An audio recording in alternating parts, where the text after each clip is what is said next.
Yo, can I be heard? What's up with you, Gideon? Did you get I know you got the text message for today's class, but I sent you some more stuff earlier this week. Nothing real important, just some stuff commenting on what you've been doing with your predator catch stuff. Make sure you check that out when you get the opportunity. You know what I'm saying? Boy, you be having me, boy. I don't know what we're gonna do with you, Gideon, bro. I really don't. I really don't know what we're gonna do with this individual. This dude is stone crazy sometimes the way he be talking to these preds. Particularly Gideon, you had me rolling when you was talking to the younger guy. I forget his name. He was real cool. Like he was admitting everything. Yeah. And you talked about his parents walking in on him masturbating, and you know what you did after that. Boy, I'm glad I wasn't eating or drinking anything, boy, because I would have spit all that up. That's all right.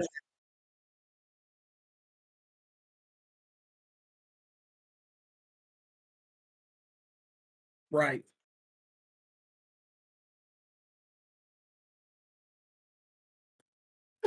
The way you told me about it, boy, that jump right there had me weak. I was weak, bro. I'm not even gonna lie. I said, man, this dude Gideon, man, is off the chain, right? But it's true though. You know what I'm saying? What you was telling him was real. I mean, it was comical, but bro, one day you're gonna think that door locked and it ain't. You know what I'm saying? And mamas, we all know mamas do not knock. Give me a W in the chat if you're a young man and you know mamas don't knock. Give me a W in the chat. See, they know. They know Gideon. Mamas don't believe in knocking on their son doors, knowing they got a whole son up in there. You follow what I'm saying? Like, it's like y'all women don't even be thinking. You got a whole son up in there. You just gonna barge in. That ain't no little girl. You know what I'm saying? One day you're gonna see something that you wish you hadn't. You know what I'm saying? Just keep that in mind, mothers. You know what I'm saying? Keep that in mind, mothers. Y'all need to be better than that.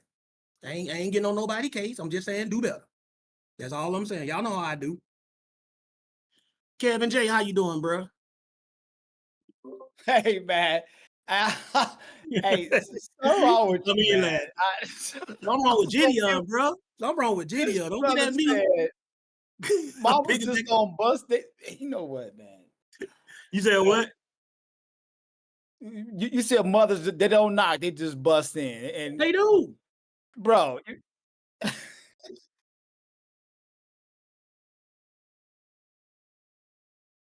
Hold on. Who was that on the stage? Hold on. I'm not on the stage. You gonna be hacked or something. yeah, I think so. Gideon, that's you? Gideon, that's coming from you? It's coming from Gideon. Yo, Gideon, you got some cursing on your side or something. You got some cursing coming through your mic or something. Did you have like something playing in the background? Was it a video playing in the background or something?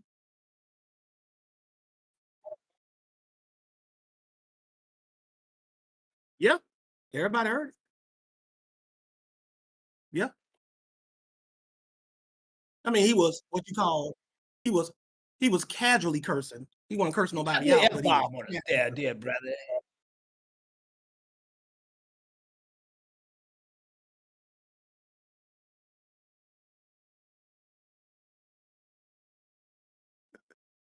Oh no, I never heard of that.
Wow.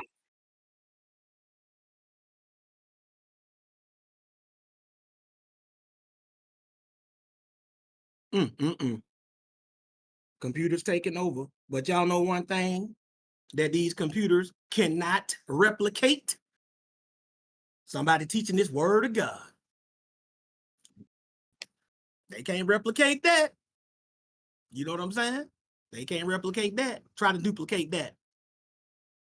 You follow what I'm saying? I want to see them try to duplicate that. You can't do it. You can't do it. Right?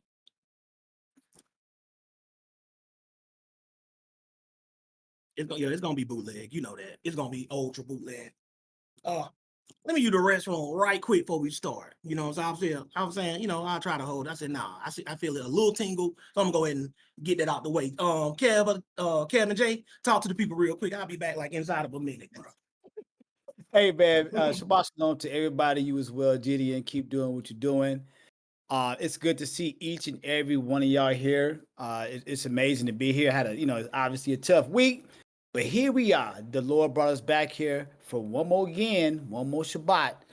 And looking at the title, this is Omega Religion. Can't wait for us to get into this. And obviously, it's just really, really good to see all you guys here. We had a really good session in BRC as well.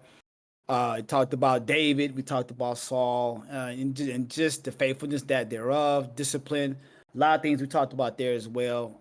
But it's good to be in front of all you guys, man. And I genuinely pray for ABT all the time. I pray the hedge of protection over our family union here, and I will keep doing so. Because I know how important this is for you guys. It's important for us too, And again, we talked a lot about being good representatives of the Lord, man, and we were talking about that in the other class there. And it is really huge, and I'm trying to do better myself at it. We're all human, but at the end of the day, the Lord's got the will, man, and we just got to continue to follow Him, allow Him to work in us as He should. And just, hey, stay on that path, man. This walk is difficult at times, but you're dealing with the one true God, and He's going to lead all of you to where you need to be. He's going to lead all you to your respective talents. Everything that you can bring forth to people, the Lord's going to lead you there, and you're going to lead somebody else there. I always tell people, man, salvation, it doesn't end with your salvation. Your salvation should be the beginning of someone else's salvation. The Lord saved us to save someone else. It's always about that, and that's why I like ABT. We always trying to help someone in their walk and help save someone else, man. So all praises. That's right. Y'all heard this, man. I want y'all to check out my shirt I got on.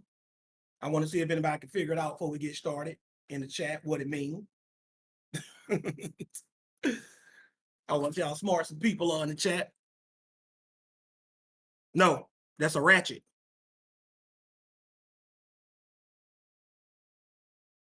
So what that mean? What that mean? What does it mean when somebody is ratchet?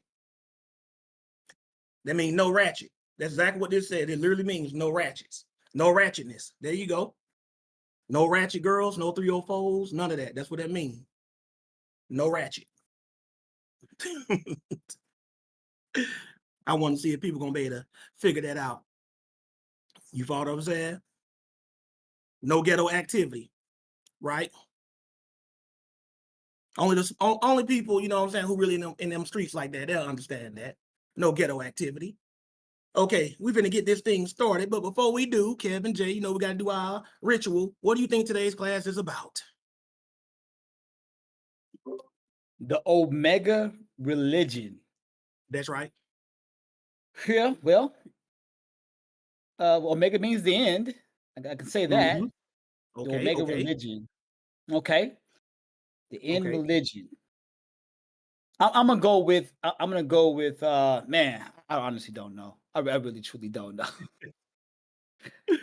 Gideon, you want to weigh in on it? I don't know. He said, you want to weigh in? You too, Keanu.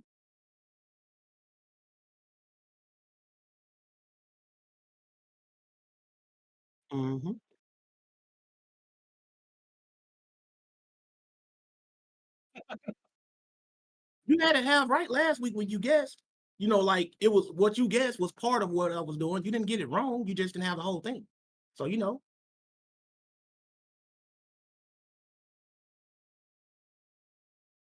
Mm-hmm. But it's pertaining to something that we're going to point out today. That's going to hurt a lot of people's feelings. But that's part of it, Gideon. That's part of it. All right. But y'all gonna see why this is called the Omega religion. So this is a trigger warning.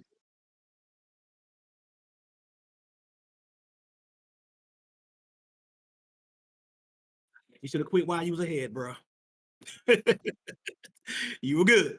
You should have quit while you should have took your B plus and left. But but it will involve that though. That's not the topic, but that's in there. That's in there. Keanu, any guess before we get started? You know, I can't leave out the wisdom of Tomas. Nope.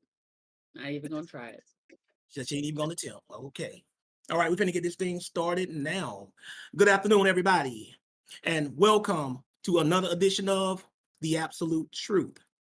This is the Bible study that focuses on the truth, the whole truth, and nothing but the truth concerning the Word of God, while leaving out all personal opinions, speculations, and beliefs.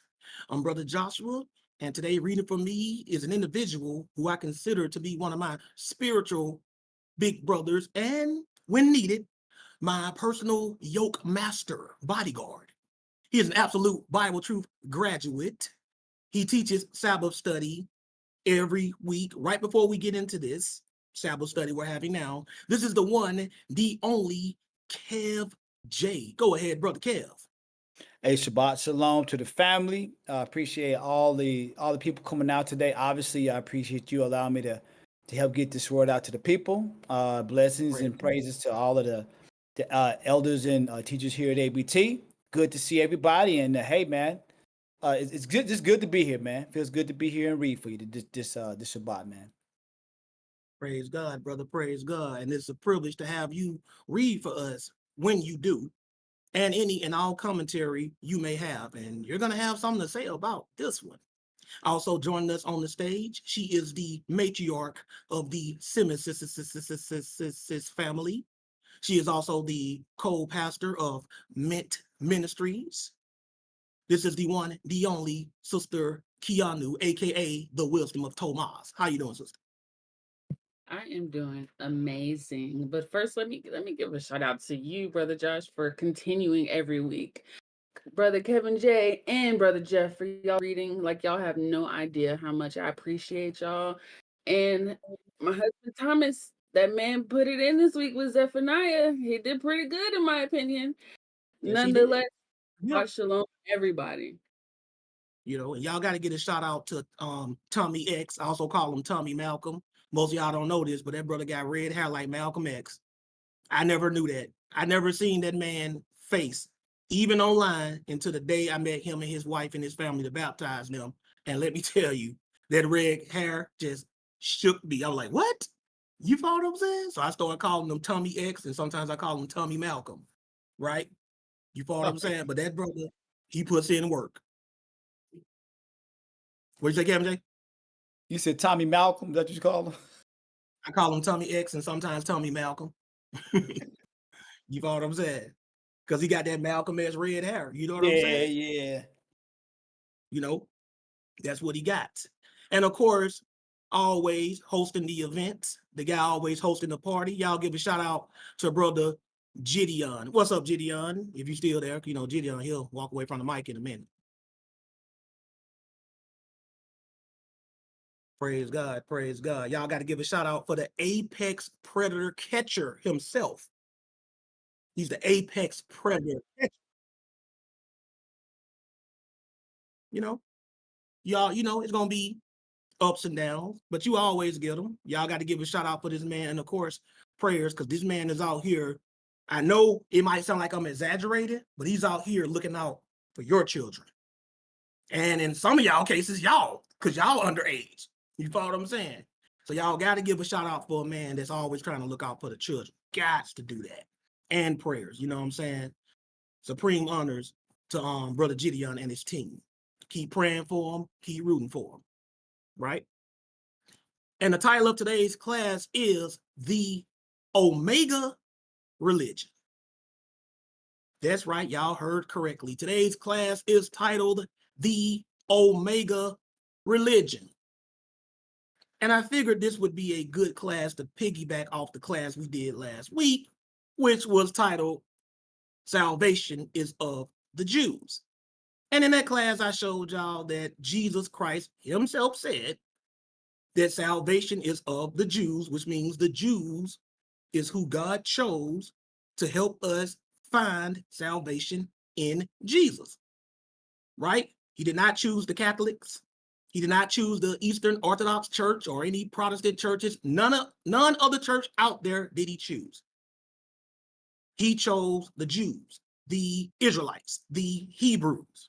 Those are his custodians of salvation. That's who he picked, and it will always be them. The Gentiles can become custodians of salvation too, as we showed last week, if they take on the ways of the Jews, which 95% of the Christian world is not trying to do, which means you can't find salvation within the confines of that particular denomination. So I figured I want to do something that I've never done before. I want to spoil the movie.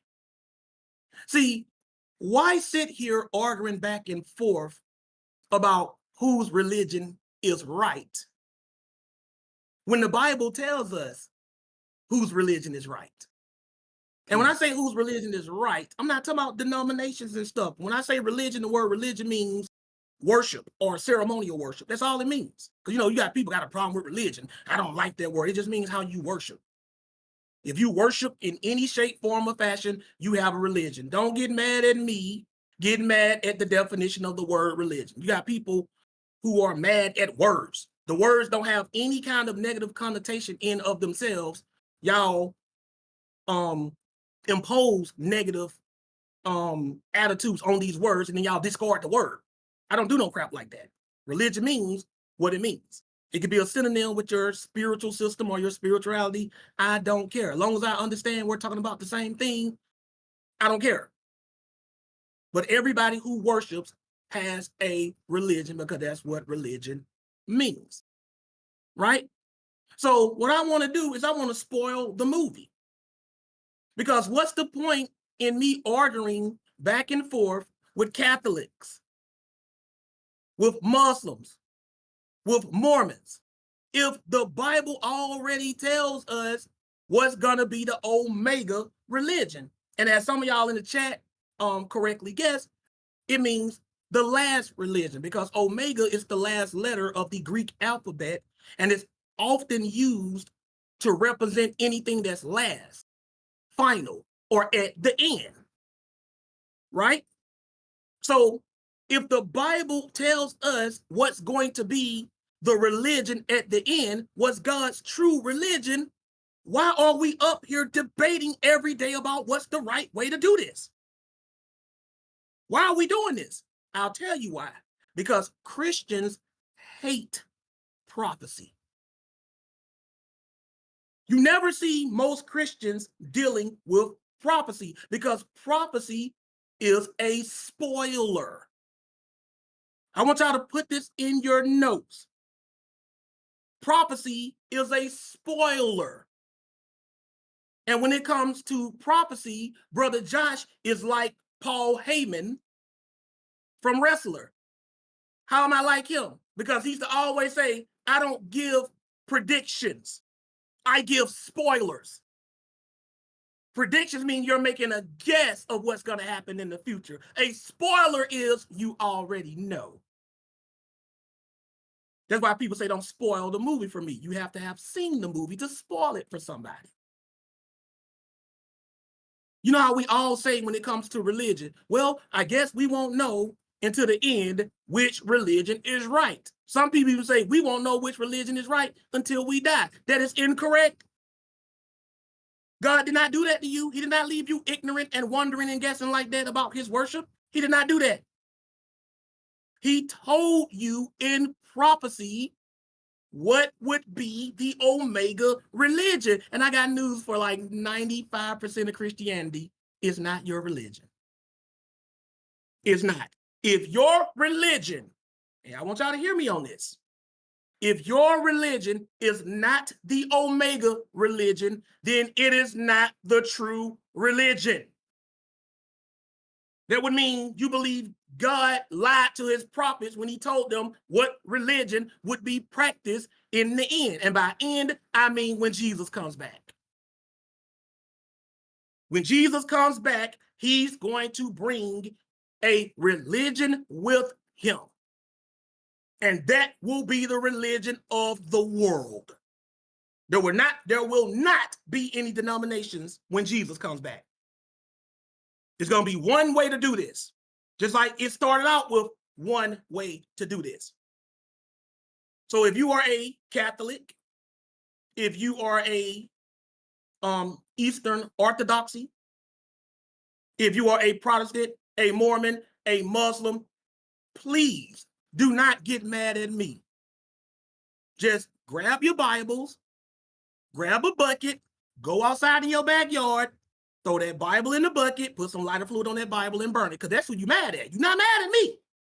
Y'all want to burn me up when you're really mad at the Bible. What do you do with a book if you don't like it? You tear it up, you throw it away, or you burn it. So before y'all try to come after us, get mad at the Bible, or better yet, take it to the throne. Because I'm tired of people trying to act like we're the problem. They see this stuff.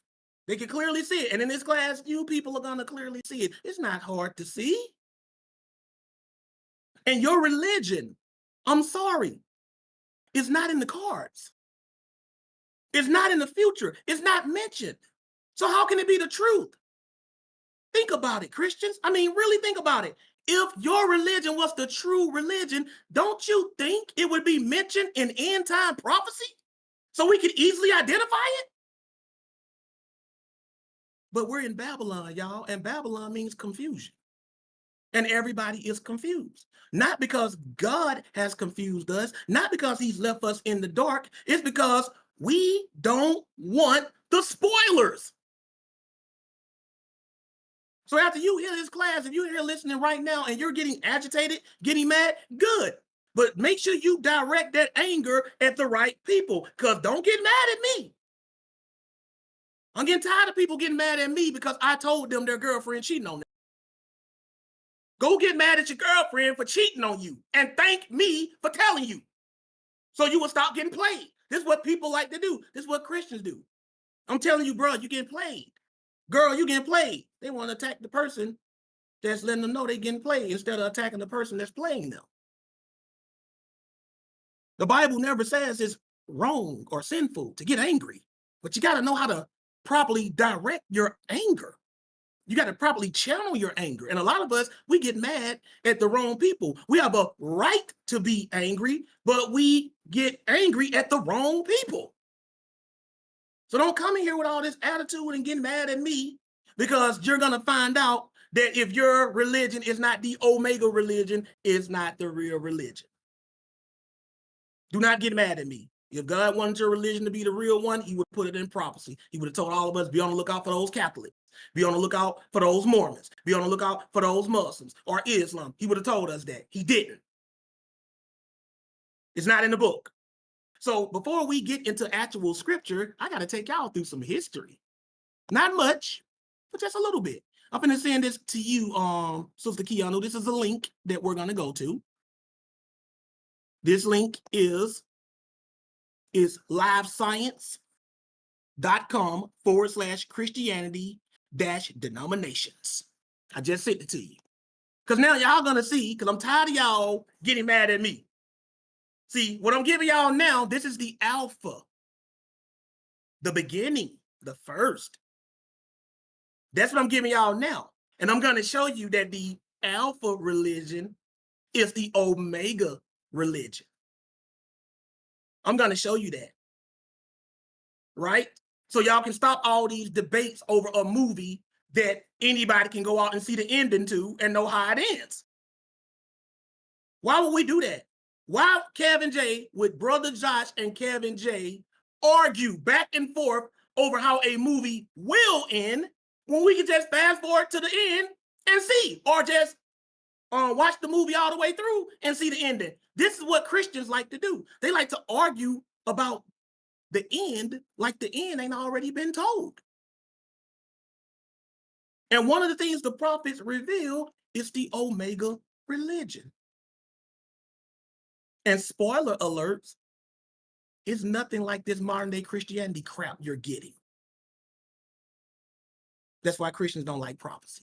But what we're going to do, so Keanu has it pulled up for us, I want her to start right at the top where it says Life Little Mysteries. That's the title of this article. Well, when you really think about it, it's not really a mystery. I mean, this stuff is documented in history.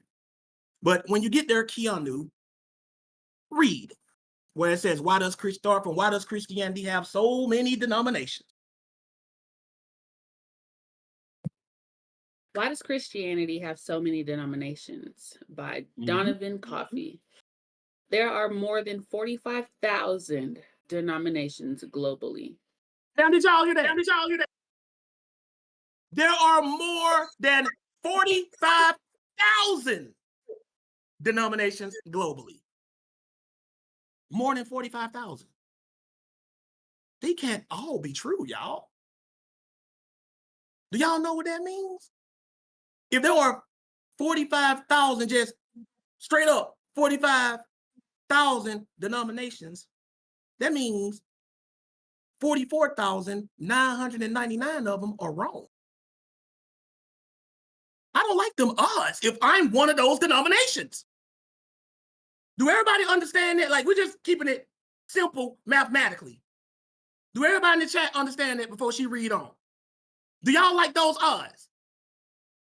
Y'all tell me, do y'all like those odds in the chat? Those some bad odds. The average Christian don't even know that that's how many denominations there are. And guess what? They're still growing every day. People coming up with new religions and denominations every day. 45,000. And yet you coming here thinking that your religion is the right one. Let's just keep it a buck. What are the odds that yours is the right one? 1 in 45,000 plus. Those are the odds that yours is the right one. Now, as with everything, when it comes to religion and Christianity, everybody like to do what, y'all? I always say it. What I always say, get stupid. Don't I always say that everybody like to get stupid? Because if I try to hit somebody with these odds outside of religion and try to get them to believe that, oh, you got that winning lottery ticket, 1 in 45, they'd be very skeptical. They'd be hopeful, but they'd be very skeptical. They wouldn't be like, oh, I know I'm going to win. They wouldn't say that, would they? But when it comes to religion, they all naively believe theirs is the right one. And you think you're special. You're 1 in 45,000. 1 of 45,000. What makes you think you're special? What makes you think yours is right? The majority of you have never even researched your religion. So that makes the odds even more against you because you haven't even researched to see if it's the true religion. So when you start putting stuff in perspective like that, at some point an honest and logical person's intelligence will kick in and they'll say, wait, ain't no way. Now, knowing this information, I want everybody to be honest before she continues reading. Knowing this information, how many of y'all really think that your prospective religion, if you still claim it, is the right one? We ain't even got to the Omega religion stuff. Y'all tell me in the chat. If you still claim any religion, just going by the odds, how many of y'all think your prospective religion is the right one? Let me know in the chat if you still claim it. If you don't still claim it, I already know you don't think it's the right one because you left it. I don't see nobody in the chat saying mine. I don't see nobody in the chat claiming mine. And the first person who do, they're going to be the biggest disappointment when we start going to the Omega religion. The first person who do, they're going to be hurt. But I want y'all to see this. Now, what I need you to do, Keanu, is scroll down. And I want you to pick it up right where it says followers of Jesus. You know, where it has it highlighted like in that, look like that lavender light color. Right here. What'd you say, Keanu? Right here, where it says followers of Jesus span the globe. Yeah. I don't know why yours look like that, but you're in the right spot. Okay. And I got ad blocker on, so none of those ads be coming up on me. They got the They're terrible. right. Yep. Let me see. But yeah, read where it says followers of Jesus. Okay. Followers of Jesus span the globe, but the global body of more than 2 billion Christians is separated into thousands of denominations. Y'all see this? Separated into thousands of denominations. And it's going to start naming some as an example. Continue, please. Pentecostal, Presbyterian, Lutheran, Baptist, Apostolic, Methodist, the list goes on. And the list goes on, and it does. Pentecostal, Presbyterian, Lutheran, Baptist, Apostolic, Methodist, and the list goes on. Right? Continue, please. Estimations show there are more than 200 Christian denominations in the United States and a staggering 45,000 globally, according to the Center for the Study of Global Christianity. Mm-hmm. So why does Christianity have so many branches? So that's the question, y'all. Why does Christianity have so many branches? In the United States alone, there's more than 200 denominations. I doubt off the top of your head, most of you can name even 10 of them. Just off the top of your head. If somebody said, name me 10 Christian denominations, just off the top of your head, you couldn't do it. And it tells you there's more than 200 in the United States alone. And over 45,000 worldwide. Do y'all see why a thinking man like myself can't take Christianity seriously? And they're all claiming they got the truth. Are you kidding me? But scroll down, let's see what else it says after it. Let's get an answer to this question. Why do we have so many branches? Go ahead. A cursory look shows that differences in belief, power grabs, and corruption all had a part to play. It's telling you a cursory look shows you that differences in beliefs, power grabs, that means people hungry for power, and corruption, people trying to corrupt the faith, all had a part to play. So this is one of the reasons, or some of the reasons, there are so many branches to Christianity. But watch what it says. Continue. But on some level, differentiation and variety have been markers of Christianity since the very beginning, according to Diarmaid McCulloch, Professor Emeritus of Church History at the University of Oxford in the United Kingdom. So it said, but on some level, differentiation and variety have been markers of Christianity since the very beginning, right? According to Diarmaid McCulloch, Professor Emeritus of Church History at the University of Oxford in the United Kingdom. And if y'all don't know what emeritus means, it just means somebody who's like a retired professor. It really means somebody that's retired from a profession in general, but in this context, it's a retired college professor, right? Continue. Or There's university. He was at a university, but go ahead. Sorry. There's never been a united Christianity, he told Live Silence. He said, there's never been a united Christianity, he told Live Science, right? And when he says never, y'all got to qualify that, because y'all know in the very beginning, Jesus and the apostles told everybody what it was. So he's talking about after that, right? He's talking about after that. But scroll down and look what else it says.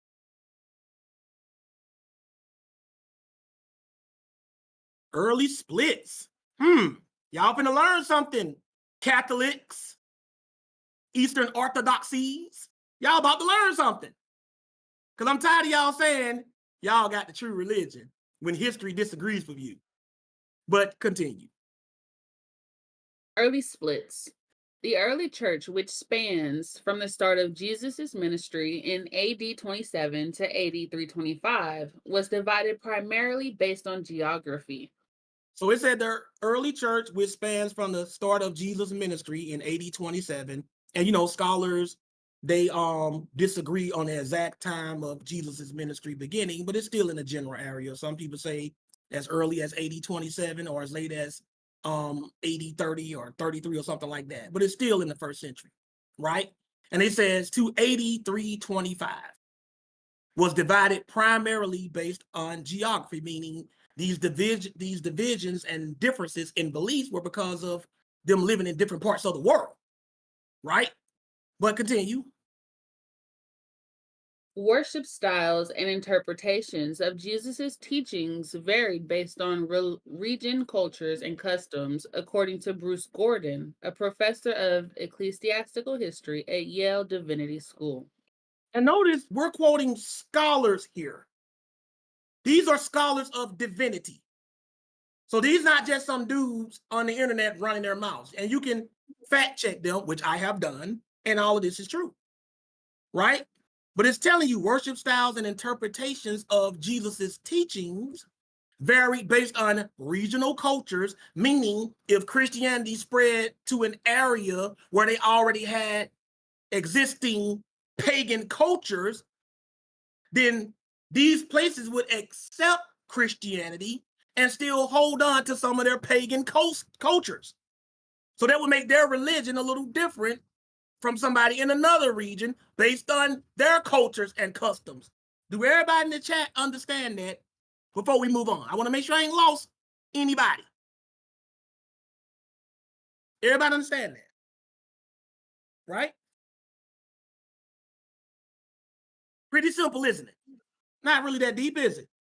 We all got that, right? Real simple. Makes sense, right? But continue reading. But there were also major breaks or schisms over Christian theology during this time. One of the most notable early schisms, the Arian controversy in the early 4th century, divided the church on Jesus' relationship with God. So this is a controversy that divided the church over Jesus' relationship with God. Same stuff we still debate about today. Is there a Trinity? Is Jesus God or just the Son of God? Same debate, right? But this debate divided the church. It was the biggest divide up to this point. But continue. Arius, a priest from Alexandria, Egypt, claimed that because Jesus was begotten or brought by God, he was a lesser divinity than God. But Athanasius, an Alexandrian theologian, claimed that Jesus was God incarnate. So this was the two major disputes they had about Jesus, right? And they divided over this. Watch what it says happen. Continue. This caused major upheaval in the Roman Empire, said Christopher West. I'm sorry if y'all can hear those puppies. Said Christopher West, a doctoral student of ancient Christianity and medieval studies at Yale University. So it said this caused a major upheaval in the Roman Empire. So y'all see what time of history we're in. We're in the time of the Roman Empire where Rome have pretty much taken over, stolen the job of the Jews as the custodians of salvation. See, they thought they were just going to steal it and be good. No, they still had their own problems. Everybody wasn't going to jump on board, right? But watch what it says. It split. It splits Yale University. It splits the Christians in the Rome Empire in half.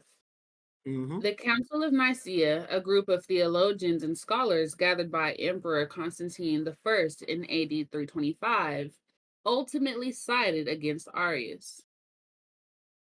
But despite the church's official view, Christians continue to be divided on the subject for more than a century.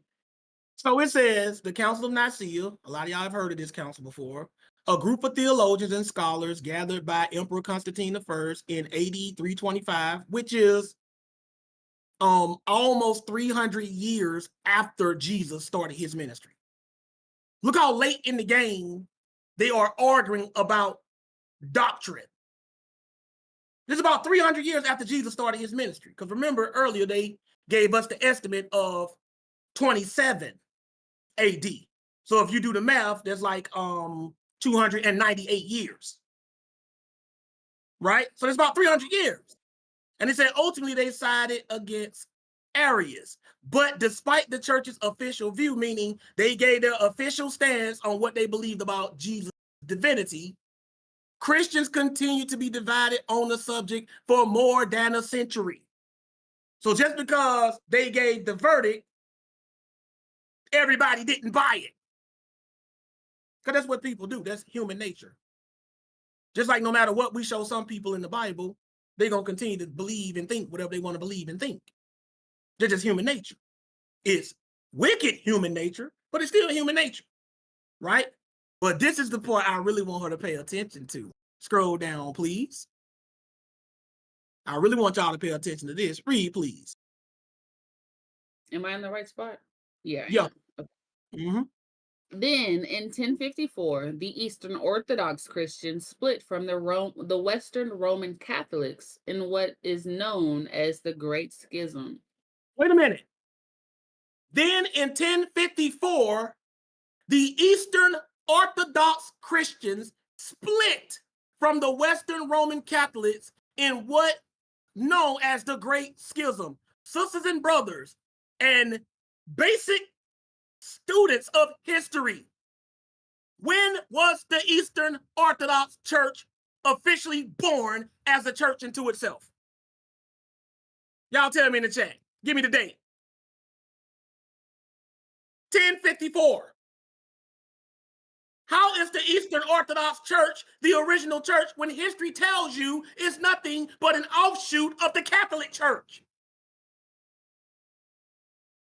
Or if you don't call yourself an offshoot, the other half of the Catholic Church. 1054. That's over 1,000 years after Jesus started his ministry.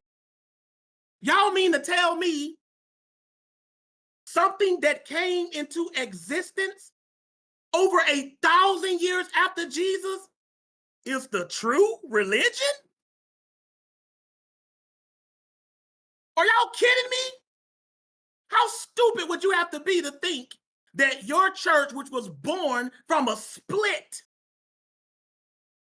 is the true church? This is when your church was born.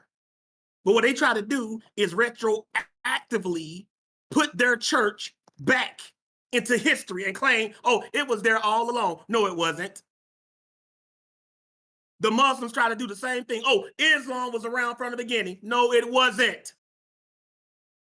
Y'all come out with these new religions hundreds and thousands of years later, and then you try to retroactively put them back into the earlier manuscripts and belief system and say it was always here. No. That's called anachronism.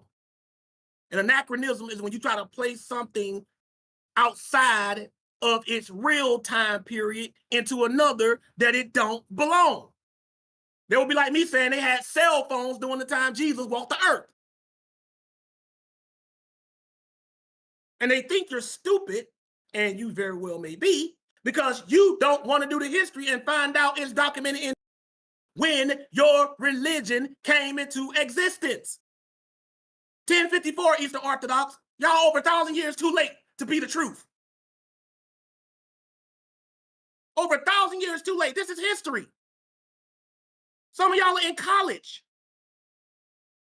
Y'all take history. Y'all take theology. They don't even try to hide this stuff from y'all. Y'all do know that the people who are over the Eastern Orthodox Church, they don't try to hide this. They don't try to claim that their split happened any earlier. They just try to justify, well, yeah, but no. You are not the truth, and neither are the Catholics. The Catholics and the Eastern Orthodox were bred from a bunch of splits that started as early as when Jesus walked around on the scene. So a lot of these churches after that is nothing but a split of a split of a split of a split of a split until you get to over 45,000. That's what this is. That's not the Omega religion. That's not the Omega religion. God knew this was going to happen. What kind of God would we be serving if he let something like this happen, but then tell us, number one, that this was going to happen because it was prophesied there were going to be a bunch of heresy, choices and splits and denominations. But two, you think he's not going to let us know what the real religion is? He just wants us to get lost in the sauce? No. This is why Christians don't like us. They don't like me because I make them stand on business when it comes to their own religion. And a lot of Christians don't want to do that. They just want you to believe what I say. Just listen to me. They don't do any research. Christians don't like to look at the history of their religion because if they do, it will shame them. So they just come in here over 1,000 years late saying this is the right religion. You don't even know when that religion started. 1054. Make a note of that, y'all. That's the Great Schism. The Roman Catholic Church and the Eastern Orthodox Church are two sides of the same coin, y'all. They know this. They don't try to hide this. I don't understand why we got Catholics and Eastern Orthodoxies coming in here getting mad at us, getting mad at me for saying something that their own priests and pastors will tell them. Why does that piss you off? It's like if your mom tells you you were adopted, and then you come over here and you hear me saying that you were adopted. Unless you're just mad about knowing you're adopted in and of itself, why would you get mad when I say it? If you don't have a problem with the knowledge that you are adopted, why would you get mad when you hear me say it? Like somebody coming in here saying, Josh, you know what? Even by black people standards, you're very black. Okay. Tell me something I don't know. I've been told that before. I'm not saying they're trying to insult me. They just say that. Right? I'm not going to get mad about something that my own people or my own parents told me. I already knew that. Even if I didn't like it at first, 44 years old, I've been made peace with that. So they come over here mad because I'm just reading their history. And the only kind of people, and I want y'all to pay attention to what I'm about to say, the only kind of people in and outside of religion that gets mad when you start digging in their history is a person that has something to hide. It's somebody who's ashamed of their history. Those are the only kind of people that do that. And they don't like me digging in their history. But y'all the ones saying y'all been the truth from the beginning. So how you gonna get mad at me for checking the claim that y'all the truth from the beginning? I can't check that without going into the history of your religion. So you want to make the claim, but you don't want to back it up. This is crazy. What we teach at ABT, and I'm going to prove this to y'all, and it's not just ABT, other people do this too, but what we teach at ABT, and I'm going to prove it, is the Omega religion. Because that's the one that God tells us wins the race. There's going to be the last man standing. Why would you bet on a horse that you know or is going to lose? Why would you do that? You know, not you think. Not you theorize, you 100% know your horse is going to lose. Why would you back that horse? That's just stupid on top of stupid. And this is what I'm going to show y'all in this class, that all of y'all religions are destined to lose. That's what prophecy is. Prophecy is destiny. God says it's going to happen, and unless you can show what God said, because somebody repented or did something different, I'm going to change that. That's what's going to happen. And this is why Christians don't like to read prophecy. This is why pastors don't like to read prophecy, because it tells the story before it ends. It spoils it. And when we get into this Omega religion, you're not going to see your religion anywhere at all. So how is it the truth? That's why they want to keep you in the present, Kevin J, arguing back and forth endlessly. Yo, why in the world would I do that? Why would I do that? When we could just go to the end of the movie. I'm telling you, Josh, in this particular scary movie, this Jason movie, this guy gonna die, this guy gonna die, but this guy gonna survive, right? Have you seen the movie ending yet? No, but that's just who I think. Okay, well, I've seen the movie. I can tell you everybody who dies and everybody who survives. Who in their right mind would argue with me? They may not believe me, in which case I'm gonna say, okay, let's sit down and watch. I'm telling the truth. But who in their right mind would know you saw the end of a movie and still argue with you about how the movie's gonna end? Nobody does that outside of religion. When it comes to religion, everybody want to get stupid. And I keep telling you, true religion is supposed to make you more intelligent, more wise. It don't supposed to dumb you down. Y'all don't want to hear about this Omega religion because you know it's not your religion. Catholics don't like to deal with prophecy. Eastern Orthodox people, they don't like to deal with prophecy. Pentecostal people, we all believe Jesus is coming back. Give me a W in the chat if your religion that you came out of told you that Jesus is coming back. I know they had to tell you that.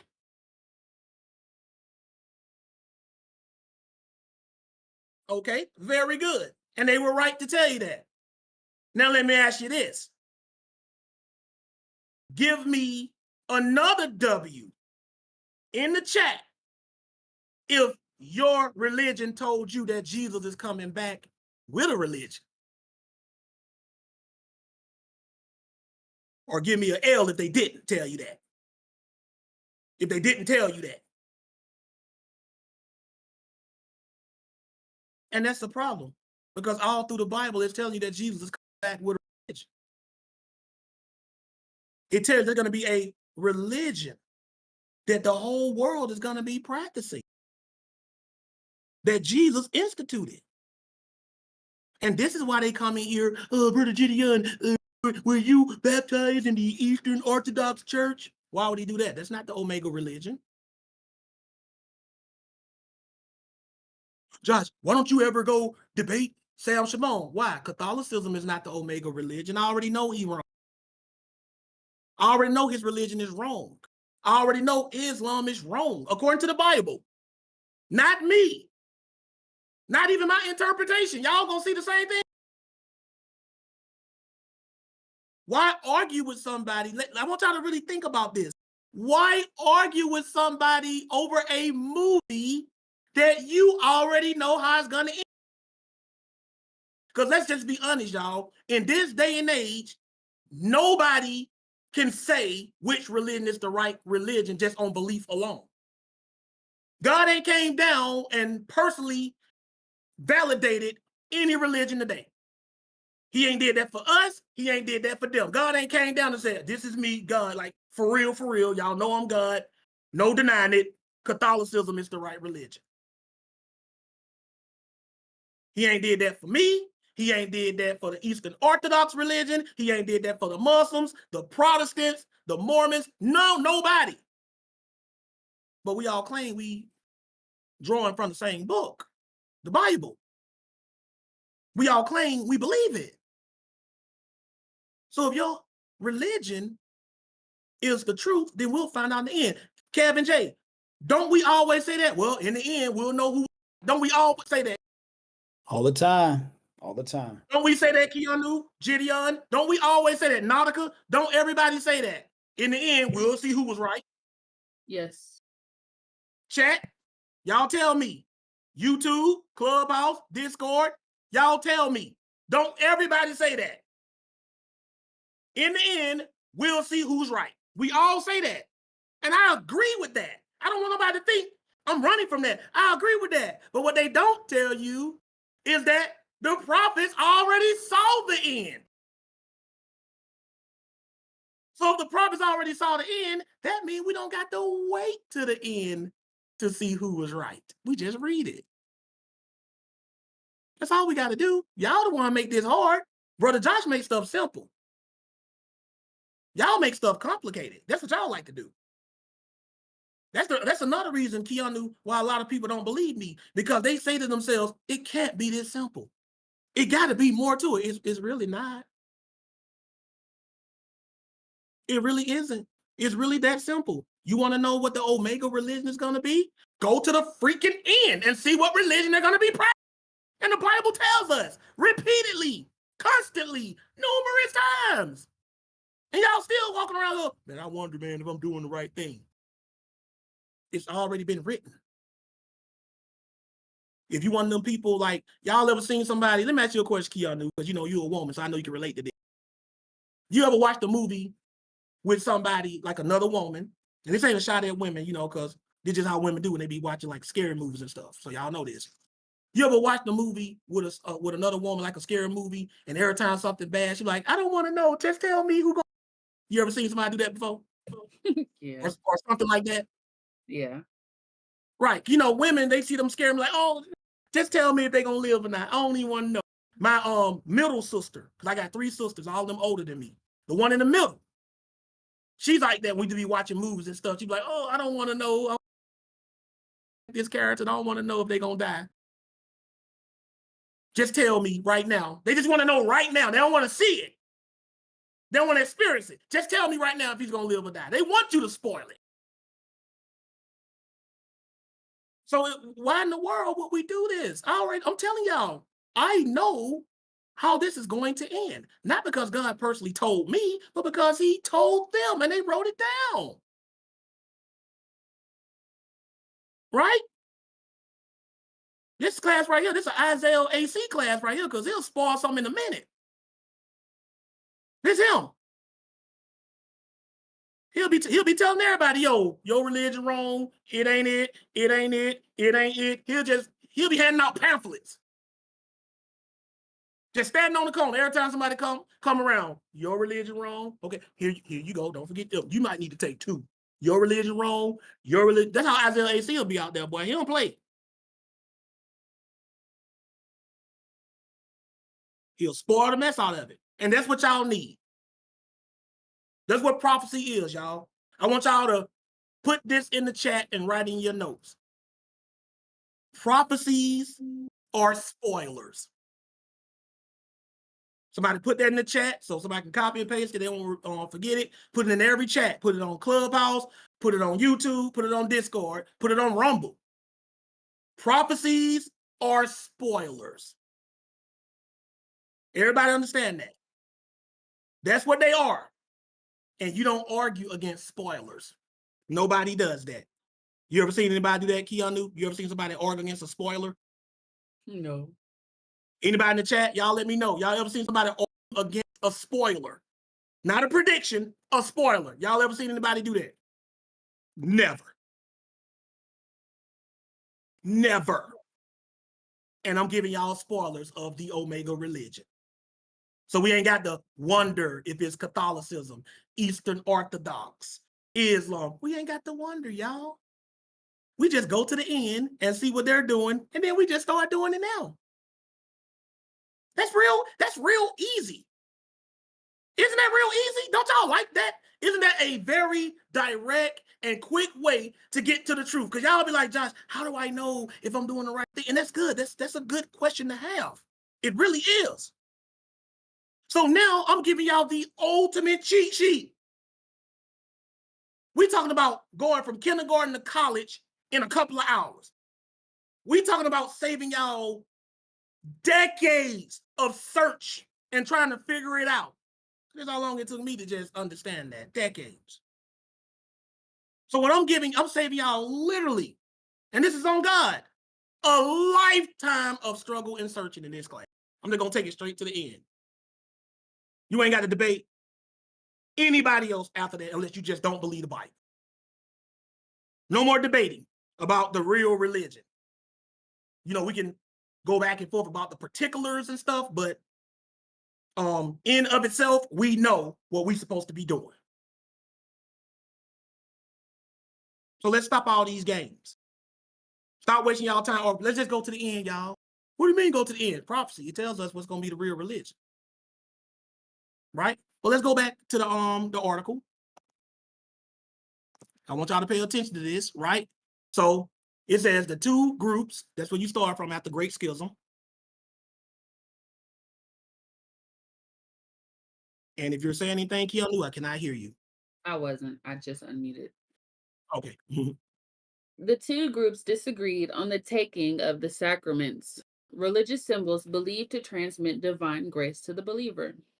Now look what it says. The two groups, talking about Roman Catholics and Eastern Orthodox, disagreed on the taking of the sacraments, religious symbols believed to transmit divine grace to the believer. It's funny, they disagreeing on something that Jesus never said, or the apostles never said, we're supposed to even be dealing with. So they disagreeing on they made up stuff. That's crazy. They can't even agree on their BS. Let me say that again. They can't even agree on their own BS. That's like being lost and then blindfolding yourself. You already lost, then you blindfold yourself. Dang, how lost do you want to be? Y'all understand? You already lost in the woods. You have no idea what direction to even start walking in. And then you just say, I'm going to blindfold myself after that. Y'all were already lost when y'all started coming up with these idols, because that's what this is really talking about. When you talk about religious symbols, that's talking about idols, crosses and crucifixes and all that mess. So they couldn't even agree on that.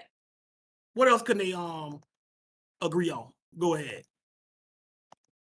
Furthermore, the Eastern Orthodox Christians disagreed with the Roman beliefs that priests should remain celibate and that the Roman Pope had authority over the head of the Eastern Church, according to Encyclopedia Britannica. Oh, you can look this up in Encyclopedia Britannica. So, you know, the Eastern Orthodox church is like, nah, man, our priest got to be able to get some. Y'all can miss us with that celibate mess that we got to. They weren't trying to hear that. I ain't gonna lie, I would have probably had to be a part of that schism and side with the Eastern Orthodox Church on that one. I ain't even gonna lie. I got to be celibate? You know what I'm saying? Got to be? Not voluntarily? I would have had to be like, nah, Orthodox, yeah, holla. You know, those were the only choices I had. You know what I'm saying? Pope don't even want the priest to even get none. What's wrong with you? I'm just talking like a man and being honest. That's why they didn't side with it. Why do y'all think, before y'all try to be like, man, Josh, you carnal, you in your brain. Y'all tell me why y'all think they didn't agree with that. Y'all tell me why they had a problem with it. Before y'all try to jump on my grass, y'all tell me why y'all think. For the same reason Brother Josh is being honest with y'all today. If I can't get none, I don't want none to do with it. And we ain't talking about no fornication, because these guys taught, you know, that fornication, both sides taught that fornication and adultery was wrong. We talking about with a wife. You know what I'm saying? Catholics were tripping with that. That's why all this stuff happened with the Catholic Church molesting these little boys. These guys weren't just born predators. I want y'all to understand this. And every priest in the Catholic Church is not like that. They started molesting those little boys for the same reason a lot of guys in prison who go to prison straight start having sex with and raping other men. They don't go to prison gay. They don't start out gay. These men didn't start out gay, but you're forcing them against their will to suppress a sexual desire, and they're trying to find fulfillment somewhere else. So a lot of Catholic priests turn to the boys. How many pedophiles do y'all think would have been in the Catholic Church if priests were allowed to have wives? Let's just keep it a buck. Not as many. Mm-mm. So you're trying to get these men to suppress their natural God-given urges, and they don't know what to do. You won't let me get a woman. That's what they're doing. I'm just telling y'all the truth. So the Eastern Orthodox Church is like, y'all can miss us with that, Catholics. But they also said that they didn't believe that the Pope had authority over the head of the Eastern Church. So what that means is they didn't accept the Pope's universal or so-called universal authority.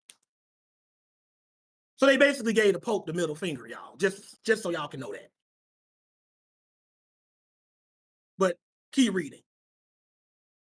There was even a temporary schism known as the Western Schism within the Catholic Church itself in 1378, when two men, and eventually a third, claimed to be the true papal heir. So you mean to tell me even within the Catholic Church itself, there was a schism? It said it's known as the Western Schism within the Catholic Church itself in 1378. We're talking about over 1,300 years after Jesus, y'all. By this time, just in case y'all didn't know, these people are arguing over their own stuff. This ain't even got nothing to do with Jesus and what he said in the Gospels or anything the apostles said. So y'all got to understand that these people were not just divided over biblical matters, they was also divided over their own man-made traditional matters. Right? Now let me ask y'all a question before we move on, because I like to interact. How many of y'all knew these things before today? Y'all let me know in the chat, on every chat. How many of y'all knew these things before today?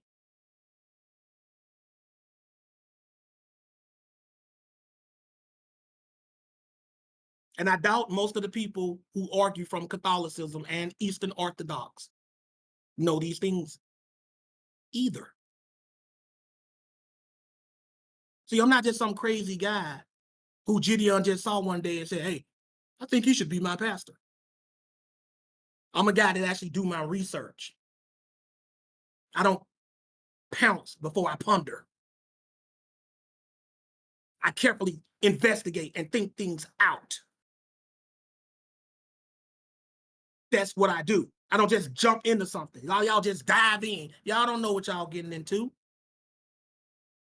Y'all don't know the history of any organization. Y'all join organizations and don't ask about the history. You always want to know the history of anything you are joining. You always want to know that. Well, what about you, Josh? Where's your history?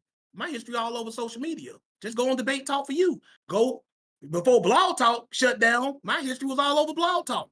I got debate history. I got Blog Talk history that spans back 15 years. It ain't never came out with no tradition. I don't do that crap. But I'm trying to tell y'all, these are not the Omega religions. How many of y'all already figured that out? That Catholicism and Eastern Orthodox are not the Omega religion. How many of y'all already figured that out? We ain't even started reading nothing yet. History already shows y'all this. Jehovah's Witness, Seventh-day Adventists, none of this crap. That makes it easier for you too. Just disqualify all 45,000 plus of them. You good. That's real easy.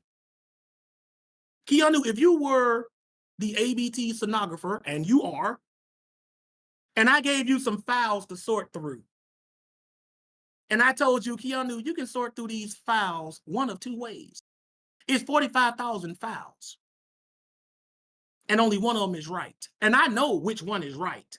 Would you, A, say, Josh, let me sort through all 45,000 of them and find out for myself which one is right? Or would you, B, say, Josh, if you know which one is right, can you just tell me now and I can just dismiss the other 44,999? Which would you do, Keanu? I'll take just tell me now for $1,000. Thank you. And the answer is a daily double for my Jeopardy people, right? Which one would y'all rather me do? Y'all rather me seeing y'all out there trying to figure out and sort through 45,000 and growing religions and denominations, or would y'all rather just let me tell y'all now? You know how many years it would take you to sort through all of that? Just tell me. That's what I'm doing. I'll put on my Thanos gauntlet. Yeah. All of them gone. Only thing that left is what the right one is. Real easy. Real easy. Or y'all can claim you believe the prophecies, which are the spoilers, when you know you don't, and go out there and keep digging for something you may never find. Well, let's go back to this article. Go ahead, Keanu. The division lasted almost. Yes, sir. The division lasted almost 40 years. By the time it was resolved in 1417, the rivaling popes had significantly damaged the reputation of the papal office. How many of y'all knew before today that at different times in history, there was more than one pope? How many of y'all knew that? Y'all tell me in the chat if you already knew that. I knew that. Some people probably knew. I knew Keanu knew. She said she knew. They had rivaling popes. Now there's only one pope at a time, isn't it? Yep. Got to give them credit for sorting it out, though. But wait till y'all see how they sort it, how the Catholics sort stuff out. But it says, by the time it was resolved in 1417, which is about 1400 years after Jesus started preaching. Y'all got to pay attention to these dates and how much time in between this stuff and when Jesus started preaching is. You follow what I'm saying? It said the rivaling popes had significantly damaged the reputation of the papal office. But keep reading.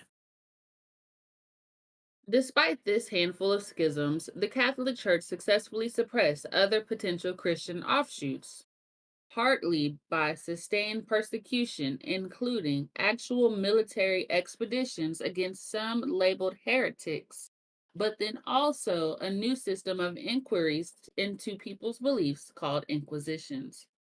Do y'all understand what she just read here? It says, despite the handful of schisms, the Catholic Church successfully suppressed, that means got rid of, other potential Christian offshoots. How? Partly by sustained persecution. That means they was getting violent with people. The Catholic Church are nothing but bullies. They literally bullied their competition. And look how I said how they did it, including actual military expeditions. So they sent armies against people. They had control of the military. Yes, this is the history of your beloved Catholic Church. It's an actual military expeditions, but let's look what this one says. And against some labeled heretics, meaning they'll label you a heretic. Y'all know how they come in here and call me that and call y'all that. Only difference is if they did it back then, they could bring me up on charges and have me executed. And y'all too. Y'all see how they still hold that label you heretic tradition. They still do that. Right? Maybe y'all gonna maybe now y'all starting to get an idea of who's gonna be our persecutors in the end times. Right? But look what else it says. But then also a new system of inquiry into people's belief called inquisitions. How many of y'all have heard of the Spanish Inquisition? Mm-hmm. How many of y'all ever heard of that? I know some of y'all don't heard of that.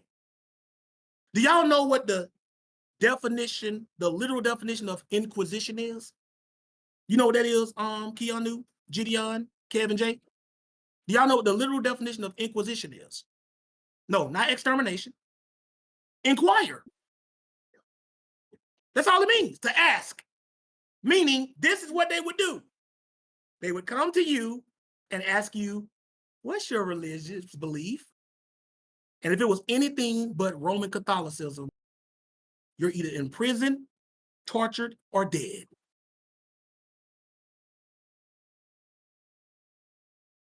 That's what they went around. They were doing house calls. Y'all know how Jehovah's Witnesses knock on your door? They was doing that back then. They come knock on your door. Yeah, Brother Josh, word on the street is you don't really believe Roman Catholicism. So we wanted to ask you ourselves.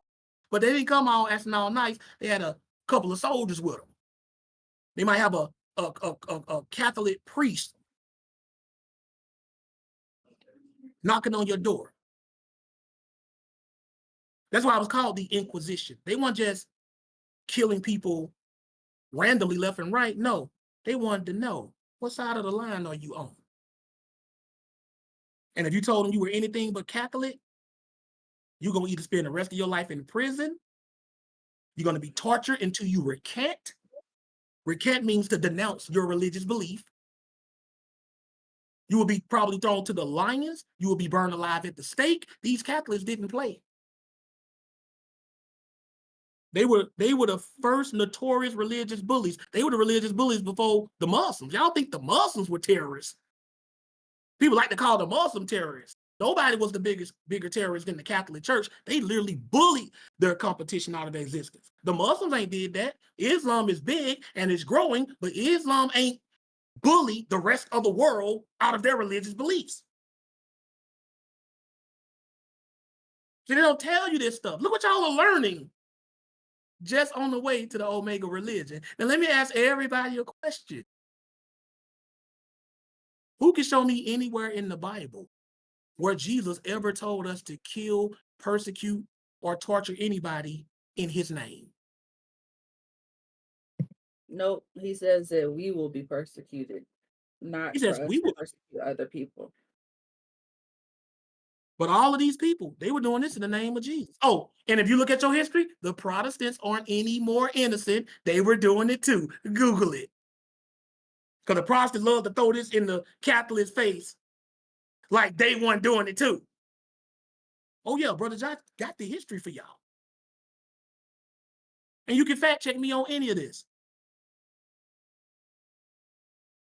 The Catholics didn't play. They was original cartel. They was original mob.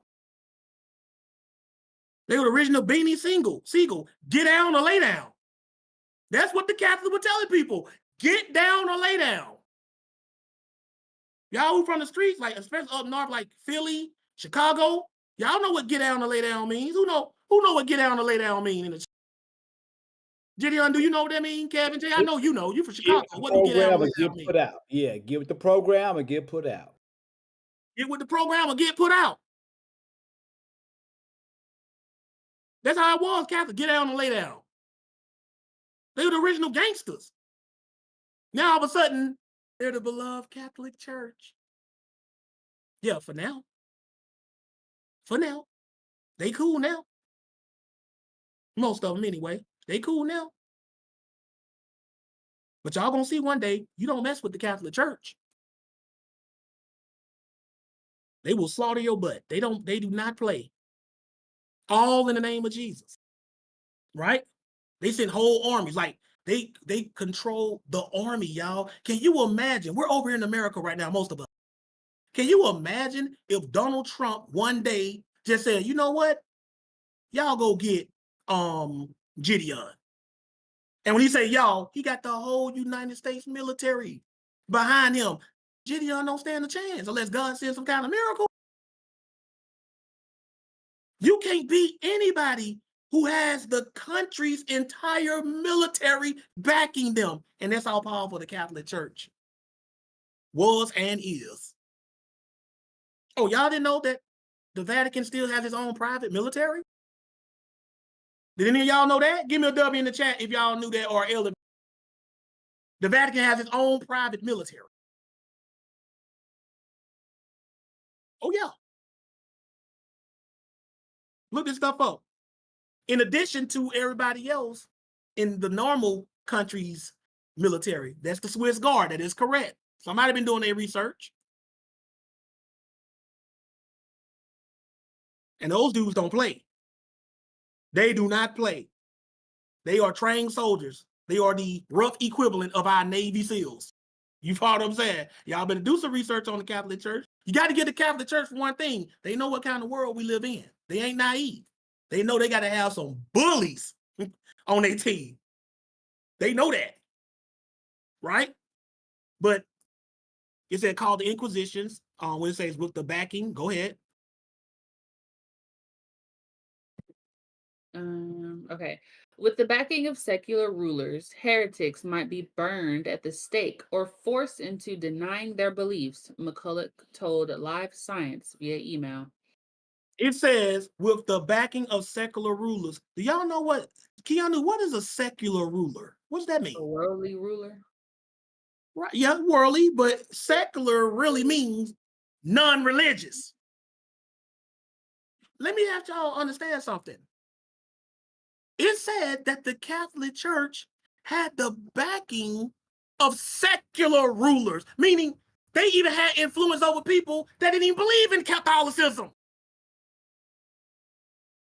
This is how powerful the Pope and the Catholic Church was. They could make people who didn't necessarily claim to be Catholics execute you for being a heretic. That's power right there. Y'all only listen to Brother Josh because y'all are believers like me. But what influence do y'all think I have over people who are atheists or don't even really care about the Bible like that? None. Because these secular rulers were scared of the might of the Catholic Church.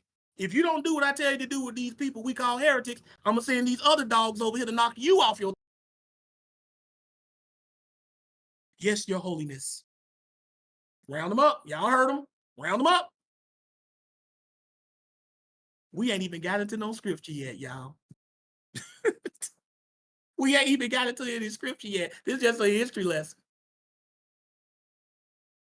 What y'all gonna do when we start going into scripture? I'm just telling y'all, man. Y'all can see all of this just from the history. This is crazy. Continue. Oh, no. I don't want you to get that denomination explode. Scroll down. I want you to skip down to let me see where I'm gonna end this up at, because I want to end this somewhere.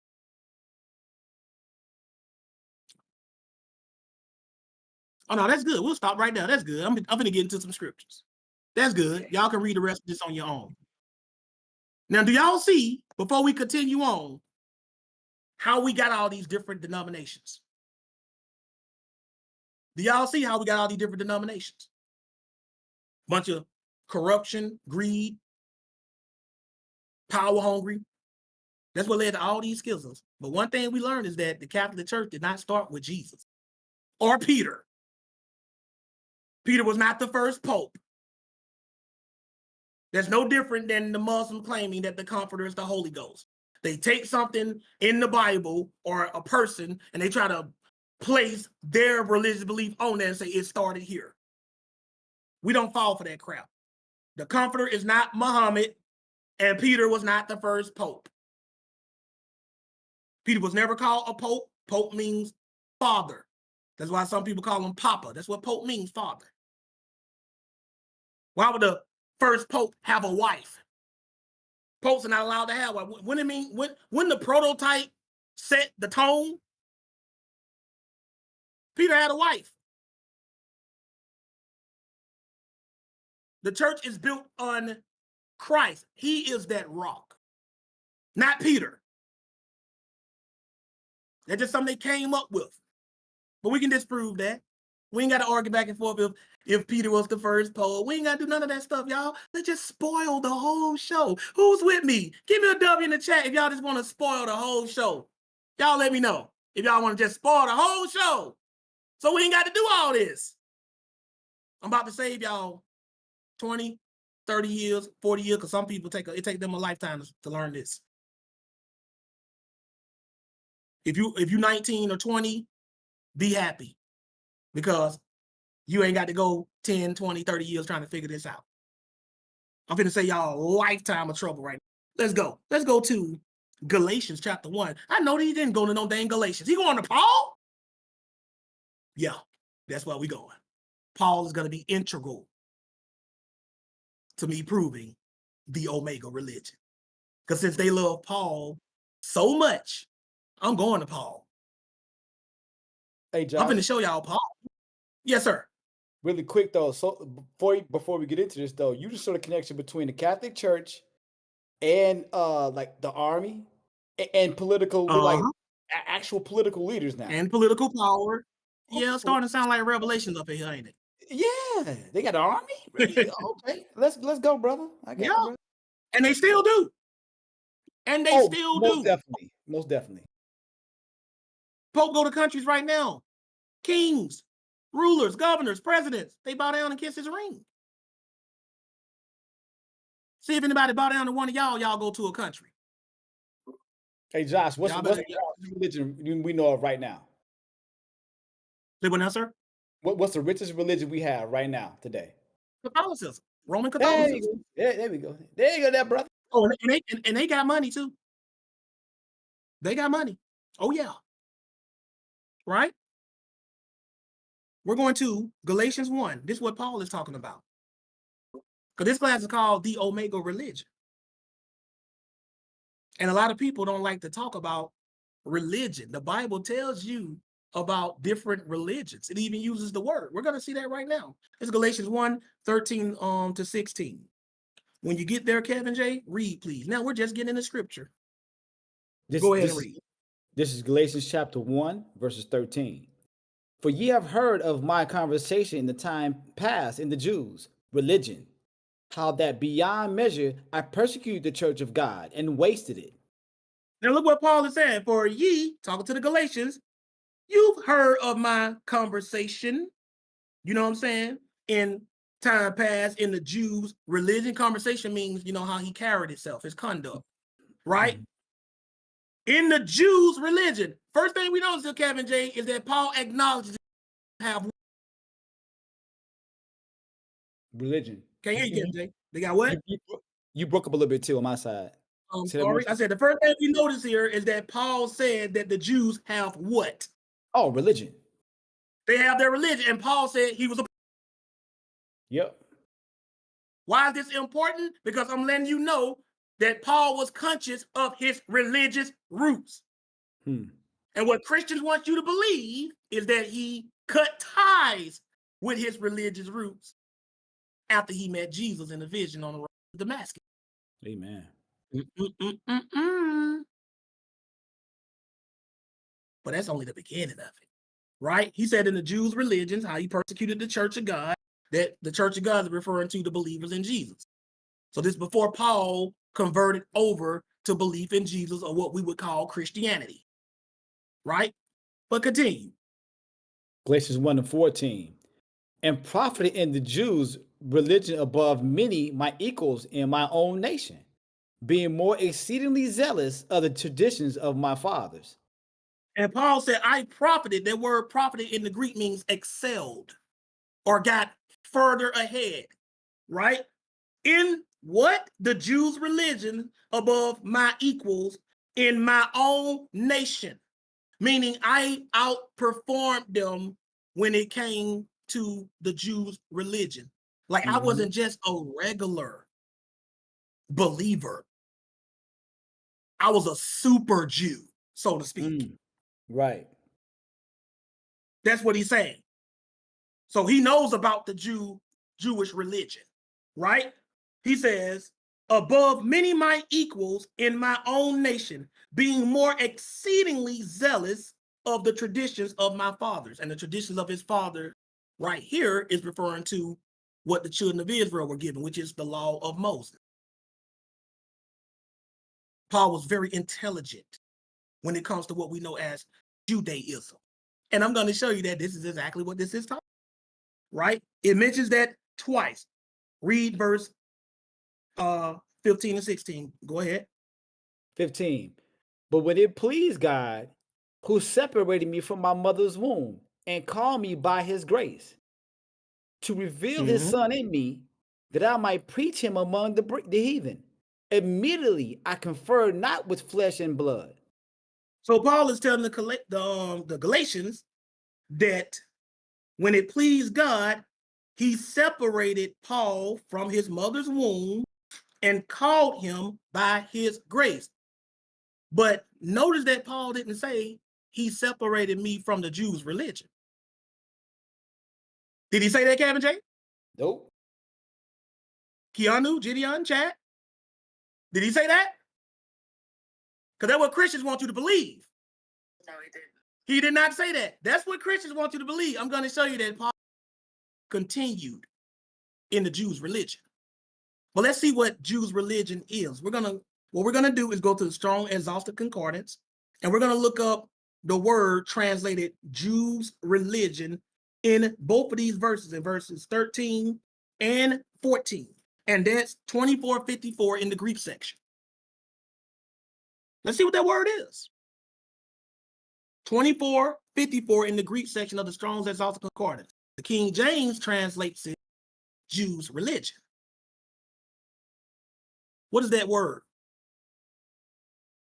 2454 in the Strong Concordance, the Greek section. Look what it said. And the word is Eudaismus. Eudaismus. And it says from Greek 2450, and it means Judaism. That is the Jewish faith and usages, Jews' religion. So Paul is saying that he profited in Judaism. And he excelled in Judaism. Right? Now the question is, once he was separated from his mother's womb and God called upon him to be a Christian and to be a preacher and an apostle to the Gentiles, did he sever ties with Judaism? Not only are we going to show you that he did not sever ties with Judaism, but that Paul knew that Judaism was the Omega religion. That's right, y'all favorite apostle Christians knew that Judaism was the Omega religion, along with faith in Jesus Christ. And then we're going to show you exactly what Judaism is. This is what Paul knew. This is what Paul believed. This ain't Brother Josh talking. This is Paul, y'all favorite apostle, mine too. This is what Paul said. That's why I'm just leaving it to Paul. I ain't going to anything Jesus said, because for some reason, y'all trust Paul more than Jesus. Right. As if Paul gonna save y'all to keep practicing your false religion. Okay, we're gonna make it all Paul then. Okay, I'm gonna show you what Paul said then, because y'all love Paul until we read him. It's gonna be all Paul day, brother. It's gonna be all Paul with a sprinkle of Peter. That we're gonna be. Because Paul is the one, believe it or not, out of all the apostles in the Bible, Paul is the one that talks about the Omega religion more. That's the crazy thing. Amen. I'm gonna show y'all that. So how they try to use Paul to get away from the Omega religion is beyond me. Because this is what I teach y'all. I teach y'all the Omega religion. I don't teach y'all any of this crap that we just read about. That's what I teach. Because I know the end. Not because God showed it to me personally or in a vision. It's because he already wrote it down. That means this information has been available for almost 4,000 years. Because it's been in the Old Testament. So if you don't know, it's because you just ain't read it. Nobody should be able to deceive you with a religious denomination ever again after today's class, unless you just fake and don't want to admit out loud that you don't believe the Bible. Because that's what it really boils down to. I don't have to have y'all come here arguing back and forth. Well, I think it's Eastern Orthodox. I think it's... No. Let's spoil it, y'all. Let's spoil the movie. Let's spoil the movie. That way we ain't got to debate about it. You never see anybody, when the movie is letting out, debating about how the movie ended. They might be debating about what the ending meant, but you ain't gonna ever see nobody debating about if the movie ended and how it ended. You ain't gonna ever see nobody debating about that. They're gonna be like, yeah, he died in the end. He definitely died. They definitely ended up together. You know, him and that woman, they definitely ended up together. Ain't nobody gonna debate about stuff like that. They see the movie. We might be speculating while the movie trying to figure out what happened. But when they get to the end is what it is. But when it comes to the Bible, though, the Bible gives more spoilers than any movie you can think about. Come on, somebody. If you read the book of Matthew, if you just start reading just Matthew, you ain't read the Bible ever in your life, you just start in Matthew. Before you get to the crucifixion, Jesus already. You ain't gonna be reading the Bible in Matthew and be like, oh my God, they're crucifying him. I didn't see that coming. How could you not? Jesus told his disciples over and over again, I'm gonna be crucified. He told them. Jesus was a spoiler master. He spoiled on Peter. I'll never forsake you, Peter. Before the cock crow, you're going to deny me 3 times. Oh, man. Spoiler alert. Peter still denied. Nah, no, I'm not. No, I'm not. He didn't believe the ultimate spoiler. He didn't believe him. And then when it happened, he heard it and remembered Jesus' words and went outside and cried. Mm-hmm. Y'all don't want to be like Peter. See, Brother Josh giving y'all the spoiler. Y'all don't want to be on Judgment Day and remember that Josh told y'all how this was going to end because he read it from the book. And instead of you going outside and weeping bitterly, you're going to be outside of the kingdom weeping bitterly because you're going to remember I told you this. You don't want to be like that. That's how spoilers work when it comes to prophecy, because they get a prophecy, you don't believe, and then you remember, oh, this is exactly what he said was going to happen. Spoilers, y'all. Let's move on. We see what that means. Judaism. Let's go to Acts 24. Let's give them all Paul.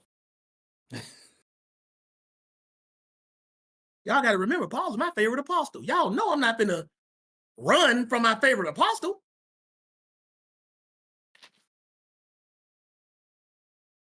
Y'all better stop. The Omega religion, y'all. The real one. Just go to the end. That's how they trick you. Christians hate prophecy. You never see the average Christian going into any prophecy. Especially not in the Old Testament. Christians hate it. Then we come along, hey man, let me tell you how this is going. Oh, no, That's how they do. That's how they do. Some people listening right now, when we start getting into this spoiler, they're going to leave right up out of here. Because they're going to know it's not describing their religion. They're going to know that. We're going to start fast tracking these people. Show me your religion by name in the future in prophecy. Show me it. We ain't got to argue about nothing else. I don't care about the inception of the Catholic Church or the Eastern Orthodox Church. Just take me to end time prophecy and show me that the world, under the leadership and guidance of Jesus, is going to be practicing your religion. You show me that, I'm converting right on the spot. Not tomorrow, not 5 minutes from now. If you can show me that with Catholicism, I'm a Catholic from this day forward, right as of now. If you can show me that.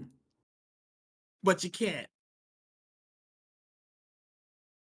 That means it's not the Omega religion.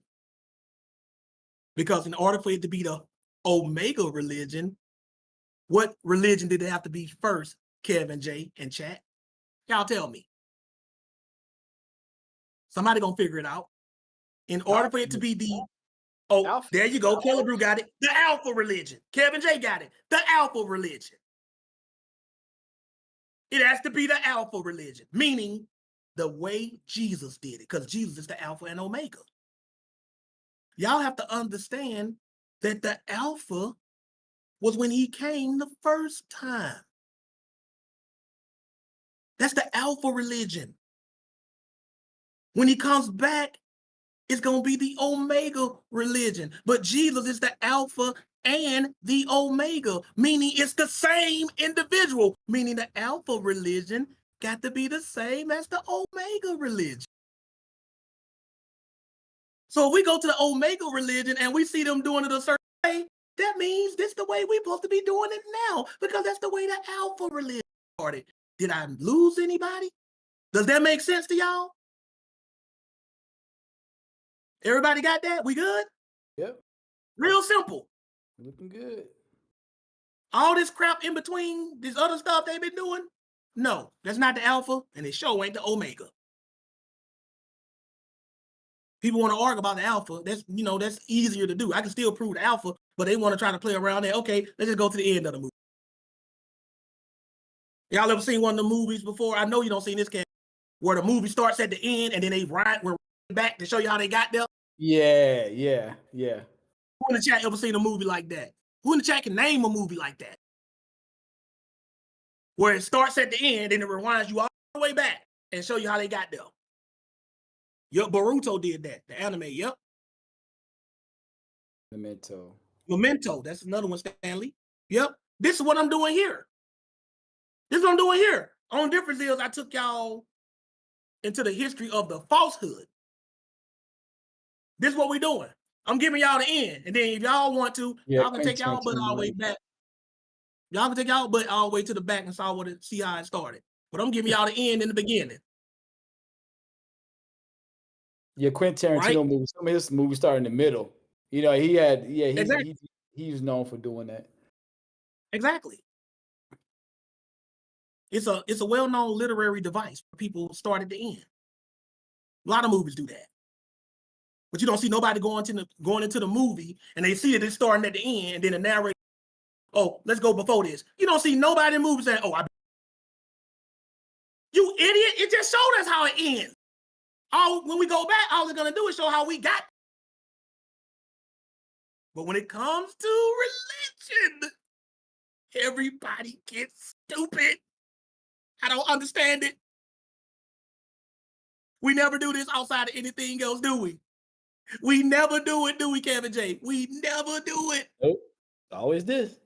You don't go to no movie at the end and then it say, let's go back to the beginning. And you be like, oh, it ain't gonna end like we started. He just showed you the end. This is Acts 24. These people give me a brain aneurysm trying to figure out, the way they think, the way they dude, it don't make any sense. Acts 24, 10 to 15. This is Paul when he's standing on trial before Felix, right? Watch what Paul says. Go ahead. This is verse 10 to 15. Acts 24, 10 to 15. Go ahead. It's Acts chapter 24, verse 10.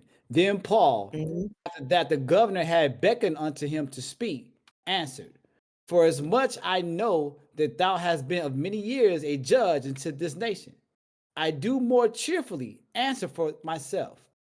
So Paul said, he'll be his own lawyer. He'll speak on his own behalf. But continue. Because that thou mayest understand that there are yet but 12 days since I went up to Jerusalem for to worship. Mm-hmm.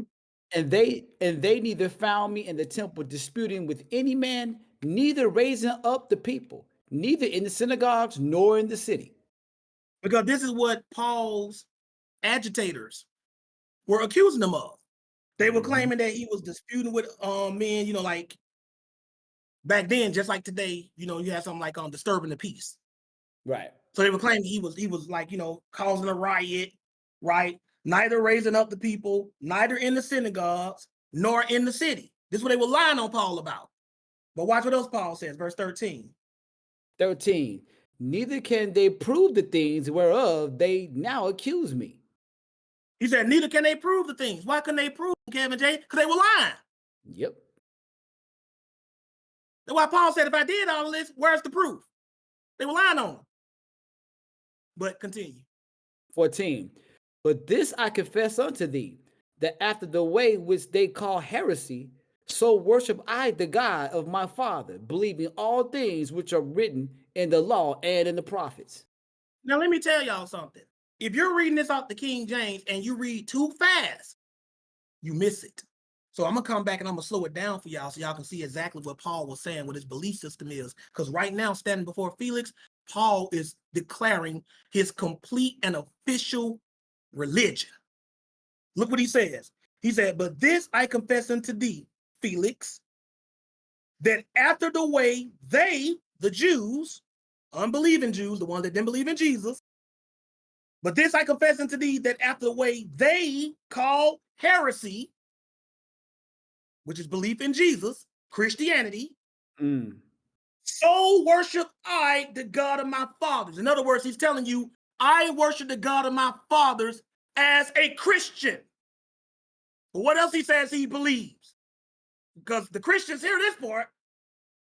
He says, believing all things which are written in the law and the prophets. So right here, Paul is saying, my religious beliefs are belief in Jesus Christ, which the other Jews who don't believe in him call heresy, and I believe what's written in the law and the prophets. That's Paul's religion right there. Uh-oh. Judaism and Christianity combined. That's what his religion is. And is that not what I teach y'all? Kevin J, Keanu, Gideon, Nautica, Chat, is that not what I teach y'all? Judaism and Christianity combined. Yep. Not one or the other. Every Shabbat. That is the Omega religion. And I'm going to prove that to y'all. Because look what Paul said. Something else that escapes you. He said, believing all things which are written in the law and the prophets. If Paul said he believed all things written in the law ain't nothing but a bunch of do's and don'ts and ceremonial laws and stuff like that. That's all the law is. Paul said he believed that. Mm-hmm. And when they say they believe that, I mean, they follow. Just like you say you believe in Jesus. Don't nobody say I believe in Jesus, but they don't think that means you don't follow him. When we say we believe in Jesus, y'all know everybody understands that means we follow Jesus, right? So when he says he believes in the law and the prophets, that means he follows the law and the prophets. This is his religion. But he also said, and the prophets. If Paul said he believes in the prophets ain't a bunch of do's and don'ts. Unless you count the prophets just telling the Jews to return back to the do's and don'ts. But the prophets is mainly spoilers. Prophecies. So if Paul says he believed the prophets, that means he believed their prophecies. And if we go to their prophecies, which we're going to do, and show that Judaism combined with Christianity is the Omega religion, and that's game, set, and match. I ain't got to argue with a Catholic ever again in my life, and neither do y'all. Or an Eastern Orthodox or a Muslim. Just tell all that come to take you to the end time prophecies in the Bible and show their religion. Show the Omega religion is their religion. If they can't do it, conversation over, you win the debate. Hands down. Why are we playing games? I already saw the movie. I know how it's going to end. You can either believe that I know, or you can fact check me and watch the end of the movie and see if it ends like I said it did. But I'm not going to debate with you over a movie that we can both sit down and watch and see how it ends. That's crazy. That's lunacy. And this is why they don't want to debate about the end. They don't want to look at the Omega religion because the Omega religion is not their religion. But Paul said he believed all things written in the prophets. But let me show you how this reads in another translation. This thing going. Let's go still in Acts chapter 24. Well, let me see where I have you stop at. You read just stop at 15. I haven't read 15 yet. Read verse 15 first. Then we're going to go to another translation. Give me that 15. Give me that. This Acts 24 and 15. And have hope toward God, which they themselves also allow, that there shall be a resurrection of the dead, both of the just and the unjust. And Paul is telling Felix, he also, his belief system, this part of his belief system, I have hopes towards God, this is his religion, which they also allow, meaning whatever I'm about to tell you that is a part of my religious beliefs, these Jews who don't believe in Jesus agree with me on this. They believe this too. That's what he's about to tell you. Mm-hmm.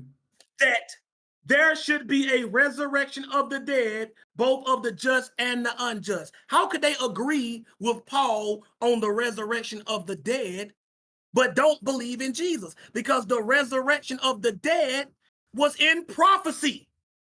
Mm-hmm. It was in the Old Testament. You don't got to believe in Jesus to believe in the resurrection of the dead. The Jews already believed that. That's why Paul said they believed this too. In fact, this is what they were mainly persecuting him for, preaching Jesus and the resurrection. Amen.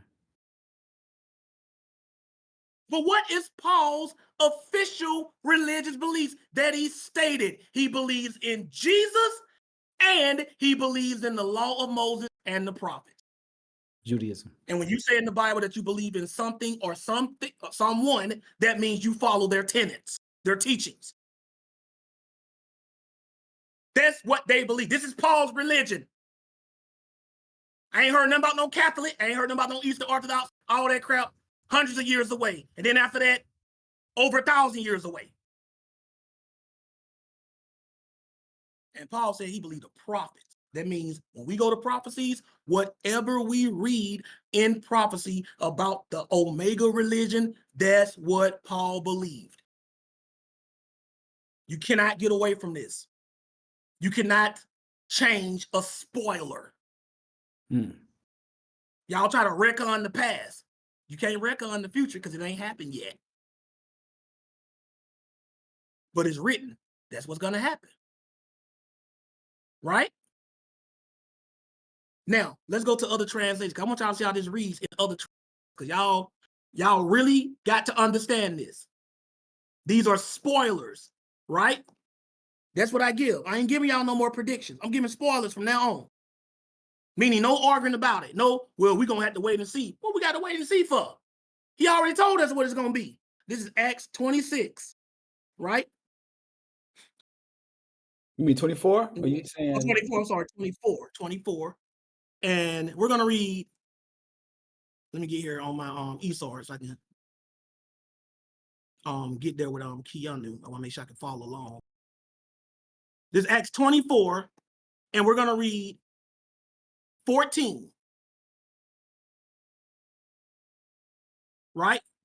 First, I want you to read it, Keanu, in the Good News Bible, the Good News. Good. GNB. That Good News. Now watch how this reads, so y'all can see. This ain't Josh. This is what it says. Read that, please. I do admit this to you. I worship the God of our ancestors by following that way, which they say is false. But I also believe in everything written in the law of Moses and the books of the prophets. Do you see how this reads here, Kevin J? Yes, Keanu? sir. Paul is telling you, this is my religious belief. I worship the God of our ancestors by following that way. That's about belief in Christ, Christianity, which they, the unbelieving Jews, say is false. But I also believe in everything written in the law of Moses and the books of the prophets. Meaning my belief system is based on Jesus, the law of Moses, and the prophets. Who teaching y'all exactly like that, and who been teaching y'all like that since you know me? Who been doing it, Kevin J? Brother Josh, dear brother. ABT. But they can't stand me. I'm doing it exactly the way I'm Paul 2.0. I'm copying him as he copied Jesus. Amen. And that's what I'm telling y'all to do. He's stating it right here. This is my belief system. Why aren't Christians listening? Why don't they hear Paul when he say this? It's based on belief in Jesus and the law and the prophets. This is what I believe. This is what I live by. This is what Brother Josh teach y'all.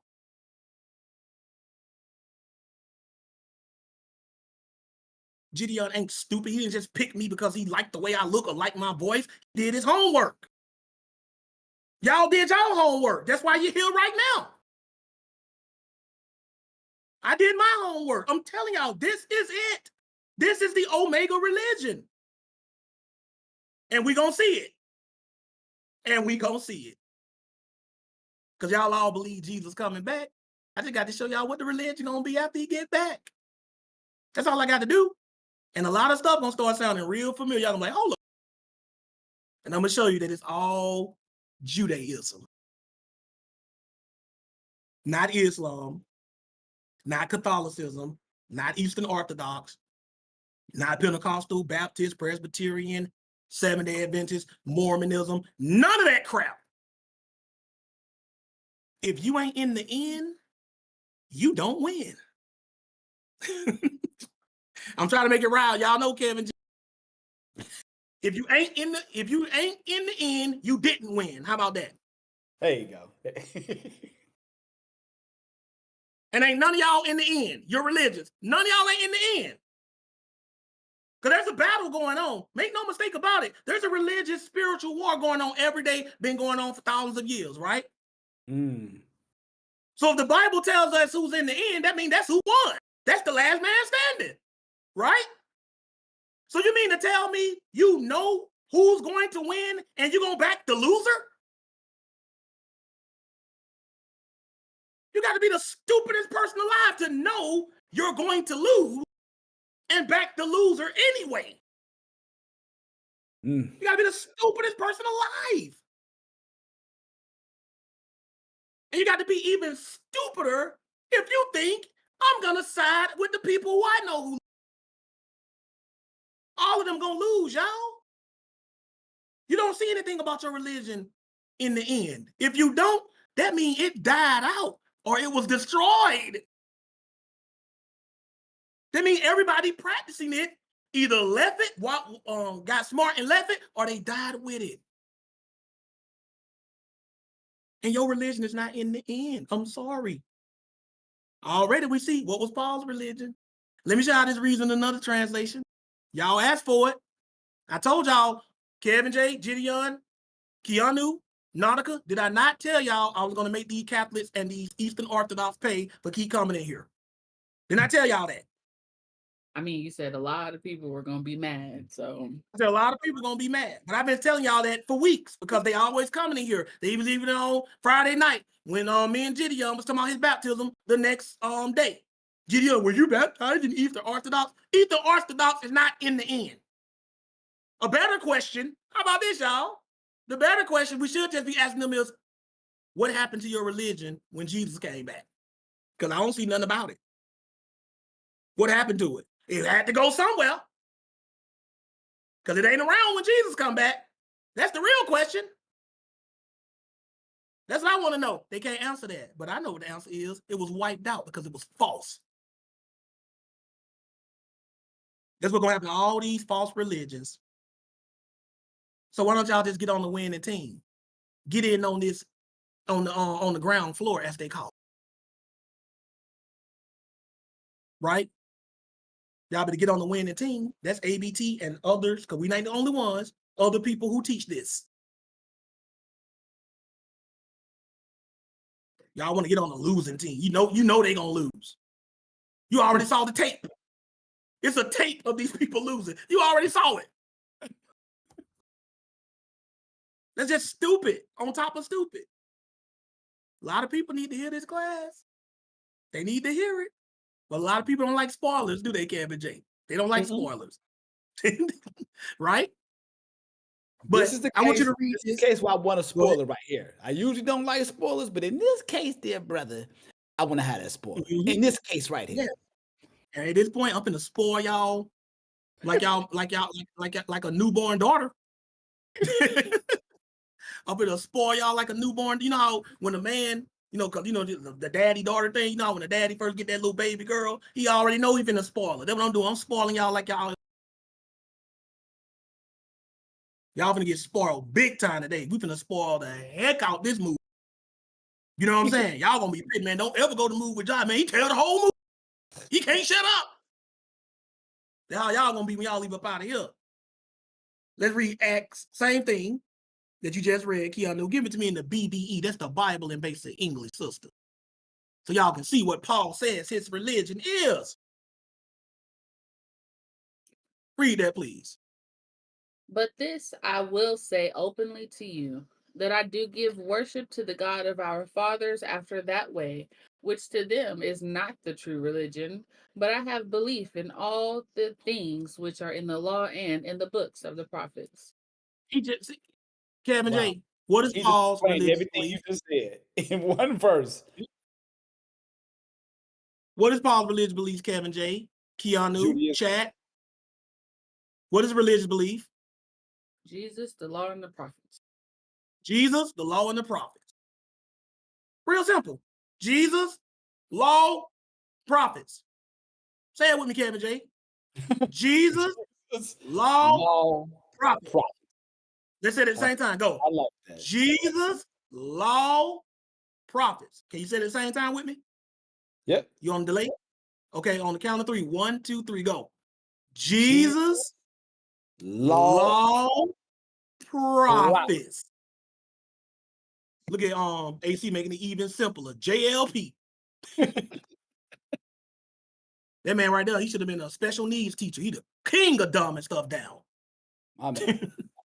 JLP. That's his religion. That's what I teach y'all.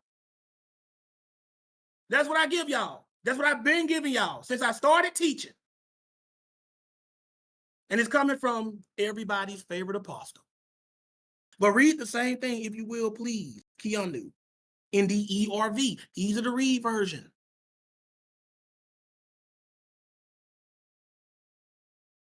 Acts 24:14. Read it, please. But I will tell you this, I worship the God of our fathers as a follower of the way, which these Jews say is not the right way. And I believe everything that is taught in the law of Moses and all that is written in the book of the prophets. This man is telling on trial, under oath. Y'all need to understand, y'all, just like now, when people was on trial back then, they were under oath. In other words, like, I swear to you, this is my religious belief. This is my, Brother Josh, religious belief. Belief in the Messiah, the law, and the prophets. Or belief in the Messiah, the Torah, and the prophets. Whatever you want to call it. This is what Paul believed. But he stated this more than one time, Kevin J. Yep. That's what we got to understand. See, we got to go to the prophets, though, to know about the Omega religion, because the prophets gave all that future stuff. And we're going to get there. But let's move on. Let's go to Acts 26. Have I lost anybody? Y'all let me know. Is this too hard for y'all? Or is this real simple? Is it real simple, y'all? Do we see this? Not hard at all. Real simple. See, Satan likes to complicate stuff. I want y'all to understand that. Satan likes to make stuff unnecessarily complicated. I don't like to do that. That's when I see people come here trying to play all these games and dance and all that stuff, and I ask direct, simple questions. Well, see, you're trying to complicate stuff. I know what you're trying to do. When you're ready, come on this stage and show me that your religion is the Omega religion. If you cannot show me that, I don't want to hear a damn thing you got to say. We ain't gonna argue over religion anymore. I'm done with that. And that goes for Muslims, Christians, agnostics. Show me that your religion is the Omega religion. I'm not saying you can't, because I said we know the people that teach this. But then again, why would you even challenge me if you know we believe the same thing? But if you one of these brand name religions, oh, I'm a Calvinist. Okay, cool. Show me Calvinism as the Omega religion. Not just the belief about, like predestination and stuff. Show me that the way you worship as a Calvinist is the Omega religion. Do that. You can't do it, can you? So that means that's not the right one. Just look to the end, y'all. Just look to the end. Fast forward the movie. That's all we're doing in this class, right? Fast forward the movie. Acts 26. This is Paul this time. Let me get here with you. Paul on trial again. Y'all remember that class I did? This is before Festus. Right? Watch what he says right here. Right? Or this, let me see. You might be, no, this is King Agrippa. I'm sorry. Not Festus, King Agrippa. Which, by the way, was a Edomite convert to Judaism. I don't know if you knew that, Kevin J. Yep. On the way to learning something, dear brother. Yep. It's actually Agrippa II, who Paul is talking to. Right? And look at what he's saying right here. This is Acts 26, verses 4-7. Watch what he tells Agrippa. Go ahead. This is Acts chapter 26, verse 4. My manner of life from my youth, which was at first among my own nation at Jerusalem, know all the Jews. Now look what he's telling King Agrippa. He said, my manner of life from my youth, from a child. which was at the first among my own nation at Jerusalem, know all the Jews. In other words, everybody knows. It's not a secret.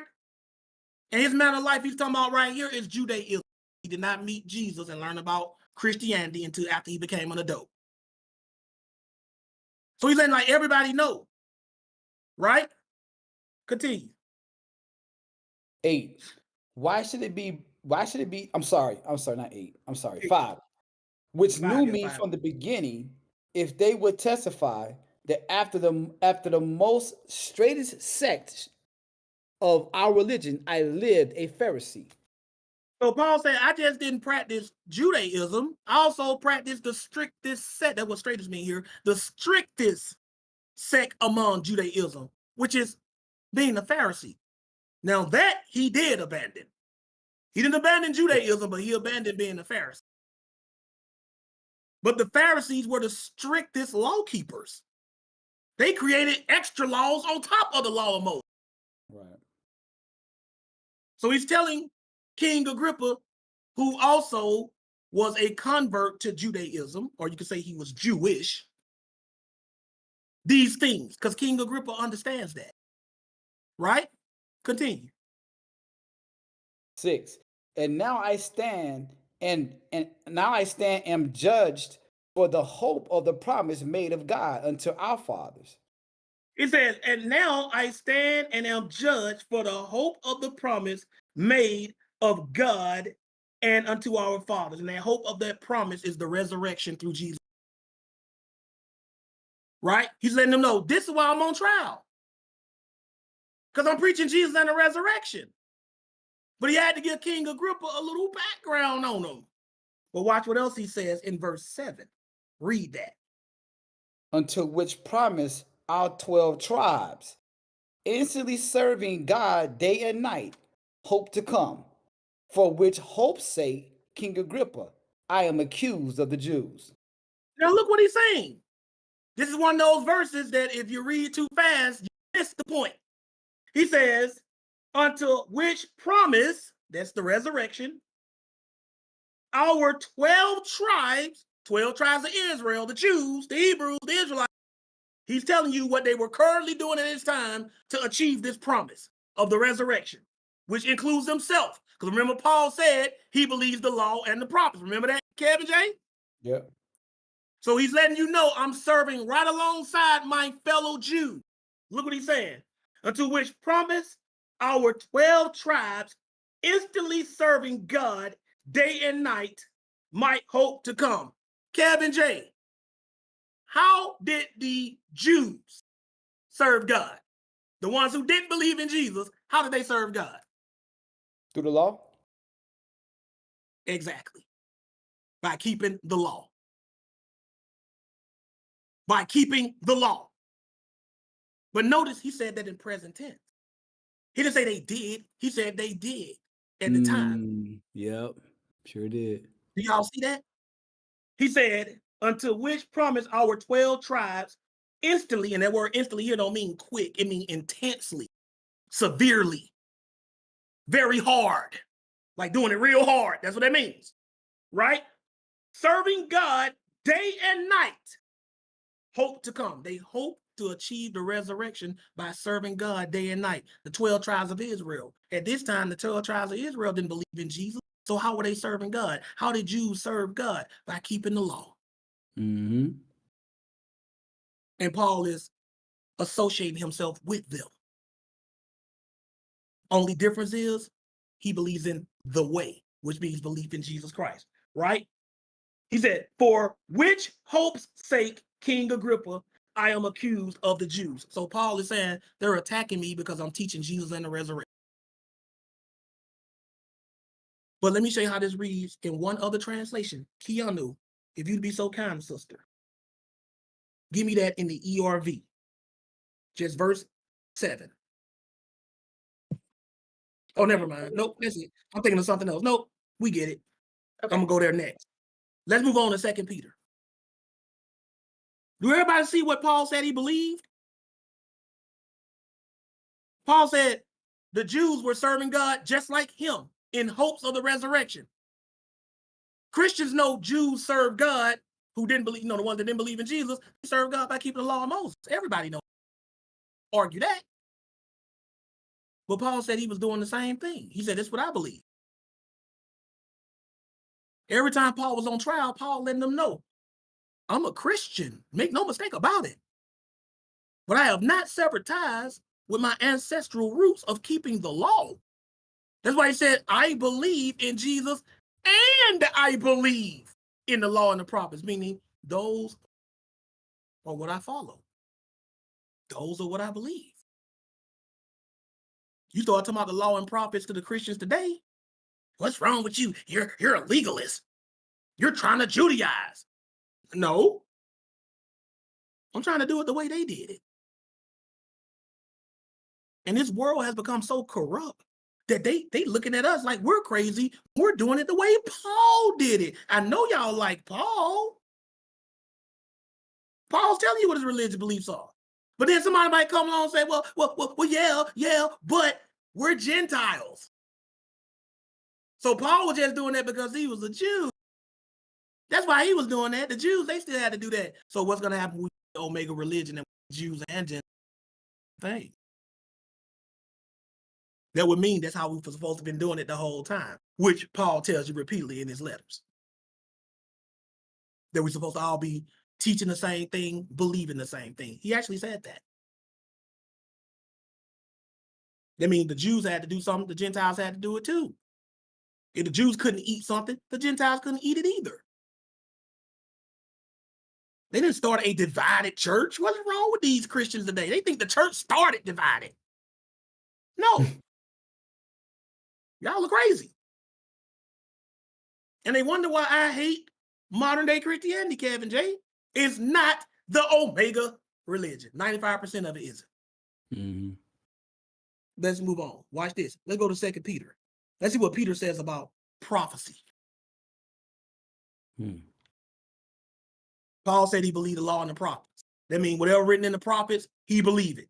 Do everybody agree with that? Can anybody find any way to, what Paul said he believed the prophets? That means whatever the prophet said, Paul said he believed it, right? Because when I start reading prophecy, I don't want to hear I don't believe that, but I believe. No, you don't. Jesus believed the prophets too. That's why he said, "Think not that I've come to destroy the law or the prophets." Meaning I ain't come to destroy either one. Meaning Jesus believed the prophets. Mm-hmm. Jesus believed the prophets. Paul believed the prophets. We about to read that Peter believed the prophets and told us, and we're going to read that he told us to do it. But don't no Christians want to believe the prophets though.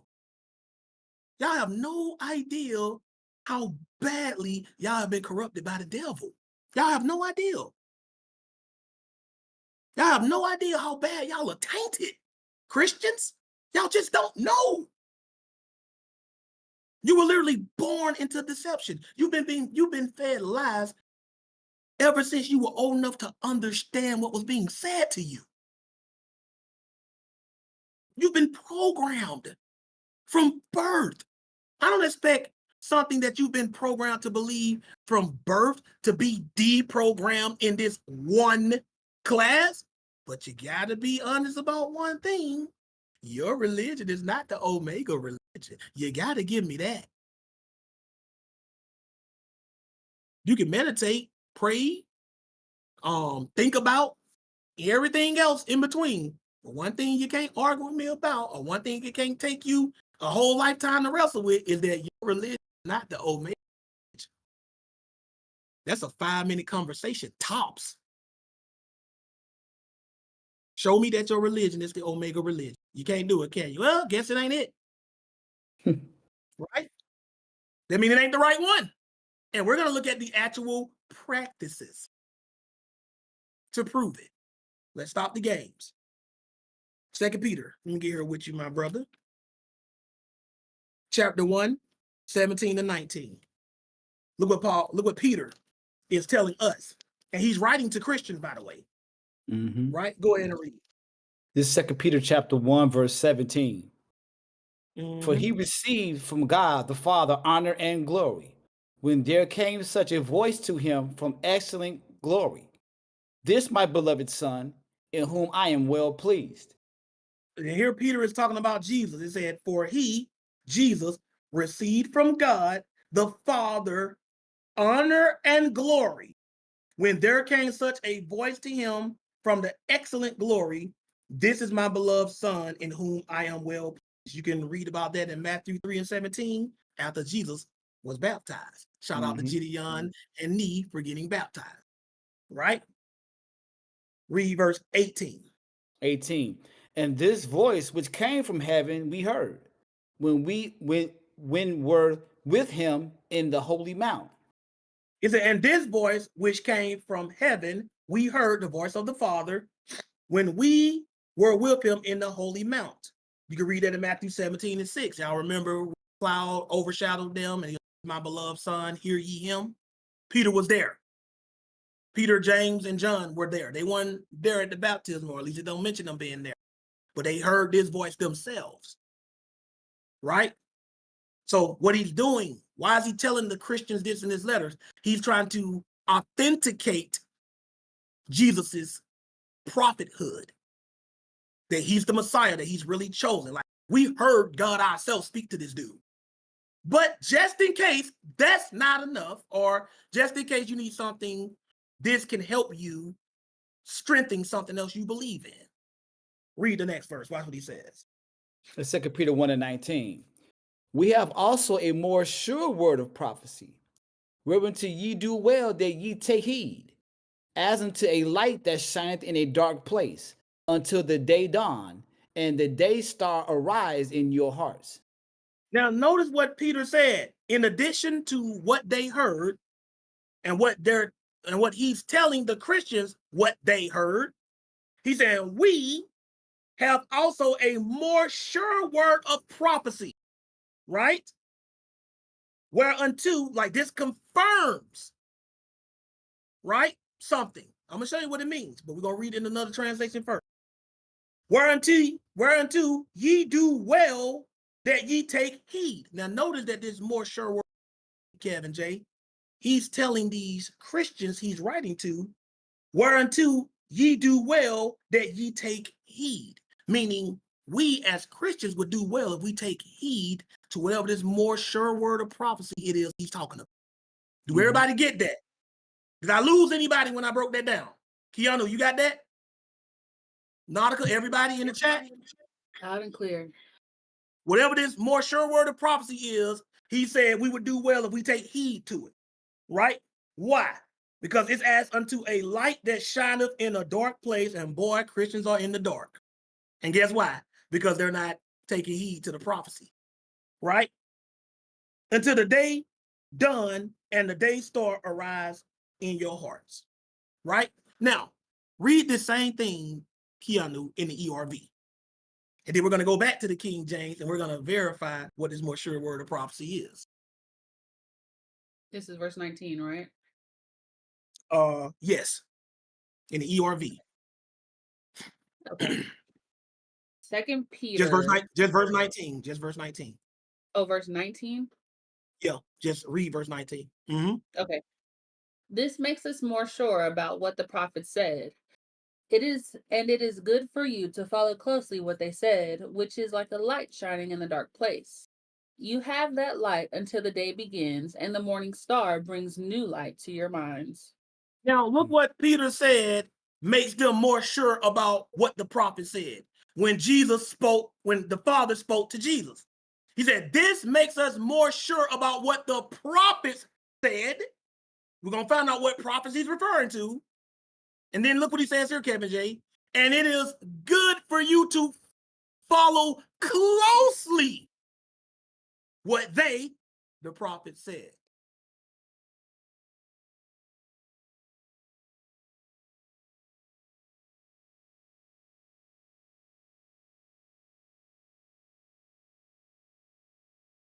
To the King James, let's see which prophets he's talking about. And read verses 20 and 21. Because whatever prophets he's talking about, do we all agree that we were instructed by Peter to follow it closely? I mean, pay close attention to it. When we told to do that, y'all, chat, Give me a W. I want to make sure y'all paying attention, y'all engaged. We were told to closely do it. I'm getting tired of other so-called Christians getting mad at me for following directions. Y'all like that bad kid in the class that can't stand the other kids that actually do their work, who actually do the homework. Y'all can't stand us. Y'all get mad at us because we actually trying to learn. Right?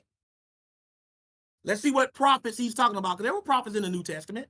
Let's see what prophets Peter is talking about. Go ahead and read. This is 2 Peter 1:20. Knowing this first, that no prophecy of the scripture is of any private interpretation. No prophecy of the scripture is of any private interpretation. He's going to tell you where the prophecy came from and what prophets he's talking about. Continue. 21. For the prophets came not in old time by the will of man, but holy men of God spake as they were moved by the Holy Ghost. What time period did he say it came in? Kevin J? Time. What's the old time to the New Testament people, y'all? What's the old time? Y'all tell me. What prophets is he talking about? I'm going to see how smart y'all are. There you go. Old Testament prophets. And he's telling you how they prophesied. They were moved by the Holy Ghost. But Peter said we're supposed to follow them closely. That's what Peter told us to do. Why aren't Christians doing this? Y'all tell me in the chat. Do y'all see Christians following Old Testament prophecy closely? That means studying it real hard, trying to understand it. Do y'all see that? Do y'all? Y'all tell me in the chat, on the stage. Y'all tell me. Teo, nah. Teo said, nah. Bing Bong 44 said they objectively hate it. That is also negative. But wait a minute.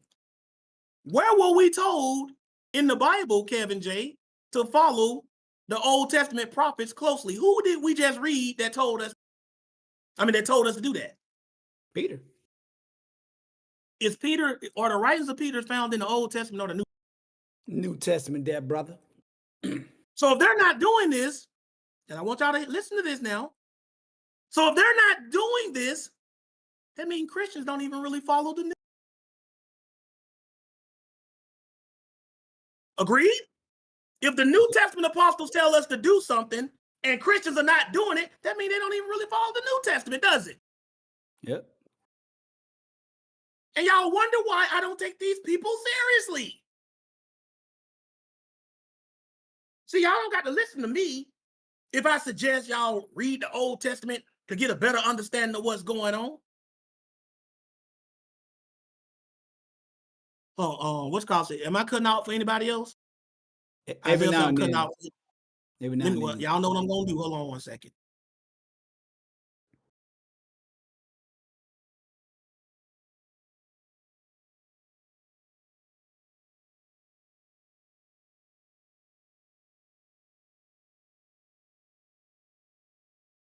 Yeah, it's not often, but it's every now Okay, and can y'all hear me now? I leave out and come back when I have problems. Y'all can hear me? I'm good? Loud and clear? He said, yep. I just had to do that. Right? So we're told to do this in the New Testament. And they're not doing it. Christians are not doing it. But see, Brother Josh is going to show y'all exactly what we're supposed to do. And we were told to closely follow the Old Testament prophets. And Peter even told you why we should. He said, their prophecy did not come by their own will. Holy men spake as they were moved by the Holy Spirit. So Peter is telling you that the prophets of old are Holy Spirit authenticated. So now that we were told to do that, Kevin J, by Peter, one of the chief apostles in the Bible, what do you think I'm about to do next? Kevin J, you gotta unmute yourself. I can't hear you. Hold on now. Say it again. Now I hear you. I said, so since we were just told by one of the chief apostles to follow the Old Testament prophets very closely, what do you think I'm about to do now? Oh, we finna hit that Old Testament, dear brother. We're gonna hit the Old Testament prophets. Why would anybody object to that? That's what Peter told us to do. That's what Paul said he believes in. So watch this. Now let's do that.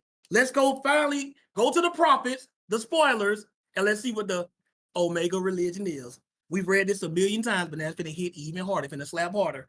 Isaiah chapter 2, 1-4. Mm-hmm. See, I can go to the same verse over and over again in different classes and pull something different out of it as it pertains to the class. I'm trying to show y'all this. We're going to the future. Spoiler alert.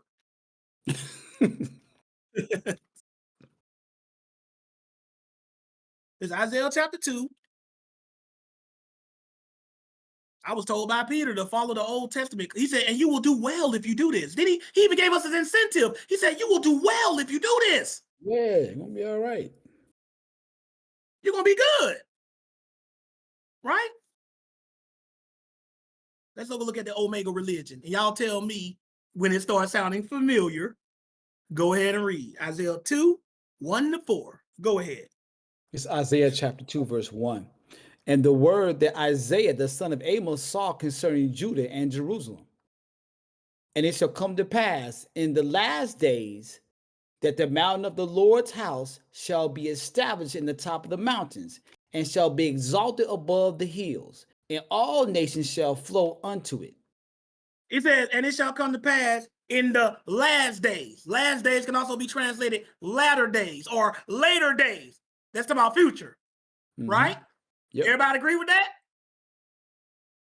What's going to be happening in the last days? It says that the mountain of the Lord's house shall be established in the top of the mountains and shall be exalted above the hills, and all nations shall flow into it. Let's see what's else going to be going on in the future. Spoilers. Go ahead. 3. Many people shall go and say, come ye, and let us go up to the mountain of the Lord, to the house of God of Jacob, and he will teach us of his ways, and we will walk in his paths. For out of Zion shall go forth the law, and the word of the Lord from Jerusalem. It says, and many people shall go up and say, come ye, and let us go up to the mountain of the Lord, to the house. That word house there means temple. So there's going to be a temple in the future, right? Yep. To the God of Jacob, and he will teach us his ways. The God of Jacob is going to teach the nations in the future his ways. Has this happened yet, y'all? Nope. Chat? Has this happened yet? This ain't happened yet. This is a future event. This is a spoiler. But what is he going to be teaching? What is his ways going to be? For out of Zion shall go forth the law. What law, y'all? What law? Y'all tell me. I ain't going to give y'all all the answers. What law? Torah, law of Moses. Amen. And this is after Jesus comes back, and Jesus is going to be over this. So let me ask y'all a question. What are the tenets? That means the teachings of the Omega religion. What are the teachings? Y'all just said the answer. Just repeat what you just said in the chat. The law of Moses. Let me ask y'all a question. Do Catholics teach the law of Moses? Kevin J? No. Keanu?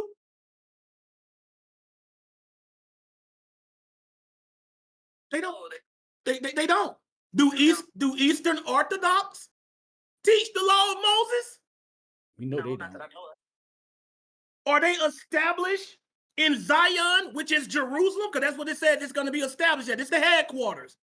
Is the Roman Catholic Church, is their headquarters in Jerusalem, or is it in Vatican City? Vatican City. So we learned something else about the Omega religion. The Omega religion, its headquarters is in Jerusalem, Zion. Come on, somebody. Not Utah, Mormons.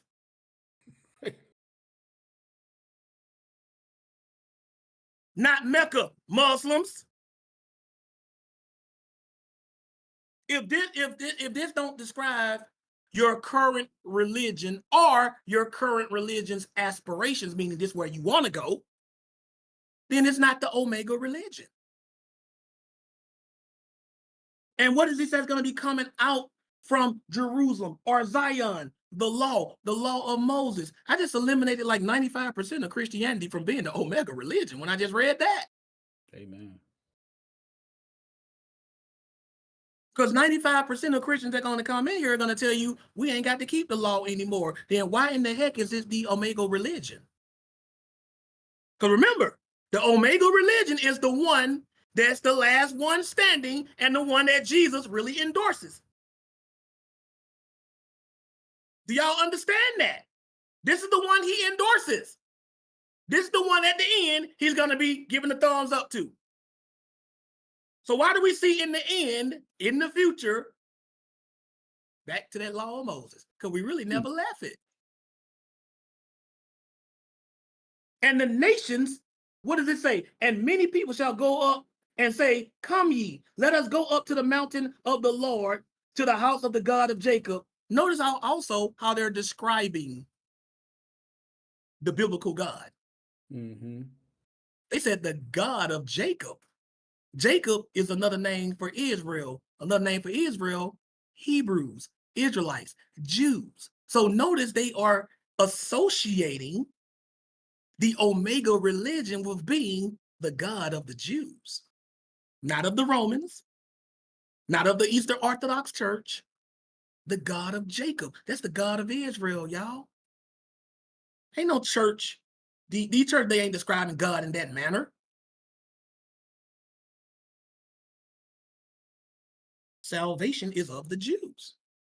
But look what they're doing. It says, and many people shall go up and say, come ye, and let us go up to the mountain of the Lord, to the house, the temple of the God of Jacob, and he will teach us his ways. So the Omega religion is going to have people coming from all over the world to learn about Judaism.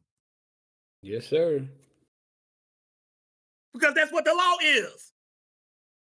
And I've ran across some people that try to say, no, the law here is not the same law given to Moses. Oh, I'm going to bust that up real nice.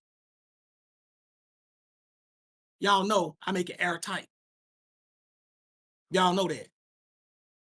Ain't no leaks in this. Right? Let's see what else is going to happen. Because it says the law. They're coming from all over the world to learn the law. That's Judaism. Every Christian knows that. That's Judaism. That's Old Testament. Then how come in the Omega religion? Because this is how everybody's worshiping. Remember, religion means how you worship. Pertaining to God or a deity. Notice at this time in history, Kevin J, everybody eager to come over here and learn this law of Moses. Mm-hmm. They eager. Oh, it gets better too. Right? Continue. It's Isaiah 2:4. And he shall judge among the nations, and shall rebuke many people, and they shall beat their swords into plowshares, and their spears into pruning hooks. Nations shall not lift up sword against nation, neither shall they learn war anymore. That's definitely Y'all the know future. this is the future. Y'all know this is the future because y'all know the nations are still warring with each other today. You can't turn on the news without reading about that stuff. And the person that's going to judge among the nations is saying the Lord here, but we know from reading the New Testament, this is talking about Jesus doing this. So he's going to bring peace on earth. He's going to end the warring among the nations, after he humbled them. Mm-hmm. So what happens after Jesus come back? What religion? I'm going to let y'all answer this. What religion is Jesus coming back with? Y'all tell me in the chat. What religion he coming back with? Y'all tell me. Judaism. There you go. Judaism. That's what he's coming back with. He's coming back with Judaism. But wait a minute. Jesus would be the Christian part, right, Kevin J? Mm-hmm. And the Judaism would be the Hebrew part, right, Kevin J? Mm-hmm. And what was Paul's religion that he declared? Jesus, the law and the prophets. Judaism. Jesus, the law and the prophets. Do y'all think it's a coincidence that what we're getting as the Omega religion is exactly what Paul, Peter, all the other apostles, and all the early Christians were practicing before the corruption? Y'all think it's a coincidence that they're doing it exactly the way it's going to be done as the Omega religion? See, I know what I'm teaching is going to survive, even if I'm long gone and everybody here today is long gone. If we don't even live to see it play out until, if we're blessed, we come up in a resurrection. I know what I'm teaching is going to win because my teachings is the Omega religion. Notice we ain't read anything about them going to Vatican City or going to Russia or going to Eastern Europe. It don't say that, does it? It said they're going to Jerusalem. That's Israel. It don't say nothing about no Mecca. So don't try to insert your belief system into this. And he said nothing about no Utah. None of that crap. And it say nothing about no Egypt. For all my Kemet people who may be listening that want to make Egypt a holy place. Kemet. No. Jerusalem, Israel, Palestine. And you're learning the law. And you're going to be happy to learn it then. Y'all going to be eager to learn it then. This is the Omega religion. Judaism ran by the King of Kings and the Lord of Lords, Jesus Christ, Yeshua HaMashiach. Amen. That's the Omega religion. And if you still disagree, show me your religion as the Omega religion. You can't do it. You can't do it. I don't want to hear nothing. I don't want to hear about the history of the Eastern Orthodox Church. I don't want to hear nothing about what y'all believe. Same thing with the Catholics. Same thing with the Muslims. Same thing with any other denomination out there among the 45,000 plus. I don't need to hear all of that. Let's just cut to the chase. Take me to the Omega religion and show me that it lines up with what you believe. Do that, and I'm converting over to your religion today. Now watch how they start filibustering. They don't want to do that. Well, that's in the Old Testament, but Peter is the one that told us to follow this closely. He told us to do this. You get mad at me for doing something that the Apostle Peter said? Mr. Catholic, who believes Peter was the first pope? So you don't want to listen to the first pope, Mr. Catholic? See, when you throw their own stuff back in their face, they don't know what to do. Okay, we'll let Peter be the first pope for today. For you, Mr. Catholic, what did the first pope tell you to do concerning Old Testament prophecy? Follow it closely. Funny how your first pope ain't mentioned as being a pope in the future or Catholicism in general. I guess your first pope betrayed you. Right. Right? Stop playing games. I keep telling y'all, if they're not in the end, they didn't win. Real easy. Y'all let me know right now. Do anybody, before we move on to the next one, anybody see Catholicism anywhere in here? Or Eastern Orthodox or Baptist or Protestant? Y'all let me know before we move on. Keanu, you wear glasses, so I know you might be able to see it a little better than the rest of us. Do you see anything about this? Catholic, anything? No, we don't see nothing. I'm serious. If somebody really think they see it, I'm listening. They don't want nothing to do with this Omega religion, man. This the nuke right here, Kevin J. This the end all be all. Yeah, man. They don't want nothing to do with this. If they come on this stage, I'm gonna take them straight. I'm gonna say, show me your religion in the future.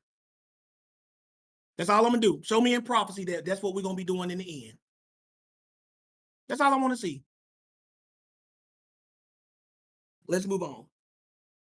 Still in Isaiah. Let's go to another one we like to go to, but we ain't gonna read about the pork part. Isaiah 66. We're following the prophets closely. That's what we were told to do. We're being obedient Christians. That's all we're doing. And the only Christian that doesn't like an obedient Christian is a disobedient Christian. That's why they don't like us, because they're disobedient. Oh, don't worry. We'll show you your religion in prophecy, but it's not the Omega religion. Oh. Oh, don't think y'all ain't in there at all. I just told y'all ain't the Omega religion. That's all I said, ain't it, Kevin J? Yep. Oh, y'all in there. Y'all just ain't the Omega religion. This is what we believe.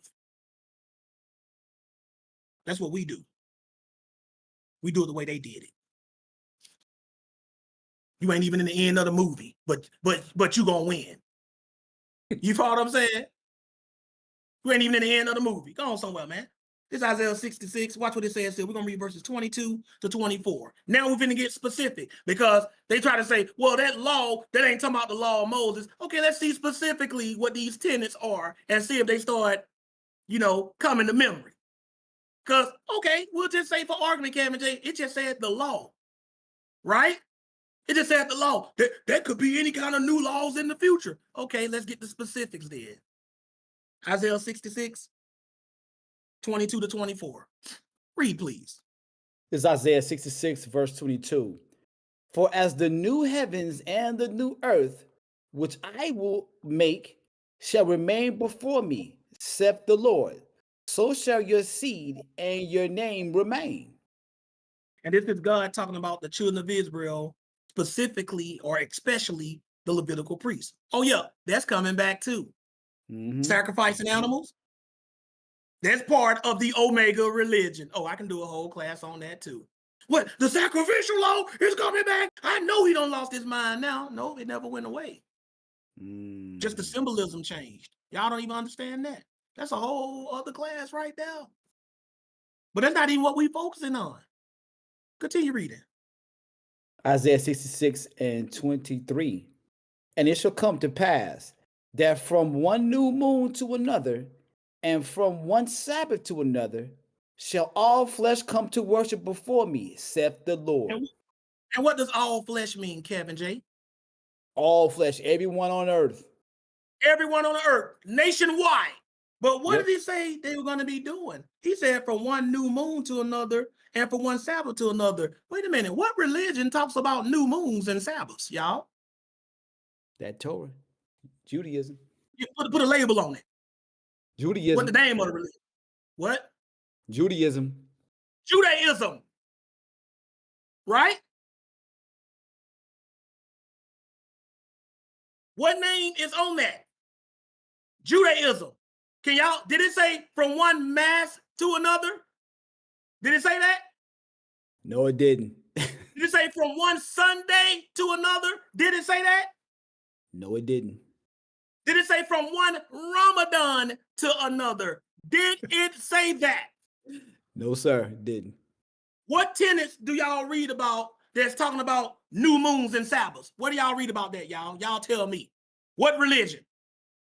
Torah, the law. Judaism. So what religion is all flesh going to be practicing as the Omega religion, y'all? What religion? Judaism. And who's going to be running the show, Kevin J? Christ. That's exactly how we worship now. Mm-hmm. But let me prove to y'all that this is Judaism, right? First it said new moons. Let's read about new moons in the law, because it said out of the Zion shall come forth the law. This is where all these people are coming in Isaiah 66. They're coming to Zion. They're coming to Jerusalem, right? Yep. So it said out of Zion shall come forth the law. Let's show you that this is talking about the law of Moses, because it mentioned new moons and Sabbath. Let's get this new moon first, then we're going to do the Sabbath. First, go to Numbers 10 and verse 10. One verse. Did you want to come back to 24? I don't think we read 24 yet. We don't need to read 24. Okay, we good? Okay, so we're going now? Yeah, we good. Okay. We're going to Numbers 10 and 10. Because they said they're going to be keeping the new moons and the Sabbath. Just to prove to y'all that this ain't something new that's going to pop up in the Omega religion, I'm going to show you that this is drawing from the law of Moses. Judaism, baby. Yep, I got it. Did it say from one Christmas to another, Kevin J? No, it didn't, sir. Did it say from one new moon? From one new year to another? Did it say that? No. But this is all the stuff Christians and stuff are doing now. Valentine's Day, St. Patrick's Day, Lent, Easter. Did it say any of that in the Omega religion? Nope. No, it did not. So if you ain't showing me your religious practices in the Omega religion, that means your religion is not the right one. If your religion was the right one, it should say from one Christmas to another, or from one Yuletide to another, or from one birth of Jesus to another, like the birth of the Messiah, birthday, or something like that. It would have been worded in a way that we know, it's definitely talking about Christianity. Notice it's taking you back to these same old Judaic laws, the law of Moses. That's the Omega religion. So we already know if you straight up anti-law of Moses, you already cooked. Mm. You cooked before we even turned on the stove. Nope. You showed up in the kitchen burnt. Like, I'm like, okay, Kevin, let's go. Dang, he already burnt. Ain't no sense even putting him on the stove. He already burnt. You showed up in the kitchen burnt. He ain't mentioned none of your practices. Show me Lent. I want to see Lent. Remember that guy, the Eastern Orthodox who was here a week ago or so? Talking about Lent. Talking about John, Apostle John made a reference to it. Where's Lent in the Omega religion? Please show me. You ain't gonna find it. You ain't gonna find it. Show me Ash Wednesday in the Omega religion. Come on, Catholics, where y'all at today? Show me Ash Wednesday. You don't exist. How many times I got to say it? If you're not in the end, you didn't win. I'm going to keep saying it so they understand, Kevin J, till they get it. See, I know we won, y'all. Like that song that my beloved brother Marcel did, who I like to call Marcelo. What's the name of that song? Already won. We already won, y'all. Because we know that what we're doing is what's in the end. Never been defeated. We already won. Argue amongst yourselves all you want. But when you're done arguing with each other, come over here and show me that your religion is the Omega religion. Bet you can't do it. But let's see where this came from. Numbers 10 and 10. Read that, please. This is Numbers chapter 10, verse 10. Also in the day of your gladness, and in your solemn days, and in the beginnings of your months, ye shall blow with the trumpets over your burnt offerings, and over sacrifices of your peace offerings, that they may be to you for a memorial before your God. I am the Lord your God. So God is telling the children of Israel, the Israelites, the Jews, the Hebrews, right here, when they should blow these trumpets. He said, also in the day of your gladness and in your solemn days, that mean holy days, and in the beginnings of your months. In the Hebrew, the word translated months here is the Hebrew word kodesh, and it literally translates as new moons. But instead of me doing that, I'm just going to read out of another translation so I can see that's what it's talking about. Read exactly what you just read, but in the GNB, Keanu, Good News Bible. Good news. Numbers 10 and 10. Because remember it said from one new moon. These are religious celebrations, the new moons. Right? It's number 10 and 10 in the Good News. What does it say? Also, on joyful occasions, at your new moon festivals and your other religious festivals, you are to blow the trumpets when you are present, your burnt offerings, when you present your burnt offerings and your fellowship offerings, then I will help you. I am the Lord your God.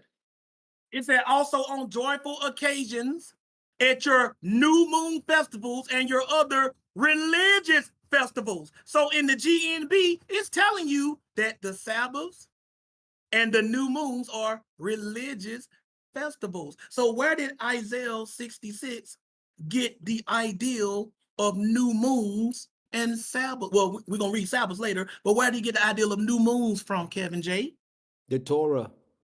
The Torah. The law.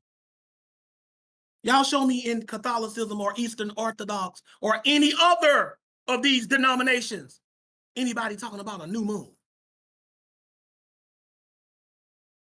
any Christian denomination. Show me that.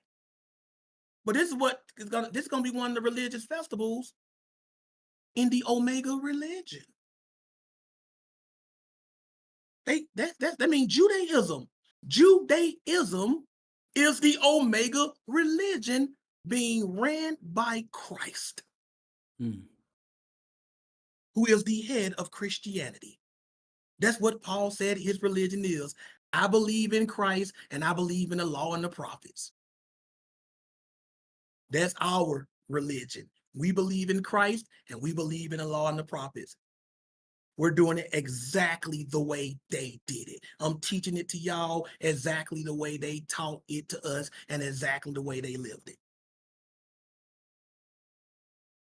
So why do they have a problem with us? Because they're not the Omega religion. They the phonies. We ain't got to worry about them. Prophecy has already doomed them. Y'all religion gonna die out. Y'all ain't gonna make it. Your religion ain't gonna survive. The Bible has already declared it.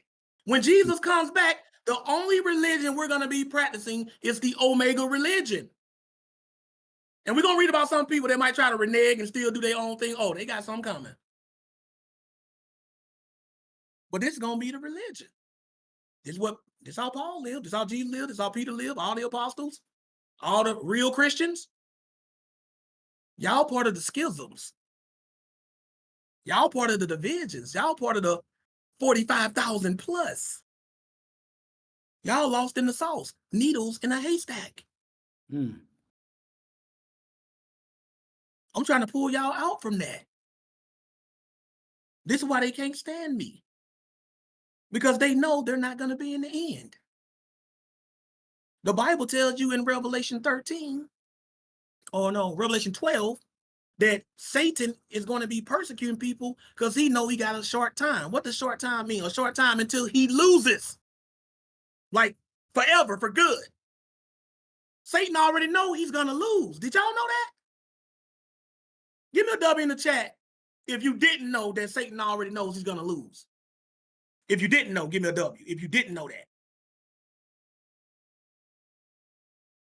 See, Satan already knows he's going to lose. Do y'all understand that? He knows. So he's trying to take as many people down with him as he can. Amen. And all of these different denominations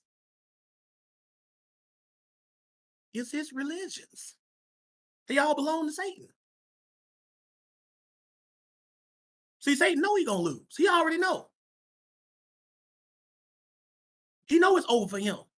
But it's not over for you. You don't have to be a perpetual loser. Just join the winning team.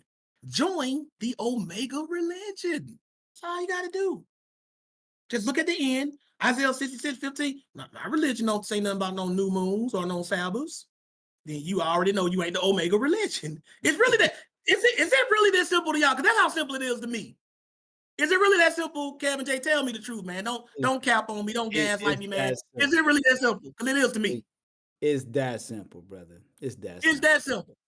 Chat, don't gaslight me, man. Y'all can be honest with me. Is it really so simple that, you just look to the future and see if what they're doing is what you're doing now? Is it really that hard to do that? And just make a decision? If you're the Omega religion or not, is it really that hard? I need to hear it from y'all. I don't want y'all to be walking around. It's difficult. I'm just pretending like I understand it. It's really that simple. The Catholic Church don't talk about no new moons and no Sabbaths. In fact, they changed the Sabbath to Sunday. They're not the Omega religion. Same thing with the Eastern Orthodox. They're not the Omega religion. What about Seventh-day Adventists, Josh? They keep Passover. They keep the Sabbath day. Same thing with Jehovah's Witnesses. Yeah, but do they believe in salvation of the Jews? Nope. They ain't the Omega religion. It has to be everything, y'all. And I ain't said this in a couple of weeks.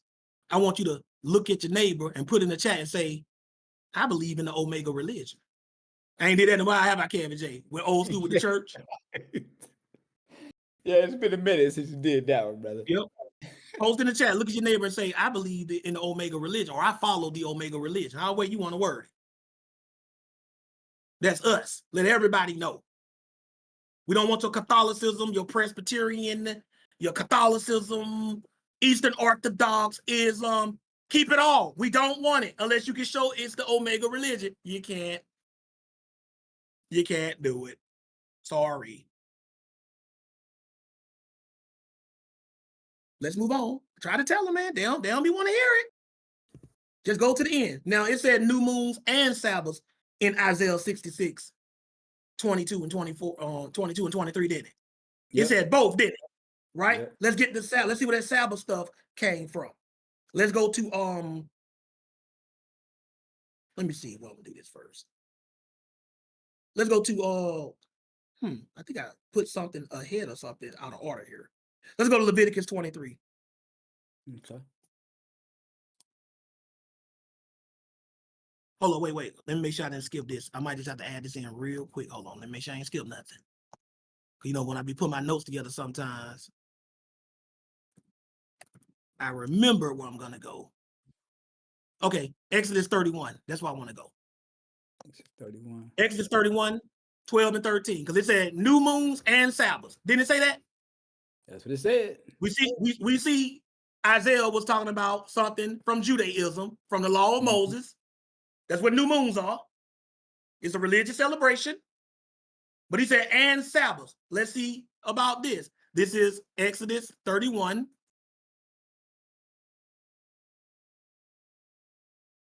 (12 and 13). Let's see where we got that from. Go ahead and read. This is Exodus chapter 31, verse 12. The Lord commanded Moses. I'm sorry, I'm in the wrong spot. I was telling the good news. Let me go back. Send that good news, my bad. This is Exodus 31 and 12 in the KJV. And the Lord spake unto Moses, saying, Speak thou also unto the children of Israel, saying, Verily my Sabbath ye shall keep, for it is a sign between me and you throughout your generations, that ye may know that I am the Lord that doth sanctify you. So hold up. So in the Omega religion, where did they get Sabbath from? Kevin J. Oh, right here in the Torah. Right here in the Torah. Right here in the Torah, in the law of Moses. Yep. Right?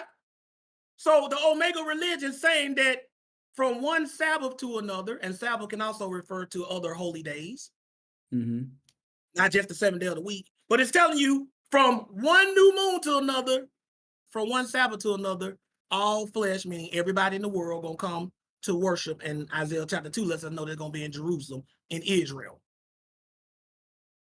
It didn't say nothing about no having mass or celebrating Christmas or Easter or none of that crap. Why is it that the Omega religion sounds just like Judaism?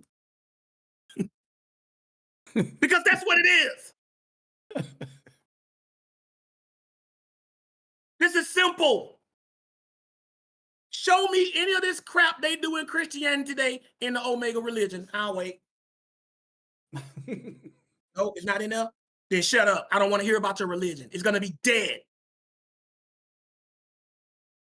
If it's the true religion, it should be talked about in prophecy.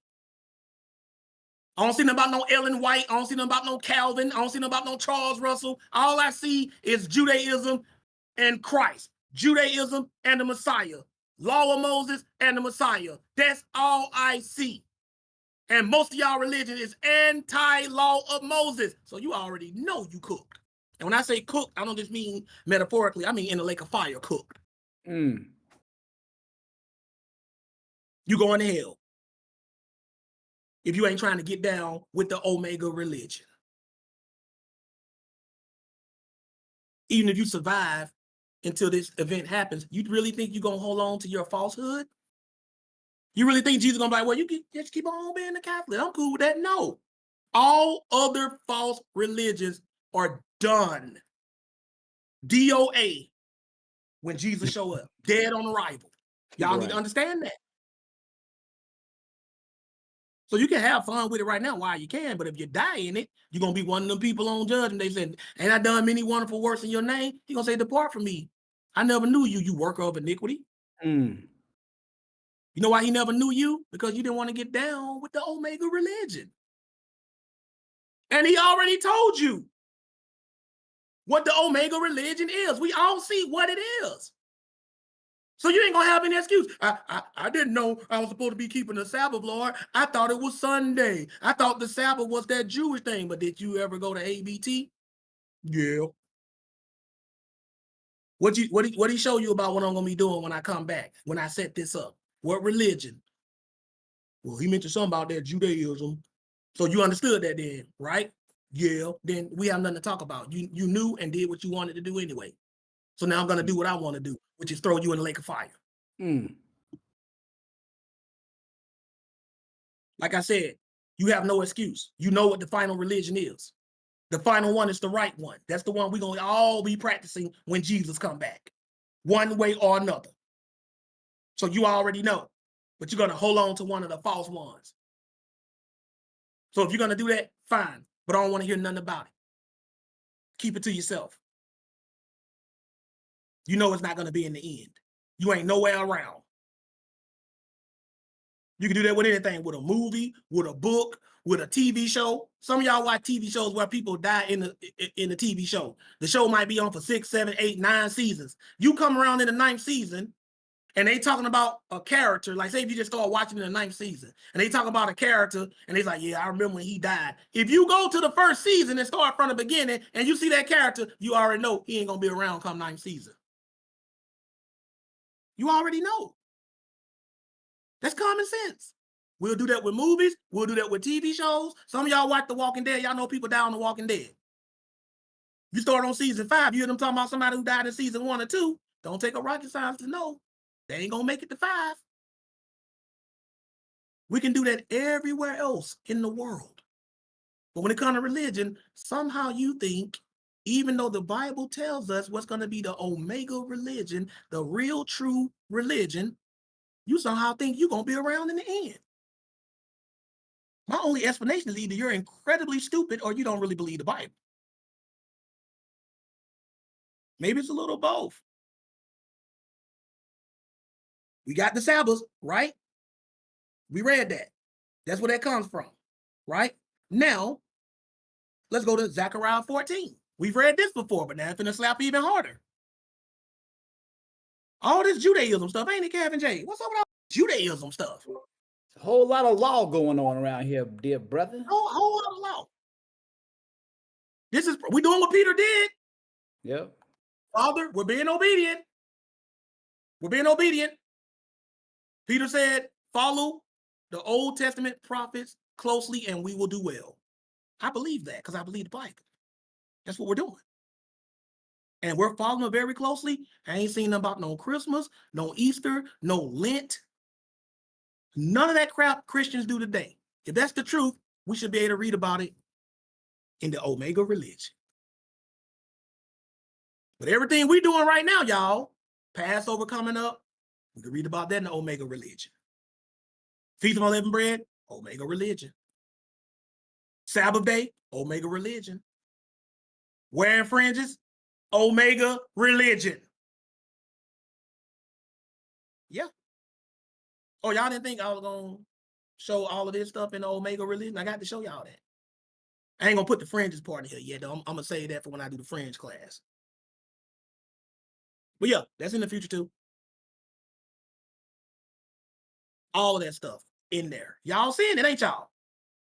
Y'all see it? Do anybody? Y'all let me know. Do y'all see anything other than Judaism as the world practice? Y'all see, Kevin J, you see anything else? This is what we showing right here is all we need. I would love to see Christmas. But that's what y'all do now. Oh, that's Jesus' birthday. I would love to see Easter. All this Judaism stuff. Right? This is Zechariah 14. 16 to 19. Again, this is after Jesus came back and after the nations tried to come against Jerusalem. Remember I said you're going to have to humble them. Mm-hmm. Remember that? Miss me with this mess. Tired of playing with them, y'all. I'm tired of y'all Eastern Orthodox. If you want to know how I feel about Eastern Orthodox, fine. Just show me in prophecy that we're going to be doing what they're doing, dyeing eggs red. Please show me that in the Omega religion. Just hit them with that. Say, do you have the Omega religion? They ain't gonna know what the heck you're talking about. What's the Omega? Somebody might guess Omega. You mean last religion? Yeah, last religion. Can you show me that your religion gonna be the last religion we practice in prophecy? Can you show me that? You know, everything that you're doing now, all this stuff you believe? Well, no, then it ain't the real one. It ain't the right one. That's easy, y'all. Zechariah 14, 16 and 19. Go ahead and read, Kevin J. This is Zechariah chapter 14, verses 16. And it shall come to pass that everyone that is left of all the nations which came against Jerusalem shall even go up from year to year to worship the King, the Lord of hosts, and to keep the Feast of Tabernacles. It says, and it shall come to pass that everyone that is left of all the nations which came against Jerusalem. Why I say everyone that's left? Because God wiped out everybody else that tried to come against Jerusalem. Mm-hmm. So all the leftovers, right, who got the message. It said from year to year, because high holy days, they come once a year, right? It said they're going to come year to year to worship the King, the Lord of hosts. This is talking about Jesus, by the way. And to keep the Feast of Tabernacles. Question, Kevin J. Do the Catholic Church teach the Feast of Tabernacles? No, sir. What about the Eastern Orthodox? Nope. What about Jehovah's Witness? Nope. What about Mormons? Nope. Presbyterians? Nope. Baptists? Nope. Pentecostals? Nope. Do you know why I'm making you go through all these like this? Because every time I name one and you say no, that means they're not the Omega religion, or they would be doing this now. Amen. Or acknowledging it, that we're supposed to be doing it when we can. They don't teach no Feast of Tabernacles. And it says, everyone that came against Jerusalem, prophecy says everybody in the world gonna try to come against Jerusalem. So this is everybody in the world. But watch what it says is gonna happen if they don't. Go ahead. 17. And it shall be that whoso will not come up of all the families of the earth unto Jerusalem to worship the King, the Lord of hosts, even upon them shall be no rain. And it says, and it shall come to pass, right? And it, hold on, let me get here with you. Verse 16, yeah. And it shall come to pass that everyone that is left of the nations shall go up even year to year to worship. Did you skip? Oh, verse 17. Okay, I got you. And it says, and it shall be that whosoever will not come up of all the families of the earth, all the families of the earth mean who, Kevin J? All the people on the earth that's there, flesh. So if all the people on the earth don't come up to worship, you know, to keep the Feast of Tabernacles, and I'm gonna show y'all later that it means every other thing too. We already saw that in Isaiah 66, but I'm gonna show y'all again, right? You mean to tell me during the time when the Omega religion is in full effect, that if you don't want to practice keeping and the Feast of Tabernacles, God is gonna punish you by not giving you no rain? That's what it say. By giving you no rain? What happens if you don't get rain in your country, Kevin J? What your crops? If you never get rain, they won't get water. mm-hmm. You won't Your have lake's to gonna dry out. Your Right. well's gonna dry out. Yep. You can't feed your cattle. You can't feed your family. Yep. Y'all do know you can go a lot longer without food than you can without water. So what God is saying here is that if you don't come up to practice Judaism, which is the Omega religion, I'm going to kill you, because that's what a drought does. It leads to famine, which leads to death. It said to keep the Feast of Tabernacles. Did it say Mass? You know what Catholics do? Nope. Did it say to come up to say the Rosary? No. Did it say that? No. To take the Eucharist? No. It don't say any of this stuff. Notice, and I'm going to show you that this is straight out of Judaism, right? Read the next verse, verse 18. 18. And if the family of Egypt go not up and come not, that have no rain, there shall be the plague, wherewith the Lord will smite the heathen that come not up to keep the Feast of Tabernacles. And heathen means nations. Mhm. It says, and if the family of Egypt, he get more specific, but we already know he said everybody, right?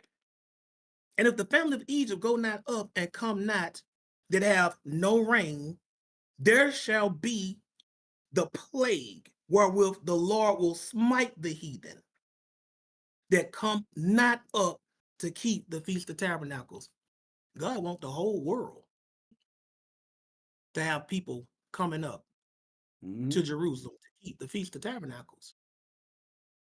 I ain't never read about no Feast of Tabernacles in Catholicism. Anyone of y'all in the chat want to bring me up to speed? Any Christian church y'all ever been to talking about the Feast of Tabernacles? Observing it, mentioning it, acknowledging it? Any one of y'all? I don't see anything about it. That means it's not part of their religion, which means it's not the Omega religion. But we teach the Feast of Tabernacles at ABT. Other people teach it. But they say you ain't got to do all that stuff. That's done away with. Then why is God threatening to kill people who don't want to practice Judaism? And let me show y'all, this is straight out of Judaism, right? Go to Leviticus 23. It said Feast of Tabernacles, right? That's what it said.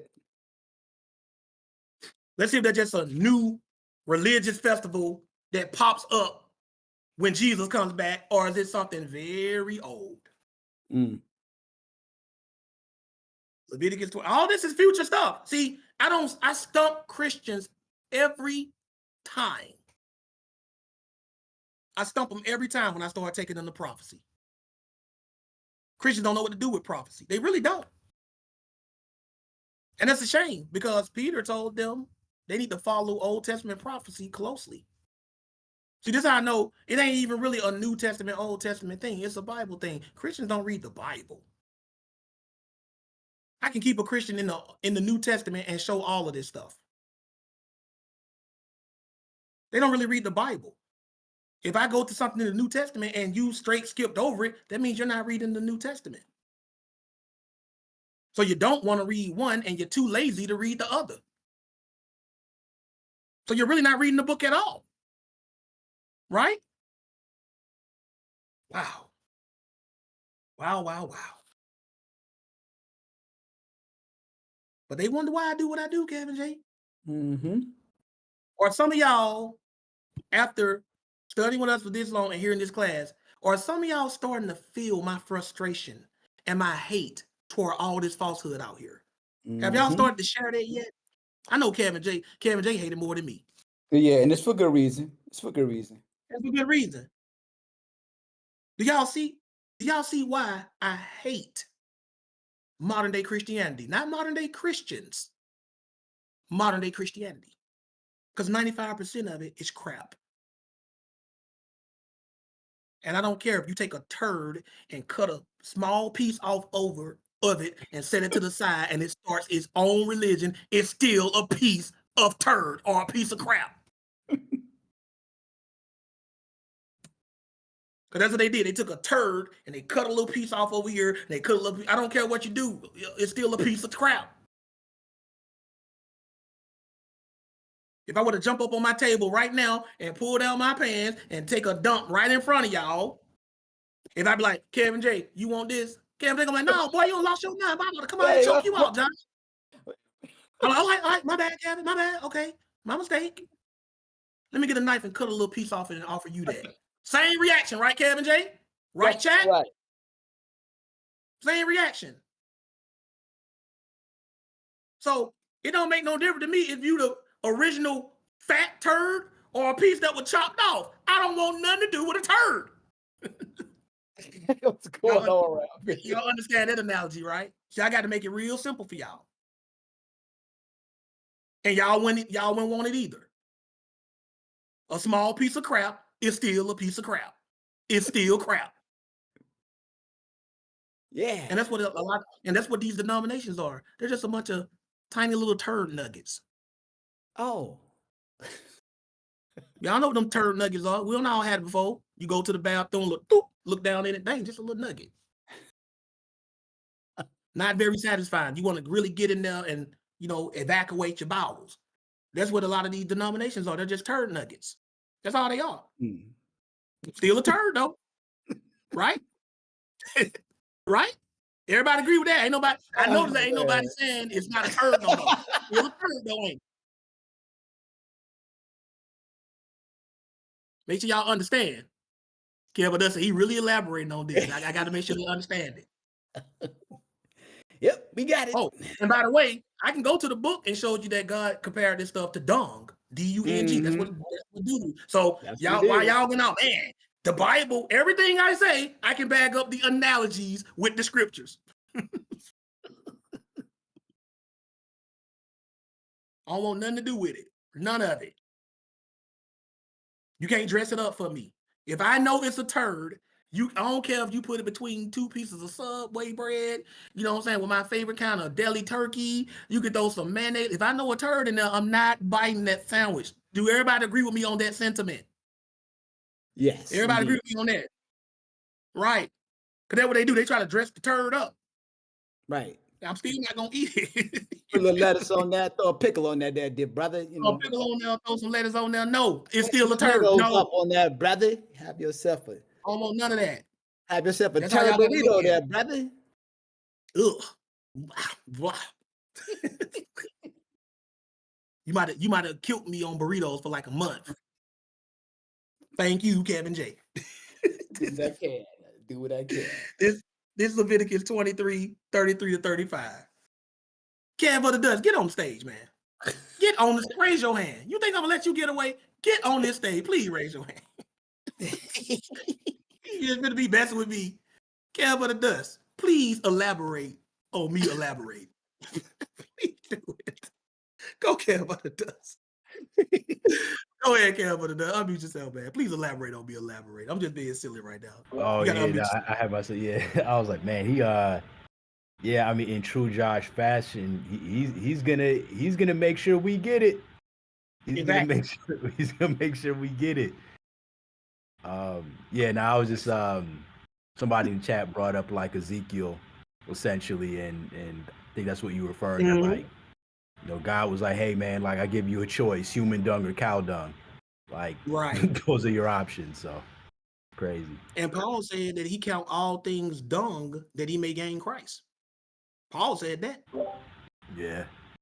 So it's there for sure.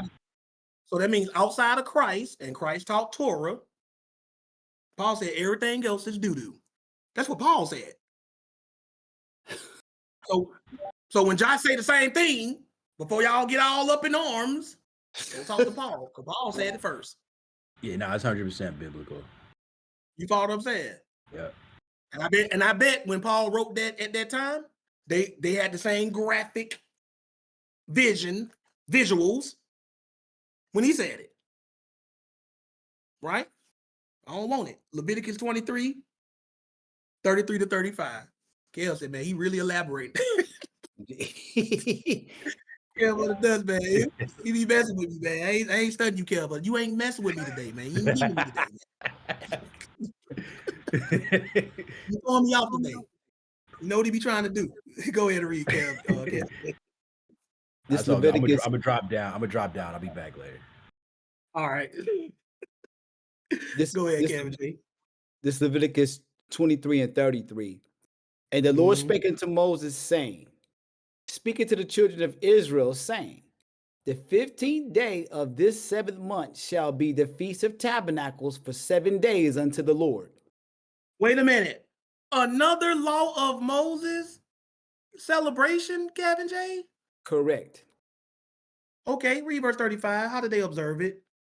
35. On the first day shall be a holy convocation. Church. Ye shall do no servile work therein. It said, on the first day shall be a holy convocation. Ye shall do no servile work therein. We ain't gonna go into all the detail because they were doing sacrifices and stuff with this stuff too.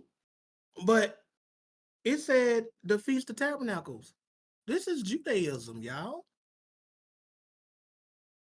So we don't got what? The new moons, the Sabbaths, the Feast of Tabernacles. We ain't read nothing about no communion, no Lent, no Ash Wednesday, no rosary beads, no Christmas, no Easter, no New Year's, no Valentine's Day, no St. Patrick's Day, no Halloween. None of this stuff is part of the Omega religion. But everything we see that's a part of Omega religion come from the law of Moses, Judaism. And this is what 95% of the world is running like mad from. So, Kevin J, if Jesus came back right now with the Omega religion, how many people going to hell? Brother, countless, man. It's sad. Do y'all see this? How many people going to hell when he comes back with this? That's why I'm trying to get y'all to get in right now. Right. Because when he come back, it's going to be too late. He ain't trying to hear that. You're going to either die or he going to let you live and you're going to be like forced to do it. But this should tell you that your religion is not the right one. Right. You know good and well in your religion, they ain't talking about no Sabbath day, no new moons, no Feast of Tabernacle, no Passover, no unleavened bread. They ain't talking about none of that stuff. They ain't talking about observing it. They ain't even talking about acknowledging it. Some of this stuff we know because of where we are, we can't do it. But it's still a part of our religious belief. It's not even a part of their religious belief. I ain't saying nothing about no Pentecostals. They ain't say they're going to be from one Sabbath to another or one Sunday to another, coming up, speaking in tongues, falling out, foaming at the mouth. Yeah. Right now, you can Google. I ain't even have this part of the class. Why did Kevin J? I'm just going to do a little experiment right now. A list of Catholic religious festivals. And I just threw something out here. Look. Right? Look what they got. You can Google this yourself. It'll probably pop up on the AI. Look, you got Ash Wednesday. And every time I go to one, Kevin J, and it's just the Catholics. I want you to tell me yes or no if that's part of the Omega religion. Okay, here we go. Ash Wednesday. No. Palm Sunday. No. Holy Thursday. No. Good Friday. No. Easter Sunday. No. Ascension. No. Now, this is a trick question. Pentecost. That is a trick question. Yes or no? That is a trick question. Pentecost, no. Is that part of the Omega religion?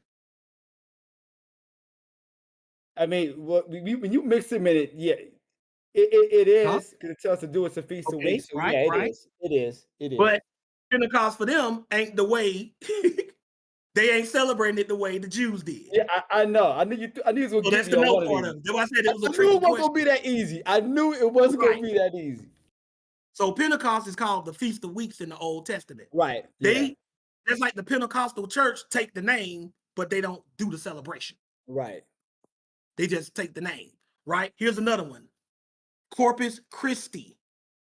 This is the Eucharist. No. Sacred Heart of Jesus. It's a feast honoring the heart of Jesus. No.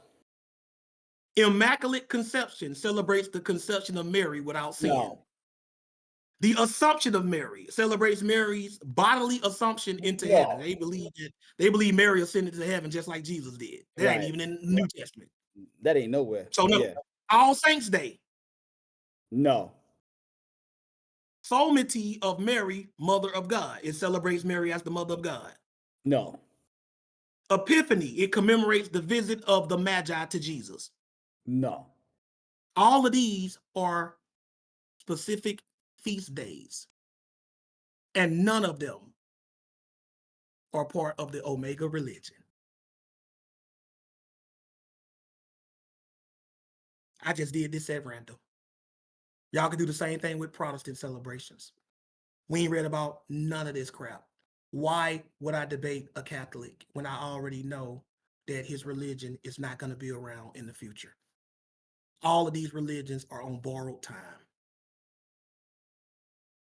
We need to know that. They're all sinking ships. There are 45,000 sinking ships out at sea right now. Why would you jump from one to the other? If both ships are sinking, Kevin J, what difference does it make if I jump from one to the other? It's still gonna drown. Still gonna drown, still going down. That's why we deal with the Omega religion. This is the last religion. You don't see anything. And it was the first, Alpha and Omega. Started with Jesus, ending with Jesus. A lot of them started with Jesus, but they ain't end with him. Right? Let's move on. Let's go to Zechariah chapter 8. We only got 2 more after that. They make all kinds of excuses. Somebody show me a Christmas tree in the Omega religion. Somebody show me that. I want to see that. That's what y'all doing right now. If that's what we're supposed to be doing, it should pop up. Y'all just make stuff up. All these festivals. How many festivals that? Let me see. That was 1, 2, 3, 4, 5, 6, 7, 8, 9, 10, 11, 12, 13, 14. 14 man-made feasts. 14. That's more than the ones that's actually in the Bible. So you can create 14 holy days on your own, but you can't use one that God came up with? Even Pentecost is just a name because they commemorating when the Holy Spirit came down in the book of Acts. They're not commemorating the Feast of Weeks. Y'all understand that? 14, not one that God came up with. How is that the Omega religion? You follow what I'm saying? How is that it? Oh yeah, and from Dutch to Pearl said there's more of them too. I know there's more. I'm just naming these 14. I know there's more. It wasn't an exhaustive list. Right? Zechariah chapter 8. Let's see who they're going to be going to, Kevin J, to understand the Omega religion. Let's see if we're going to say a Catholic or Eastern Orthodox. It's going to take us back to salvation is of the Jews. Zechariah 8, 20 to 23. Once again, spoiler, in the future prophecy. Zechariah 8, 20 to 23. When you get there, Kevin J, read, please.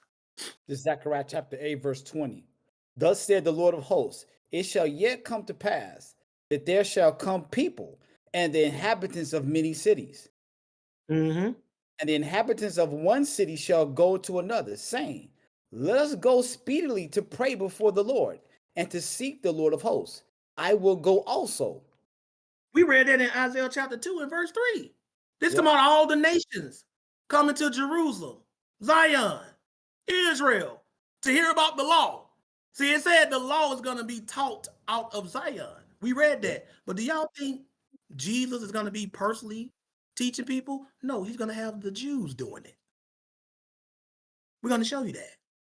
Right? Read, please. 22.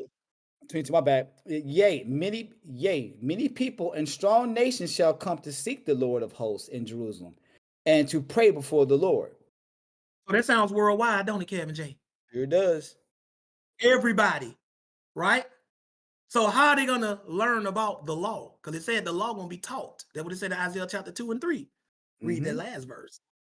23. Thus said the Lord of hosts, in those days it shall come to pass that 10 men shall take hold out of all the languages of the nations, even shall take hold of the skirt of him that is a Jew, saying, we will go with you, for we have heard that God is with you. Look Thus says the Lord of hosts. And y'all know this ain't happening right now. No. Y'all know this is future. Thus said the Lord of hosts, in those days it shall come to pass that 10 men shall take hold out of all languages of the nations, even shall take hold of the skirt or fringes, tassels. I can prove that. That's another class though. Of him that is a Jew. Did it say that is a Catholic? Did it say that? Nope. That is a Seventh-day Adventist. Nope. Kevin J? No, sir. Jehovah's Witness? Nope. Jehovah's Witness? Mormon? Nope. Eastern Orthodox? Nope. Presbyterian? Nope. Pentecostal? Nope. Any of these Calvinists? Nope. Any of these denominations? No. Who did it say they're going to take hold of, Kevin J? The Jew. The Jew. And it says, saying, we will go with you, for we have heard that God is with you. In other words, y'all got to teach us about this Omega religion because it's y'all religion.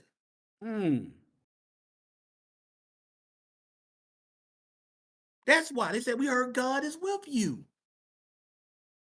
The Catholics are not Jews. The Christian church are not Jews. Do y'all see, even in the end, salvation is of the Jews. They still looking for the Jews to teach them.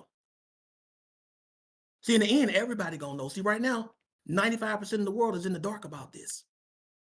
You are part of that remnant that the Bible talks about. Sisters and brothers, listening right now. You're part of that remnant, that elect, as the Bible tells them, that faithful few that know this truth. You know about the Omega religion. So what do we got? We got Judaism, we got the law, and we even got the actual Jews in the Omega religion. That don't sound like anything we got going on today in Christianity for the most part, does it, Kevin J? No, this is in the future, dear brother. This is in the future. So where are y'all getting all this Eastern Orthodox and stuff from? It didn't say they shall grab the skirt of a Russian or a Gentile, because that would be East Europe. It said a Jew. That's what it say. Salvation is of the Jews. I've been telling you, I did it with a class on the last week. Do you see how it's all connecting? Bring it on together there. Bring it on together. Coming all together. They're still the custodians of salvation. They are practicing the Omega religion. The Omega religion is Judaism and faith in Jesus Christ. And Judaism means you ain't eating no pork or no shrimp or no catfish, and you're not celebrating these pagan holidays, and you're not worshiping idols. That's the Omega religion. And 95% of Christianity is the opposite of what I just described. I don't need to argue with you. Let's just go to the end. Let's just go to the spoilers. So if you got any kind of religious denomination, I don't care what it is, come on the stage, raise your hand and just show me your religious denomination and your practices being spoken of in future prophecy and being shown as the final religion the world's going to be practicing. That's all you got to do. If you can do that, you win. That ain't hard at all, is it? Not at all. You do that, you win. Right?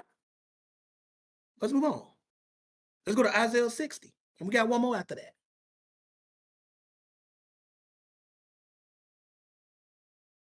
See, I don't believe in all this endless back and forth. I don't believe in all that. That's for the birds. Let's just cut to the chase. Let's go to the end. Why argue over what's going to happen in the end? Like, who's going to be right in the end? That's the big question. Who's going to be right in the end? Right? That's what everybody want to know. And that's what we all want to know.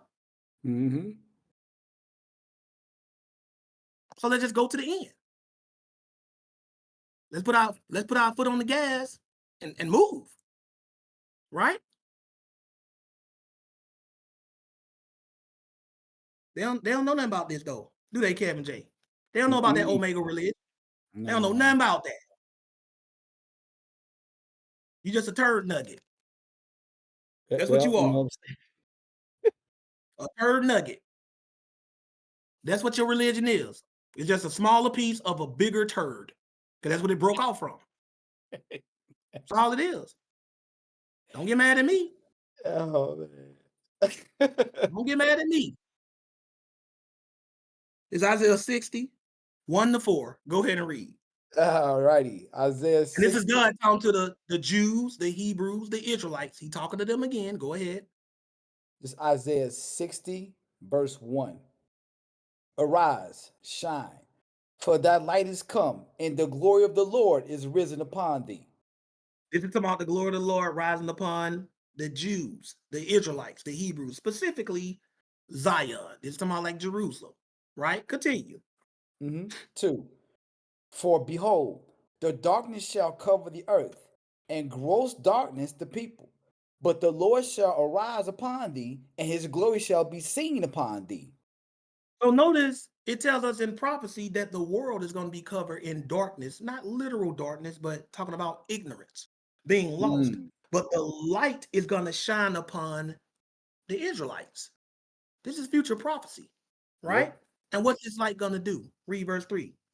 3. And the Gentiles shall come to thy light, and kings to the brightness of thy rising. Wait a minute. Did it say the Jews is going to come to the Gentiles and that the Gentiles got the light? Did it say that? No, sir. Is the Catholic Church the Gentiles, Kevin J? Correct, sir.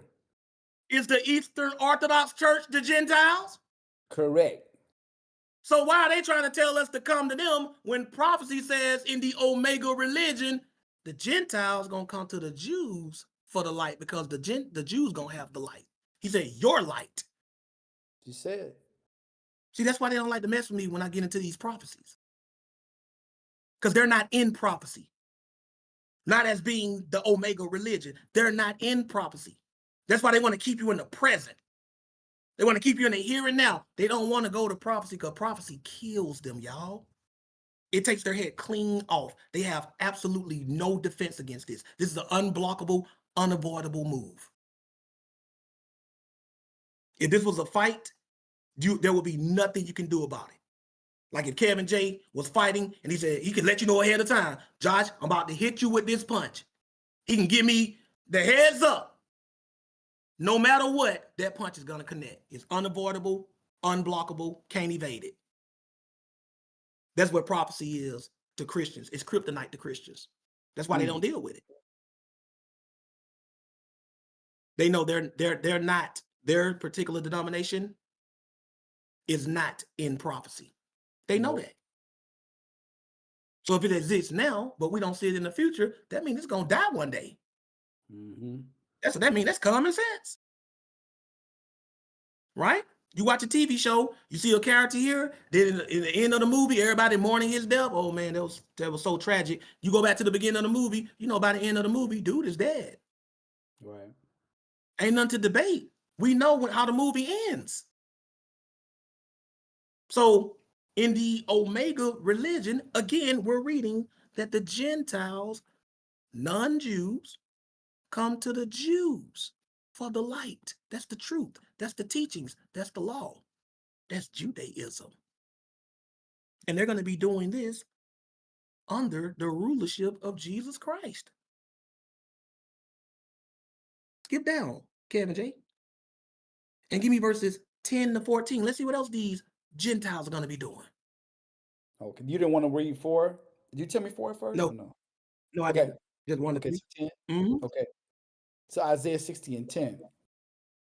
And the sons of strangers shall build up thy walls, and their kings shall minister unto thee. For in my wrath I smote thee, but in my favor have I had mercy on thee. Look what God is telling the Jews, the Israelites. And the sons of strangers, that's foreigners, non-Israelites, shall build up thy walls. In other words, at this time in history, during the time of the Omega religion, non-Jews are going to be employed by the Jews to build up Israel, Jerusalem. That's what the wicked nations are going to be doing, right? It says, and the sons of strangers shall build up thy walls, and their kings shall minister unto thee. Minister means serve. That's not happening right now. Y'all know this is future, right? And then it says, for in my wrath I smote thee. In God's wrath, he smote his chosen people. He punished them. But in my favor have I had mercy on thee. This is what God's going to do for the Jews in the end. So part of the Omega religion is that non-Jews are going to be serving Jews. They're going to be helping them build up their homeland. This is not happening now. Nope. They're going to be happy to do it too, because these Jews are going to be teaching them how to get salvation. See, that's why Christians can't mess with prophecy. They don't know about any of this stuff. They don't know what to do with it. I ain't never read that. That's what it says. Well, this in that Old Testament prophecy. That's done away with. Peter is the one that told us to read it and follow it closely. So now what? We got you trapped no matter what excuse you come up with. Keep reading. Verse 11. Therefore thy gates shall be open continually. They shall not be shut day nor night, that men may bring unto thee the forces of the Gentiles, and that their kings may be brought. And that word in Hebrew for forces just means wealth. So they're going to be bringing all this wealth, all these riches, all these provisions to the Jews. This is prophecy. Remember, Paul said he believed everything written in the law and the prophets, didn't he, Kevin J? That's what he said. I mean, Paul believed this, y'all. Why don't y'all say y'all believe Paul? Why don't y'all believe this? That means as a Christian, you have no choice but to believe this. This ain't my interpretation. None of that crap. It says what it says. This is future tense. Y'all know that. Because y'all know this ain't happened yet. So either you believe the prophets are a lie, or you know this is yet to come. But continue. 12. For the nation and kingdom that will not serve thee shall perish. Yea, those nations shall be utterly wasted. Wait a minute. God just told the Jews, the Israelites, the Hebrews, for the nation and kingdom that will not serve you shall perish. Yea, those nations shall be utterly wasted, which means destroyed. We read about something like that in Zechariah 14, didn't we? Correct. So in the Omega religion, the Gentiles are going to be serving the Israelites. And if they refuse to do it, God says they're going to be destroyed. Y'all tell me where they ever taught this in the Christian church. Y'all tell me where they ever taught this in the Christian church. I'll wait. Peter, the one that told us to follow this closely. That's what I'm doing. Yeah. That's what we're doing, right? Yeah. This is part of the Omega religion. Notice that it's all Judaism. Go to the Jews, serve the Jews, give wealth and riches to the Jews, the ones that believe in the Messiah and are operating under his rule. That's what we keep reading about. This is the Omega religion. Catholicism don't teach this. They don't teach Sabbath, new moons, tabernacles. They don't teach any of that. They don't Lent, Easter, Christmas, All Saints Day. The heck is that? Right? Keep reading. He said All Saints Day. Okay. What was we? Okay. Yeah, verse 13. 13. The glory of Lebanon shall come unto thee, the fir tree, the pine tree, and the box together, to beautify the place of my sanctuary, and I will make the place of my feet glorious. Wait a minute. It even tells you that Pacific nations like Lebanon shall come with fir trees and pine trees and the box together to beautify the place of my sanctuary. That's the temple. So in the Omega religion, the Gentiles are going to be bringing building materials to the Jews to beautify God's temple. This is prophecy. Paul said he believed it. Peter said he believed it and that we need to follow it closely. What's your pastor say? Oh, that old stuff done away with. Y'all gonna get enough of listening to these pastors. I'm telling y'all that. Y'all gonna get enough of that. They don't know what they're talking about. Talking about you a Baptist. Somebody show me where he said anything about Baptists as the Omega religion. That's all you got to do, y'all. Go to the end. When they get on the stage and they try to ask me any question about, I'm just going to say, just show me, what do you believe? Well, I'm a Christian. Okay. Show me something. Okay. Anybody can say that. What do you do? How do you worship? What do you go to church on? What religious holy days do you observe? I'm going to start asking questions. And if you say a single thing that is not part of the Omega religion, that's like pagan, I ain't talking about, because all traditions just in of themselves are not wrong. But I mean, if you say anything that's like pagan tradition and stuff, I'm gonna say you got the wrong religion. Yes, I do. I got the right one. Okay, show me what you're doing in the future religion to come that Jesus is coming back with. Show me that. Show me we're gonna be doing that. Just do that. Well, let's go to Romans. Nope. That's not prophecy. That's an epistle. Show me in prophecy where we're going to be practicing your religion. The practices, I don't even need the specific name. Just show me the practices. You can't. So that's not the right religion. If you're not in the end, you didn't win. Real simple. I'm not going to argue with you about something that I already know you lost. It's a foregone conclusion. You lose, right? Read verse 14. 14. The sons also of them that afflicted thee shall come bending unto thee, and all they that despise thee shall bow themselves down at the soles of thy feet, and they shall call thee the city of the Lord, Zion of the Holy One of Israel. You know ain't nobody doing that to the true Jews right now. No.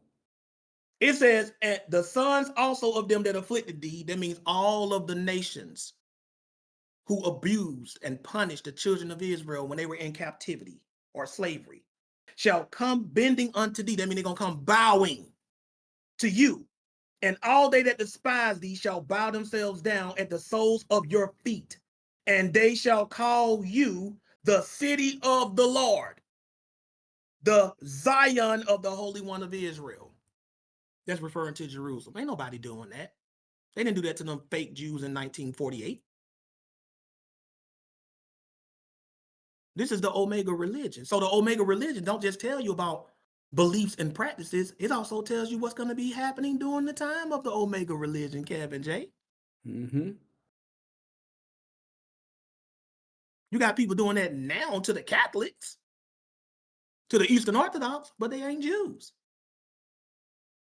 Let's go to the last book in the Bible. All right now. To the last chapter.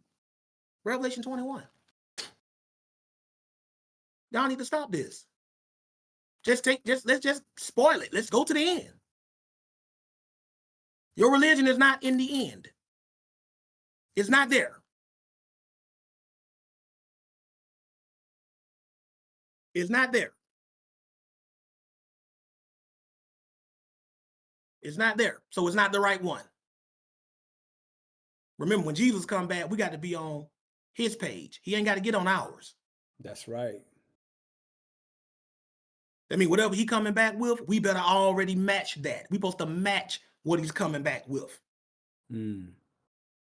That's how that works. That's how Jesus works. Jesus said when he come back, he's going to make sure that we're doing what he told us to do. That's the whole point. When he comes back, he's going to make sure we're following his instructions. Following his instructions mean his teachings and walking the way he walked and believe what he believed. Jesus practiced Judaism.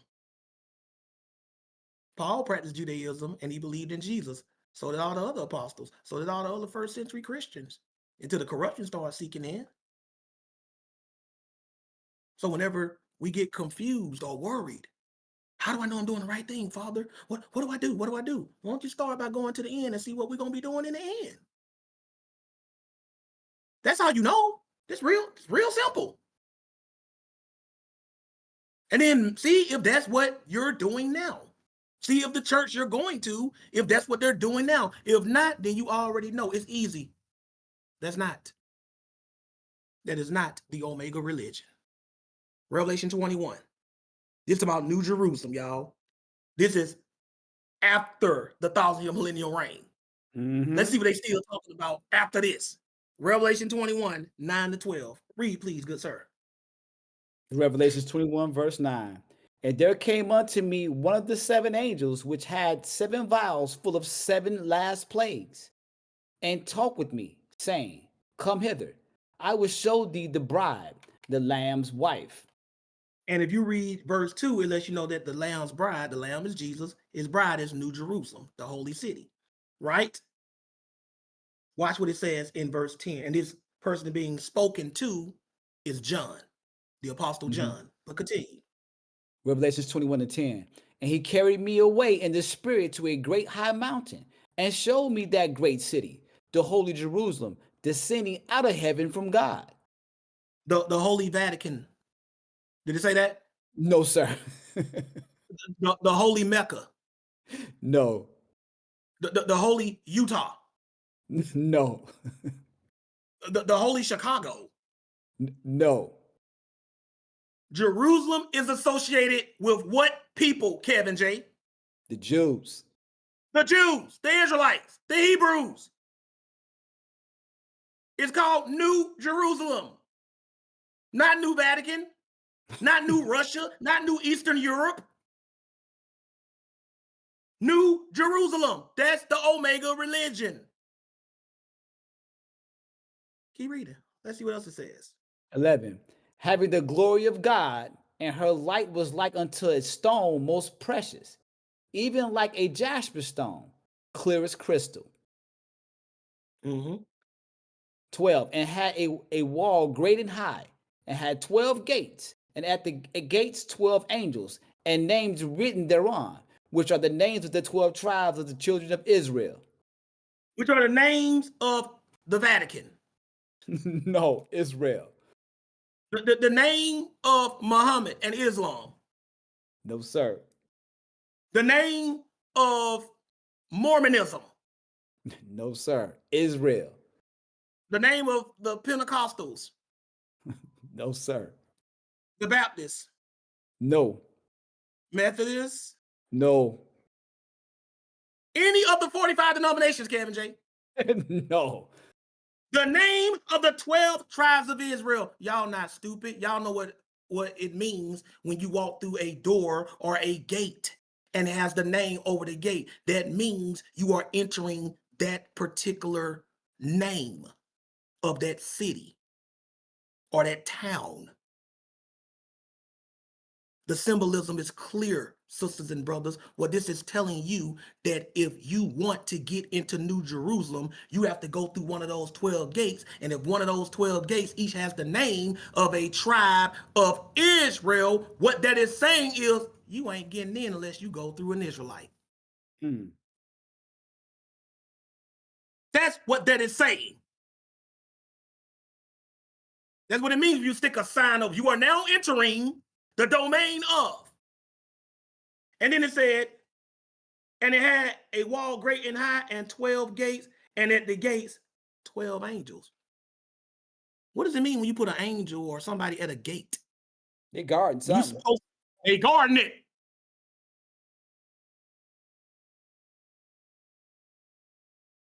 And the name, 12 tribes of Israel. Every time we look at the Omega religion, it keeps pointing us to Jews, Judaism, tribes of Israel. We ain't read nothing about any of these denominations. We ain't read nothing about no Catholics. We ain't read nothing about no Eastern Orthodox. None of this crap. None of it. So sisters and brothers, I have shown you that the Omega religion is the only true religion. And when we start analyzing it, what do we see?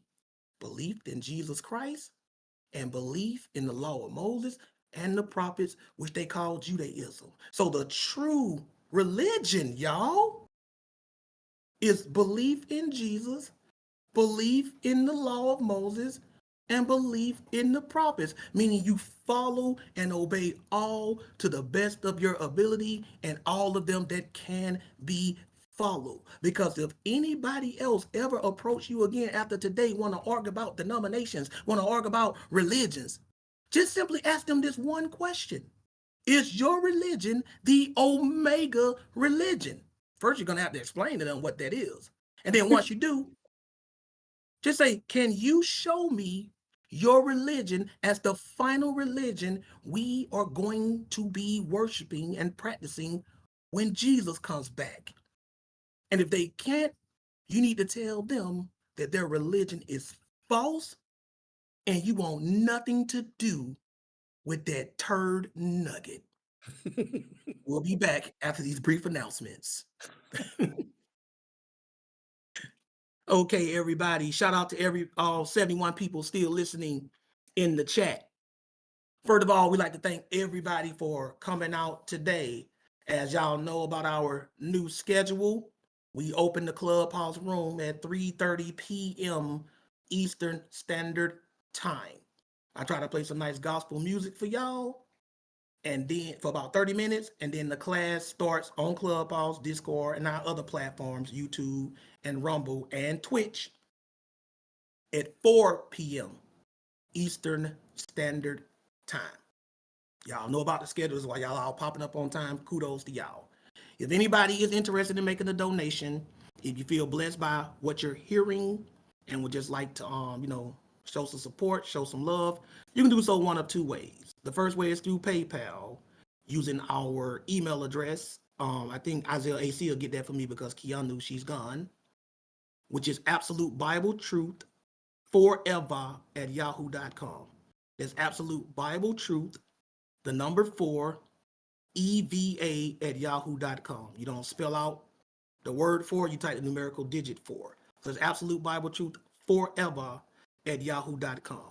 And of course, the other way y'all can donate is the more common way, which is through Cashapp, using the Cashapp tag, which is money sign, capital ABTM, lowercase s. Again, that's money sign, capital ABTM, lowercase s, and it just simply stands for Absolute Bible Truth Ministries.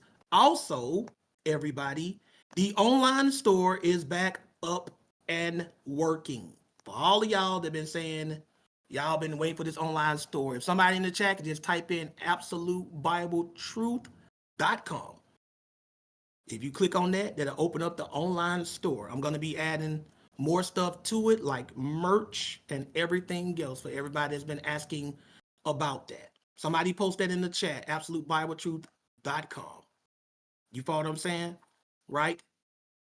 I'm gonna be posting my merch so y'all can check that out or whatever. And the administrator told me that if any of y'all have any problems downloading anything that you purchase or whatever, like an ebook or a video or whatever, or an audio class or whatever, let me know and we'll correct that. You know what I'm saying? Because he just got it back up and he tested it and he want to make sure that it works for everybody else. That also goes for anybody, who's interested in ordering, one of my merch shirts. This right here means no ratchet. You know what I'm saying? If you're interested in getting this shirt or any of the other shirts of my merch, just let me know in the DM. Y'all know how we do it. So at this time, we're going to go to Q&A.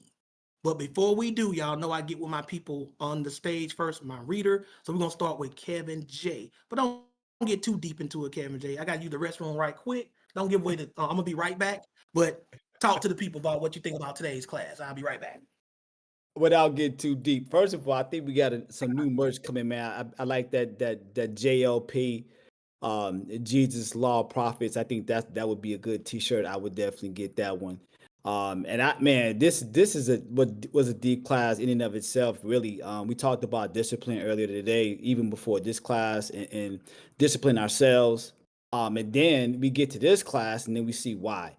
And then it's like when I think about future prophecy, I'm big on that. Also, I love the fact that my brother Tommy, he been hitting up us at Zechariah. I believe he's been reading in Mint. So I mean, and that's what it's all about. It's about future tense, and the way you kind of tied this back, it shows us. The Lord literally says, "I am Alpha and Omega." And through what sense? We talked about keeping the commandments, right? We talked about the law. And then the fact that the law is going to come back. Everything is literally coming back. And that's always been a question that I ask some of our Christian folk that they can never get a handle on.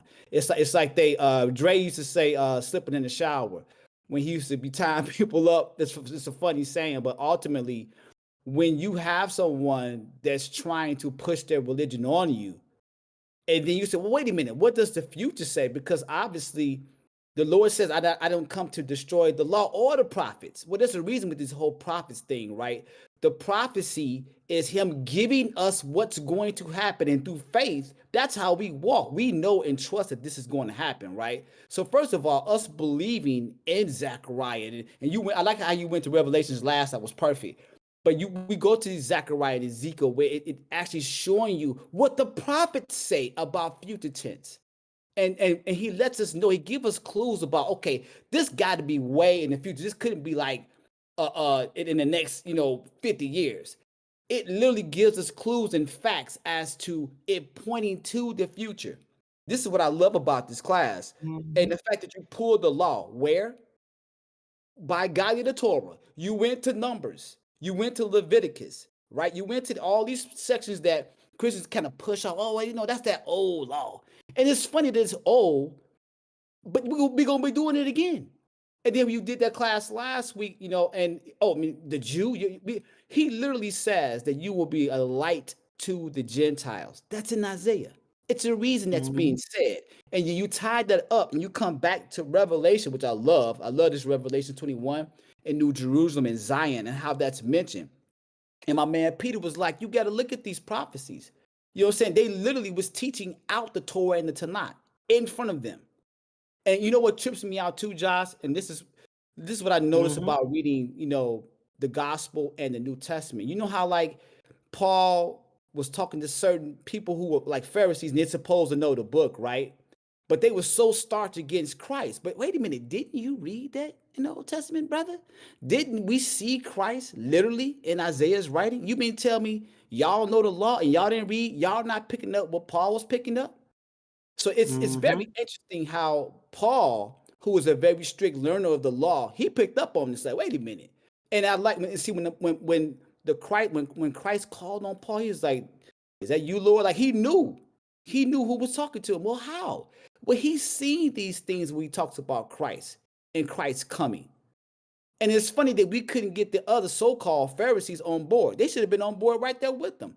They should have read the same exact things in the Old Testament that you just went over. So how is it certain people in the first century didn't know or was kicking against Christ and yet they read it?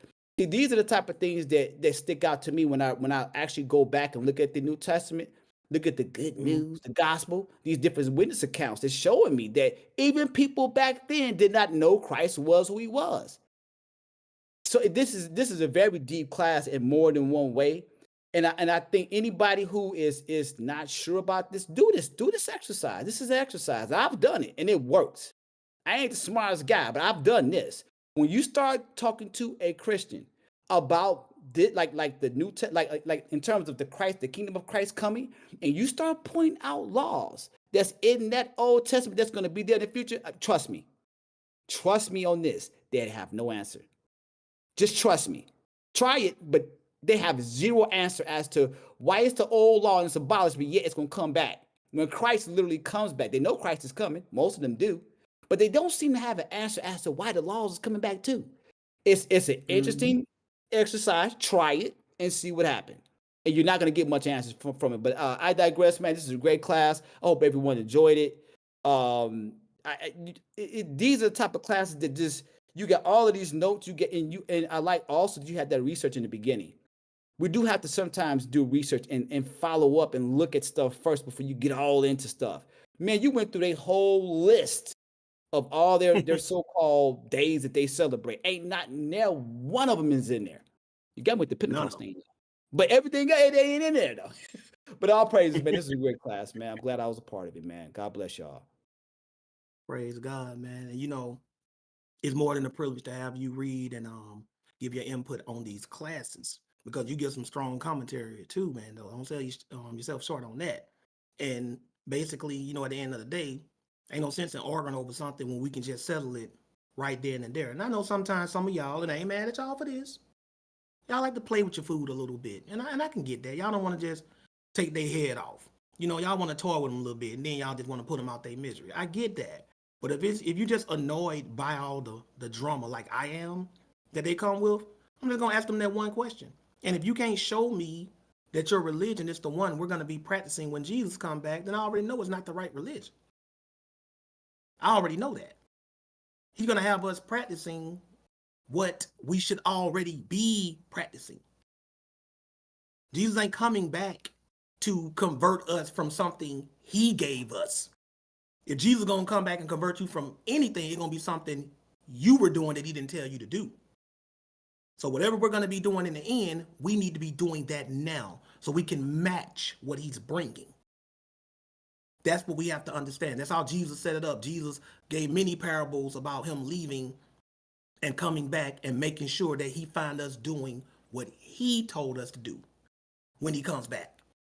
And anytime in any parable he gave us about us not doing what he told us to do when he comes back is always disastrous. It ain't never been, well, now you get on my page now. No, you're supposed to been doing it.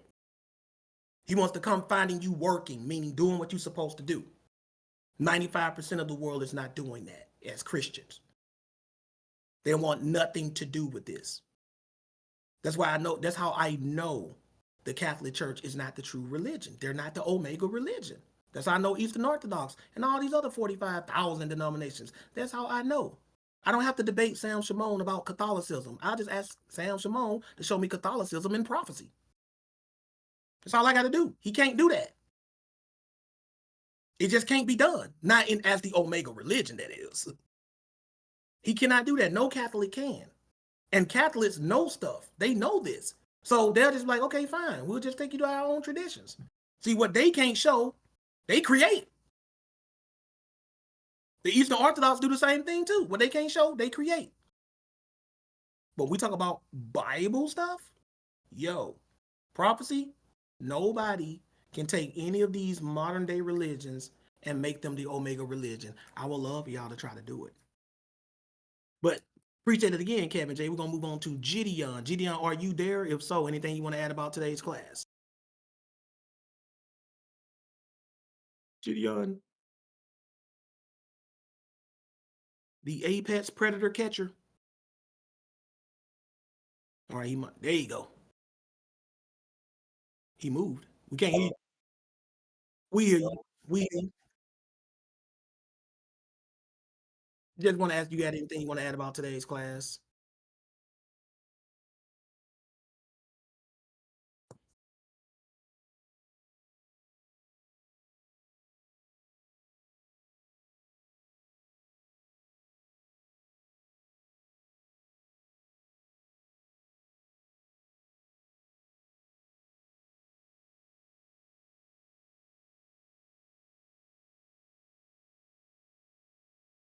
They just dismiss it. All Christians do. I've never seen a Christian try to fight it. The closest I ever seen to a Christian trying to fight it was a dude on Clubhouse, and me and him cool now, but I'm just stating what happened. Dude named Ghetto President. And I showed him the one in Zechariah 14 about the tabernacles, and he tried to make that tabernacles be some type of future, never before done tabernacles. And even other Christians in the room was like, oh, they was like groaning. It was cringe. You follow what I'm saying? That's what it was. No Christian alive can argue with the Omega religion. It says what it says. Only thing they can do is try to claim it means something else, but how can you do it when it matches everything that we read in the Old Testament? It's an act of futility. There's nothing you can do. And every Christian I've ever brought it to, they just either just silently sit there and hear, or they don't want to deal with it at all. They want to talk about something else. They want to go to Paul epistles and Galatians. Look, dude, we talking about something that's beyond even our time. Just explain to me why your religion isn't the one we're going to be doing in the end. That means your religion is going to die one day. That's the sad truth. All of these denominations are gone when Jesus comes back. Enjoy them while you can. Because I already know what the fate is. Jesus make a prediction, that's what happens. There's nothing they can do, Gideon. Try it out. Test it on somebody. Test it on any Christian that you know is really like devoted to their denomination. And just show them the Omega religion, and then tell them to show first you show them the Omega religion, say this is all the stuff I do right now. And then ask them to show you the stuff that they doing right now, their Christmas and their Easter and their New Year's. Tell them to show you what they do right now in the Omega religion. Watch how quick that conversation go.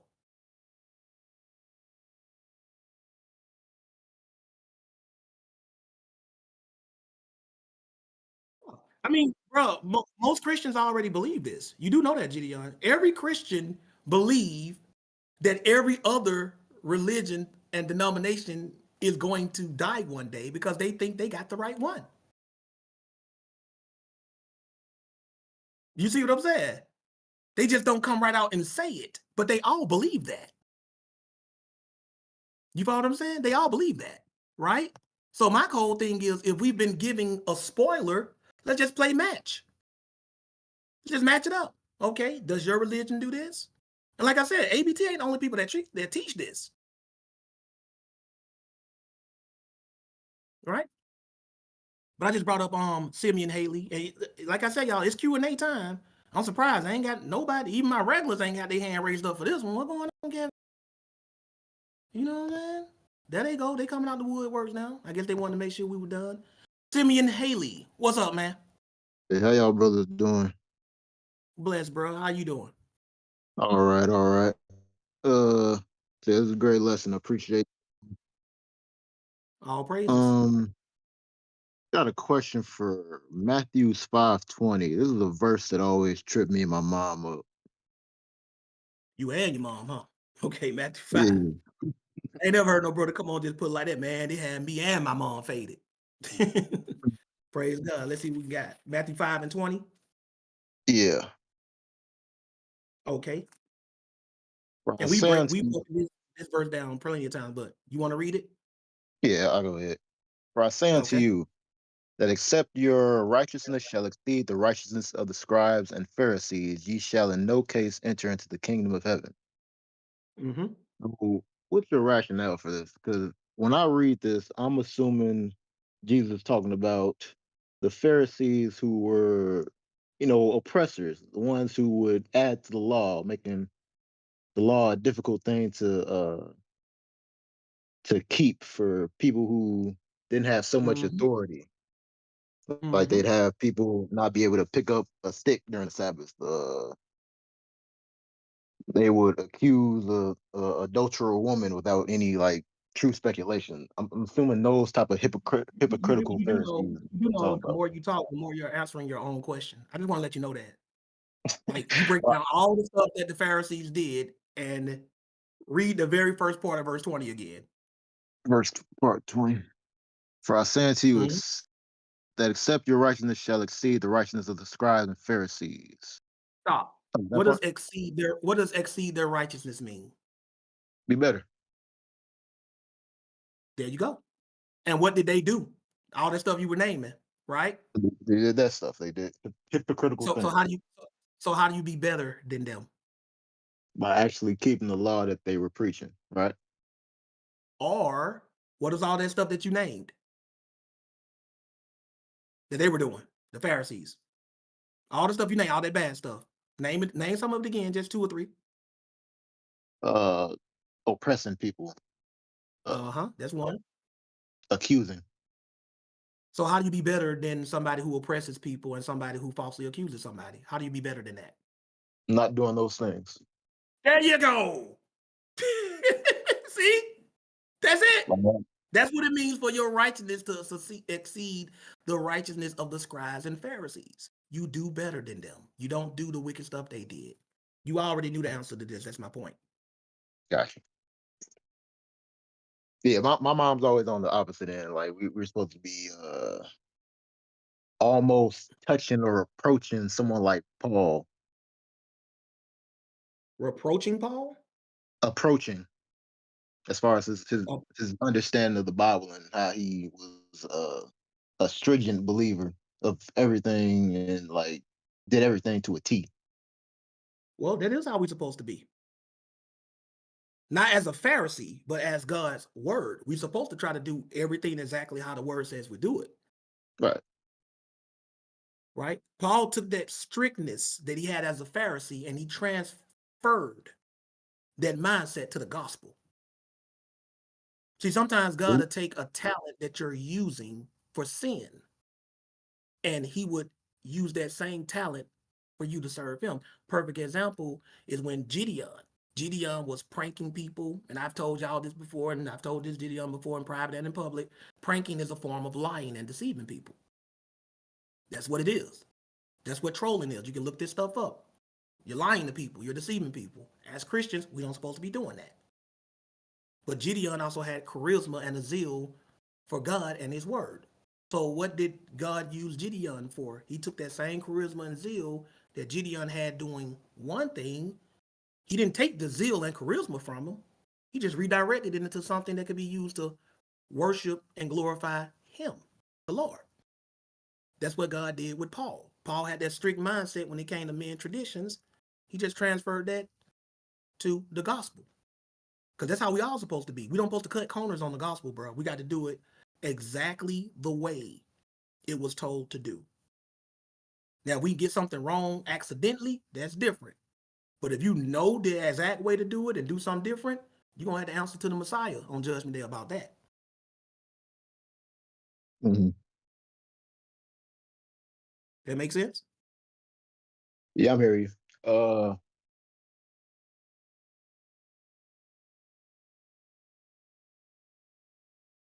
you saying anything right now? Because I can't tell. No, I'm thinking maybe I'll come back after I finish figuring out, try to formulate my question. That's cool. God willing, we'll still be here waiting on you, bro. And thank you too, Yes, sir. Simeon. Appreciate you. No doubt. Okay, I know Cutoff AC was up here first, but y'all know I try to let the ladies go first. The ladies. So we got from dust to pearl. Go ahead, from dust to pearl instead of from dust to dawn. From dust to pearl. Shalom, shalom, shalom. Shalom, shalom, shalom, señorita. I am so excited. I don't know. This class, it just uplifted my spirit so much. Praise God. Can't explain it. I hope everyone feels the same way. I'm just like so jittery. I don't know. It's just, okay. So I'm up here because I want to share something that happened yesterday, which is coincidentally very similar to today's class. And Okay. okay. So I went to Whole Foods yesterday to get food. And out of the nowhere, this lady just stops me, and she's like asking me a question, and I could barely hear her. Like her voice is like so like timid, like, and I was like, huh?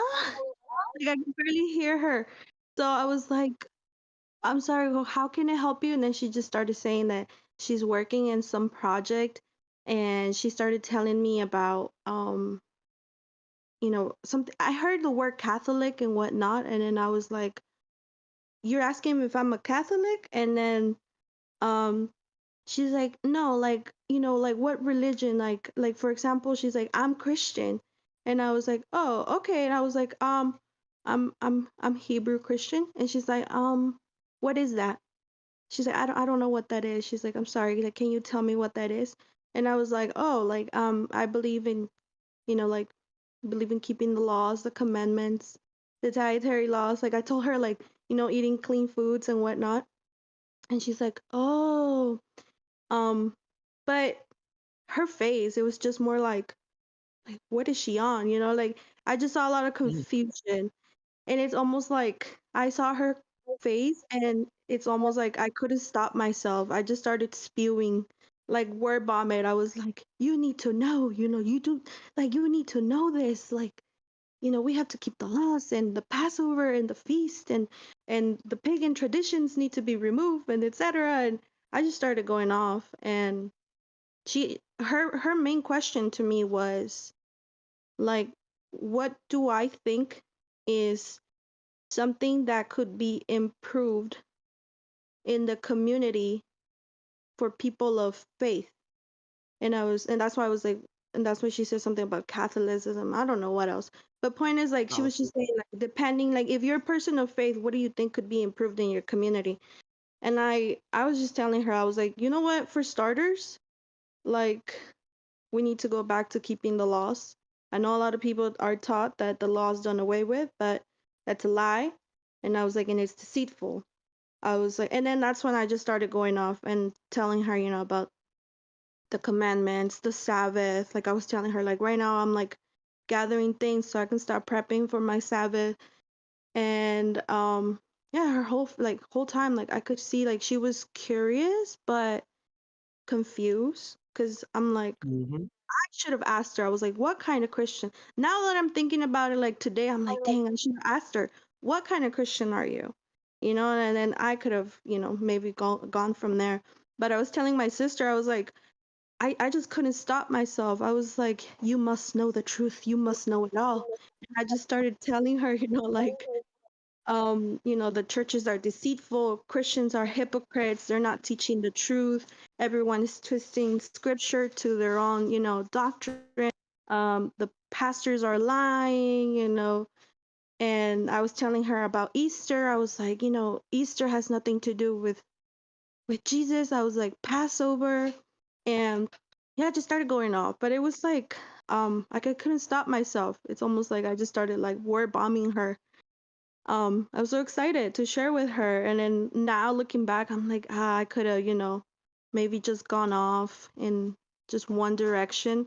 But like I couldn't stop myself because like that question that she asked is so like broad. Like there's just so much that can be fixed in the church. And the best thing to do is starting with what we're being taught today, which is following the Omega religion, not like the religion of man, Mm-hmm. like all these other churches or pastors are teaching. And like what you said earlier is like, oh, one could be like, oh, he bragging, but it's true. Like seriously, like which one of us here in this group up here can really feel like we really have felt that way in the churches that we've been in the past? I can honestly say I never really felt like that, even though maybe perhaps I was deceiving myself when I was like in the Mormon church, like this is the true church. It's like, and Mm-hmm. eventually my fiance was, you know, at the time when I was trying to convert him to Mormonism, he was like, no, no, that religion is not true. And I was like, you have to read the Book of Mormon. It's the truth. He's like, no, it's not. And you'll find for yourself. So, you know, eventually, yeah, I did find for myself, but that's what I'm getting at. It's just like, you know, like all these religions out here, and it's just like that's kind of like what maybe like now with what I learned today, I could have maybe used a lot of what I learned today, and I could have told this sister named Frances, I could have told her like, hey, you know what, like this is the true religion, you know? Because I told her like about my ministry, and I was like, let me invite you to my ministry. She's like, I already have my own ministry. And in my head, I'm like, well, my ministry's better, but you know, okay, you know, go ahead. But I did like, you know, try to keep in contact with her, but I don't know. I was telling Ruben, I was like, should I feel like should I continue to water that seed, or I don't know, cause like I'm telling you, she was like she had like a face of interest and curiosity, but like confusion at the same time when I was Where did you say you saw this woman at? at Whole Foods, and she stopped me. Well, what I'm saying is, you go back by Whole Foods and you see her again, maybe you can see what happens after that. What do you mean? Like you said, like you're trying to see if she might be interested in what you believe, and like, you know, continue from that point, right? Because obviously the conversation ended with her still being a part of what she's doing, and you were thinking that you had something better, right? Mm-hmm. So Yeah. if you're trying to see if you should continue trying to see, you know, if she's worth pursuing as far as trying to tell her something or show her something, if you see her at Whole Foods again, just see how that goes. She gave me her number, which because again, like I don't even know, like I was just so excited. out of the nowhere. Like I got Let me tell you something, bro.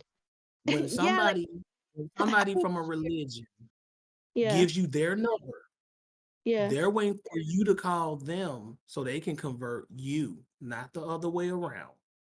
Oh, that's not happening. But that's what they do. I Right now, I'm think not saying it's not possible. You follow what I'm saying? You know, somebody can step to you thinking they about to teach you something and end up being a part of what you doing. to Right? be So I'm not honest, saying that, yeah, you know, it yeah. can't happen. But her intent is to get you. No, I get you. But to be honest, like if to be honest, I feel like I'm the one who has the number in a way. Because I was trying to keep in contact, not me, because I was telling her about Passover, and that's when she said about her ministry. I was like, no, I know, and I'm like, and I get that everyone has their own ministry, but what I'm trying to tell you, I was like, is like, because I don't know if your church keeps Easter. I'm like, I don't. I'm like, we keep Passover, the actual Passover, not Easter with the bunnies and all that stuff. That has nothing to do with that. I was like, we actually keep the Passover, like we do the breaking of the bread, the drinking of the wine, and like the bitter herbs. I'm like, I don't, we do have some lamb, but I was like, we don't do that whole Easter thing. And I was like, I mean, I'm planning on having like a little Passover gathering. I don't know if you would like to join, but I think that's when she probably understood that I was inviting her to my ministry and all that stuff. And I was like, no, no, no, no, like, no, like, but then again, maybe, I didn't communicate well, but then that's when I said like, oh, like, we should keep in contact. She's like, yeah. And then I pulled out my Instagram. She's like, I don't do Instagram. She's like, do you have a number? I'm like, yeah, I can do text. She's like, all right.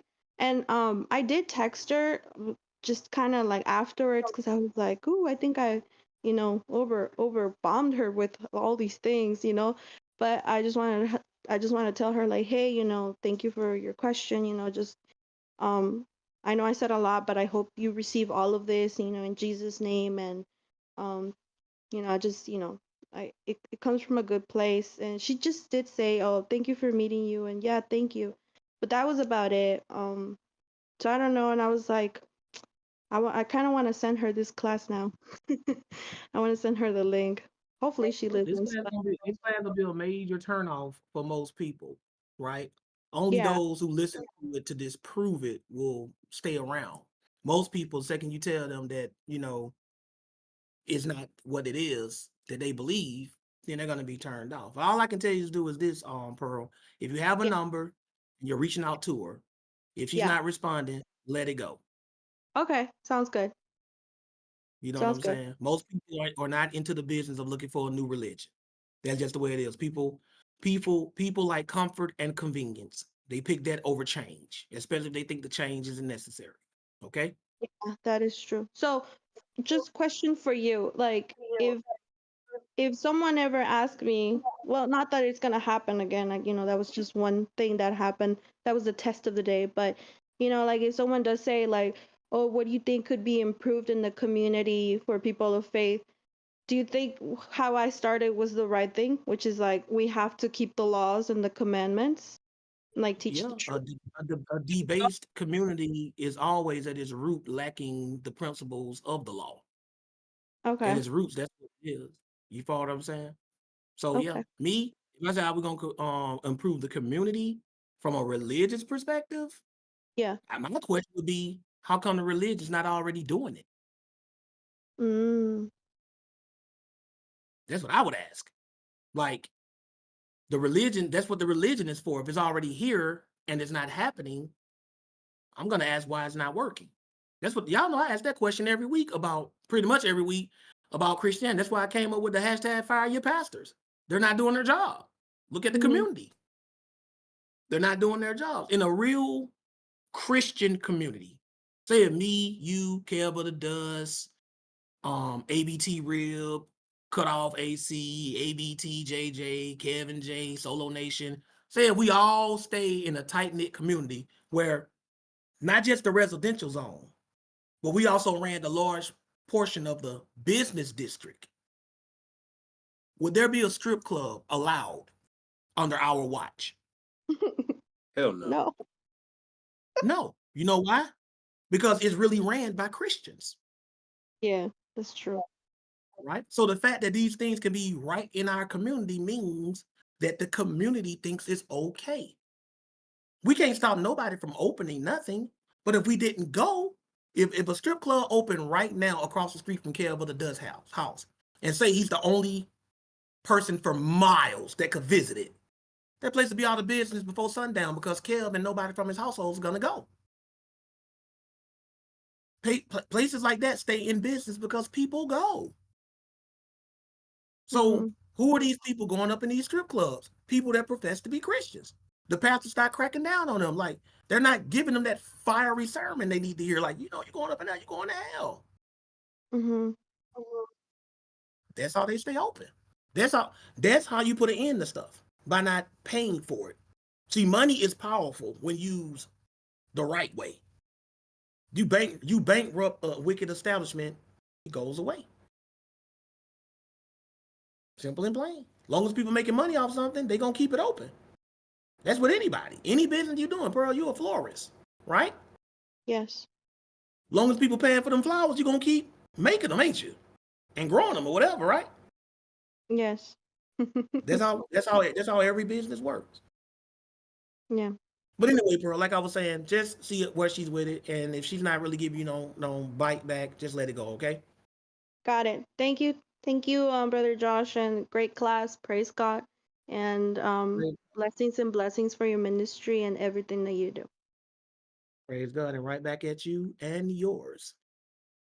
And y'all know I go to the sisters first. I'm going to rib of my husband. You know what I'm saying? She's just the rib. Go ahead. Shalom, everybody. Shalom, Brother Josh. Shalom on everybody on all platforms. Shalom to you. I just want to say this was a really, really good class. I really enjoyed it. Just like the Sister Pearl, just I've been talking about. I had a similar experience. This lady stopped me in Walmart. Now I'm in Walmart with all 7 of my kids. Okay, I'm in the ice cream aisle, and this lady want to bother me, and she want to bother me and run me down, and she want to say, what religion am I in? She want to know, who do I worship? And then I start telling her I worship the God of Israel. Okay, and I'm answering these questions, and then she's telling me, do I know that God is a woman? And she's telling me that there's a woman God because God has a wife, because wisdom is God's wife. And so I'm just like in this roller coaster. I'm like, what is this girl talking about? I'm in Walmart. My kids are showing novelties to me. Mom, can I get this? I'm looking at this girl. I said, oh, girl, I don't think we're reading the same Bible. I don't think we reading the same Bible. I don't think we worship the same God. And she was like, no, I'm reading the same Bible you're reading. And she was just going down this list, and she said she don't she don't keep none of the secular holidays. And I'm like, yeah, I feel you. I don't keep none of them either. And so we're just in agreement on a lot of things, but she's telling me that God is a woman. And so I'm just like, okay, you just lost me. You lost me there when you say God is a woman. I don't agree on that at all. And she's just pounding me, and I'm just like, I don't really know what to say to you anymore. So I had to bid her a goodbye, and have a blessed day, because I couldn't do it no more. I had all my kids is hollering at me, which ice cream should we get? And I have this lady talking about God as a woman. I said, oh, sis, I gotta go. Okay, I can't even talk to you no more. I don't know what you're talking about. Bible never once says that. I really don't understand how people be drawing some of the conclusions from scriptures that they draw. I really don't. They don't do that with any other book. The Bible, the only book we do like this. Y'all ever notice that? Bible, the only book we do like this. We don't do that with any other book. When it comes to the Bible, man, we think it's like, I remember when I was in elementary school, they had this little I don't know if you want to call it a game because it was a school assignment. And there'll be these little short stories, and then the story will get to a point where it tell us to finish it. Like we write the ending, right? We to do that for fun. I think that's what a lot of people mentally do with the scriptures, real. I think that's what they do. They read the Bible and they say, we're going to write the ending, or we're going to add stuff in that it doesn't say. You follow what I'm saying? Right. I really don't know how to counter when people just come up with things that are just not even in the Right. Bible. I Well, where really does just it say get that? lost. Like I gotta go. What I asked, I mean, first of all, it was just bad timing anyway. You were busy, you out with your kids and stuff. You ain't got time to have no religious discussion in the middle of a grocery store. I mean, come on. She should have saw that, right? What But even if was you I just by said that yourself, even if you just out of by all yourself and she people. approached you, I would have just been like, where does it say in the Bible that God is a woman? Even if you want to make Right. wisdom, because wisdom is personified as a woman in Proverbs and Ecclesiasticus and the Book of Wisdom, right? And I think one Yes. time in the New Testament when Jesus was quoting Proverbs, right? Even if you want to say that, where does it say that God is a woman? Show me where Yes, God is exactly. ever spoken of in the feminine. Right, exactly. And when I had asked her that one question, she said it says it all over. She wasn't able to give me or pinpoint book, chapter, and verse. She was just like, oh, it's all over. And when she was rambling and she was there with a group of people and they were just hawking people down, I said, oh, it's time for me to leave. I said, you have a blessed day because I can't even do this right now. I don't know why people always stop me. Me, always with my kids. I don't know why they stop me. There's always so many people without kids. Like, you want to stop me? Oh my goodness. You probably got like that spiritual aura that some of y'all sisters have, with your locks and the way you dress. They can tell y'all into something. Mhm.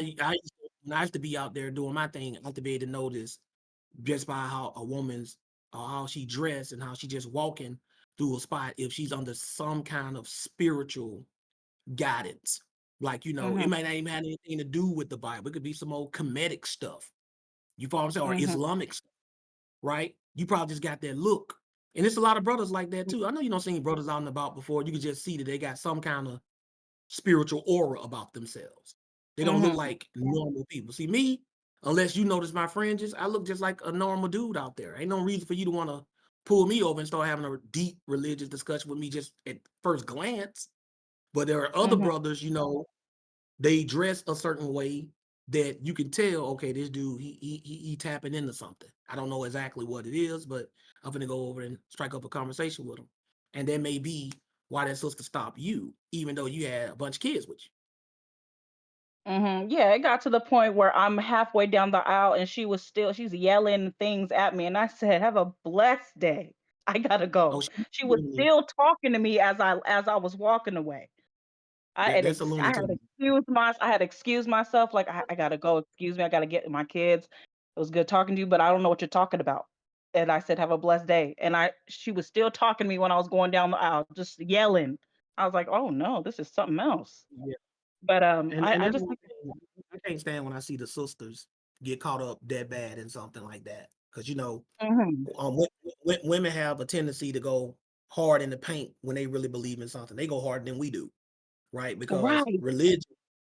religion has a strong emotional connotation that comes with it, and women are naturally more Mhm. emotional than men. So women that's why you see mostly women. Men do it too, but if you go to the church, women fall out quicker than men do, and more of them do it. You follow what I'm Mm. saying? So, when you see us, Mhm. I just hate when I see a sister real caught up emotionally in something. I don't even like to have conversations with them because I know they're gonna make it about how they feel. Don't get it twisted. A lot Right. of brothers do this too, and they're getting more and more like the women with this. But this is the Mm. reason why I really don't like to debate women. I just teach them, right? It's some if they want to have a real discussion, that's different. But when you debating a sister, sooner or later, and I've done it from experience, sooner or later, they're gonna throw some of that emotional cream in the factual coffee. And they want to try to stir it in there, mix them up. And I'd be like, no, no, see, I can't do it. I can't do it. Right? I Mhm. can deal with brothers a little bit more because if I check a brother when he getting emotional, like say a me and Kev of the dust going back and forth. And I'm like, Mhm. Kev of the dust, man, that's just how you feel. That's not what the scriptures say. He gonna be like, you right, you Mhm. right. That's what he gonna more than likely say. Or he may ask me, how can I say that? And then once I prove it to him, he'll be like, you right, you right. But with a sister, she gonna keep pushing the envelope because Mhm. it's harder for them to get out of their feelings. So with that sister you were dealing with, even as to another sister, which means she should have Mhm. been more on the same vibe that you're on. She should have peeped that you really weren't trying to talk to her. But she got more emotional and doubled down. Hey, yelling at you. That's crazy. Right? Right. Unlike what I told Pearl, if you see this woman again, do not engage. Mhm. You know what I'm saying? Right. Do not engage. That's my advice. Well, I just think it's wild. I just had to share that, and I'm just really grateful for these lessons. And I had just thought about that because that just happened to me at Walmart the other day. And I just thought about that, just popped up in my mind as this lesson was going on just how people just twist the scriptures and just make it fit whatever narrative they have, whatever Yeah, and that's why lifestyle they have. It's like nobody want to give up their lifestyle to follow what God says. It's like they just twist it and manipulate it to fit their personal lifestyle. And if it don't fit, they got to cut it out and they just cherry pick. Anyway, I just wanted to share that, but thank you again for letting me on here. Thank you for letting me share my 2 cents. no doubt, no doubt. Praise God, ABT rib of my husband. And see, that's what makes this class so effective, because they can't debate the Omega religion. They just can't. It says what it says. Y'all see that? There's no debating it. But now we got cut off AC, because everybody know cut off AC. What happens when you cut off the AC? It get hot. It get hot. You know what I'm saying? It get hot. What's on your mind, cut off AC? The man of Hey. 1,000 questions. Hey, quick question. I'm on Mhm. the website. So you dropped a new website. Mhm. How do I? Because I just made a purchase, but I went in. I opened the website again. How do I like sign back into an account or like make an account so I can go back to what I bought? Oh, I don't know. This is a new one to me. Do you have to create an account to make a purchase? Because on the other ones, you didn't have to do that.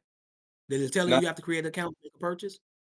you don't have to, but like on this new tab, I don't know how to get back to the purchases that I made. Can you just, when you tried to go back, did you make any purchases or you tried to make purchases? No, yeah, I already bought some stuff. Okay, let me see if it came up on my end then. Did you download anything? Yeah, never mind. I'm in this. I'm downloading stuff right now. So you got back in on your own. So you've already checked out, like everything went through and stuff. That's what they're telling you. The reason why I'm asking you this, because you're the first person outside of the administrator who's actually testing it. You follow what I'm saying? That's why I'm asking you all of this. Yep, I kept the confirmation tab open. Okay, let me go on my end and see if it went through. He's my guinea pig, y'all, right now, just because y'all don't know that. He's the guinea pig. He's also one of the ones that been nagging me about this online store the most. I don't understand, man. I just like, see, man, that dude is super hungry, man. I don't know what we're gonna do with him, care about it does. Really don't. I don't know what we're gonna do with this brother. Let me see if this went through. Is that all you want to ask about, Isaiah? Nah. Another thing, I see you got this store up. If I say you've been working on merch and stuff, I'm saying praise God. But where that book at, Josh? Well, that's what I had to get up and going too. All of that, I talked to my administrator, Joel Mills. Shout out to Joel Mills and blessings and prayers and blessings on his whole household. This brother has been just so much to ABT, like so much. I talked to him the other day, yesterday, I believe, or the day before, one of them. And this week he's getting with me, man. I'm having a meeting scheduled this week where I told him I want to try to get all this stuff done by the end of the week. He's very busy. He just has a daughter or a son. I think it was, oh man, I feel embarrassed. I think he had a son, right? And he was already a very hardworking and busy guy. When I first met him, he wasn't married. He was already hard to reach because he's just hardworking. Then he messed around and got a wife on me. So that already took away from even more of the limited time he had to share. Then he messed around and had some kids on me. You follow what I'm saying? Praise God. So this brother is very, very, very difficult to reach, right? But when he get at you, man, he goes in hard. You know what I'm saying? Mm-hmm. He goes in hard, right? So we're gonna try to have something determined and ready by the end of next week. That's what we try to set on, right? And as far as the online store, there was not any slack on his end. That was on mine because he gave me the instructions on how to link everything, and he just told me once I do it, hit him up, and he'll make the final preparations. But it was something I had to do on my end, and I put that off for like almost 2 months because I was doing other stuff. And when I finally did what he told me to do, he got right at me and he did the finishing touches. So, you know, he on task. You know what I'm saying? Even though he hard to reach, when he tell me after you do this, get at me and I got you, he get right out there and he do it. So I ain't trying to use him as no scapegoat. He doing what he said he was gonna do. So that's on me because I got distracted. I wouldn't even say distracted because there's still other stuff I'm doing for the ministry and you know for merch and stuff like that. I could just say that I focused my attention elsewhere. But once I got back with him, he jumped right on it, man. He a good brother, man. Y'all make sure y'all put prayers up for Joel Mills, spelled exactly how it is, Mills. Y'all make sure in the chat, y'all put prayers up for this brother and his family. You follow what I'm saying? Thank God for Mr. Mills. Mr. Mills. That's what I call him too. I'm like, Mr. Mills. That's what I call him too. And also, on your end, it went through cut off AC. So yes, we're good. Let me know if you downloaded everything okay. And if you look on my online store, there's a book that I already wrote that's on there. Did you catch that? The 101 questions to ask a Nubian. Exactly. There's a lot of stuff you can learn from that book, even though it's not aimed at a particular people you'll ever probably debate with. And I wrote that book 20 years ago. Dang. You Yeah. unk. You unk for So real. when this other one right here come out, yes. When this other one come out, y'all make sure y'all get y'all hands on it. And I had some other questions, but before I ask my other questions, I want to talk about that butt whooping that elder teacher Kevin the Dust gave me and some brothers who've been busybodies. I was one of the hit dogs who hollered. I want to apologize to anybody in the chat who may have feel like I wronged them or got in their business or doing too much. I want to apologize to y'all. Appreciate you, Elder, for bringing that out, addressing it in the church so that ABT isn't around here looking like fools with the young cats around here running wild. So I thank you, Elder Kevin the Dust, for bringing that out, and I want to apologize to anybody who I may have wronged. All praises, man. Gotta accept that correction. That's a correction course. You know what I'm saying? And it's all in love. You know, Kev of the Dust, even though he's the anti-anime hero character, I ain't gonna let him live that down either, man, because I called that. He was laughing at me when I told him, man, this dude, we even came up with a new nickname. Y'all know on Hunter, Killua, we came up with Kevua. That's who he is. He's Kevua. You know what I'm saying? Y'all know Gone. Y'all can just put crazy behind that name. That's me, Gone Crazy. just do that. Look at somebody in the chat. Kevua Zodic. Who is Zodic? What anime is they from? You know about that, Kev of the Dust? Who was that? That's Killua's last name. That the Zoldyck family.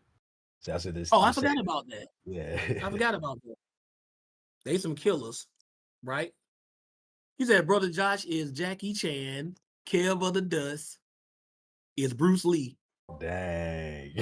Yeah, I'm goofy like that. I think Kev of the Dust more like Jet Li though. Yeah, that's See, probably Jet Li, better. Yeah. See, Jet Li was mean. See, Bruce Lee was ruthless, but he wasn't mean. Like Jet Li was more serious. You know what I'm saying? You know what I'm saying? And we all see that movie they did called The Kingdom. What was it called? The Kingdom? Kingdom Come? Well, we finally got Jet Li and Jackie Chan doing a sparring section that all the fans have been wanting to see 20 years before that. You know what I'm saying? That kind of remind me of what something me and Kev of the Dust would be. I would be Jackie Chan, and he would be Jet Li. You know what I'm saying? Right? But yeah, Ip Man. That's who was that? That's Donnie Yen. Donnie Yen. You probably be, you know what, Kev, but it does. You'll be a good Ip Man too. You ever seen Ip Man? No, I have no idea Oh what that man. is. I'm trying to give you a relevant movie he was in outside of Ip Man. The most relevant thing I can think of. Remember Blade 2? Yeah. Let me Do see. you remember What's the the actor? Blood It Man. the Blood Pack? Yeah, Ip Man was in it. Remember the Blood Pack he was going against, that whole group of people The vampires, in like Blade 2? Yes, they were called the Blood Pack. Kevin J better know this. Kevin J, you still there? what's his name? You said Donnie Yen. Donnie Yen. Yeah, Yeah, I'm looking he at was him in right Blade now. 2. Yeah, He had a you very you small role. He was called Snowman. he played Yeah, he played in Badlands too. I don't know if you've seen Badlands, but yeah, Yeah. he's cold, man. Oh yeah, he Yeah, cold. you talking about the dude with the blood pack. He was the one who He handling was business Snowman. in the club scene. Exactly. Yeah, he was cold, man. Right. And Yeah. then Donnie he Yen was so cold. is a bad boy. He was so cold that they had to have him die off camera. Nobody else really caught that. Exactly. Like he was handling business. They made him get caught off camera. He had got snuck by one of his own people when they changed. Right. I was like, okay, how they gonna let my Exactly. boy go out? They weren't gonna let That was Blade take him out. You know what I'm saying? right. That was foul. Yes.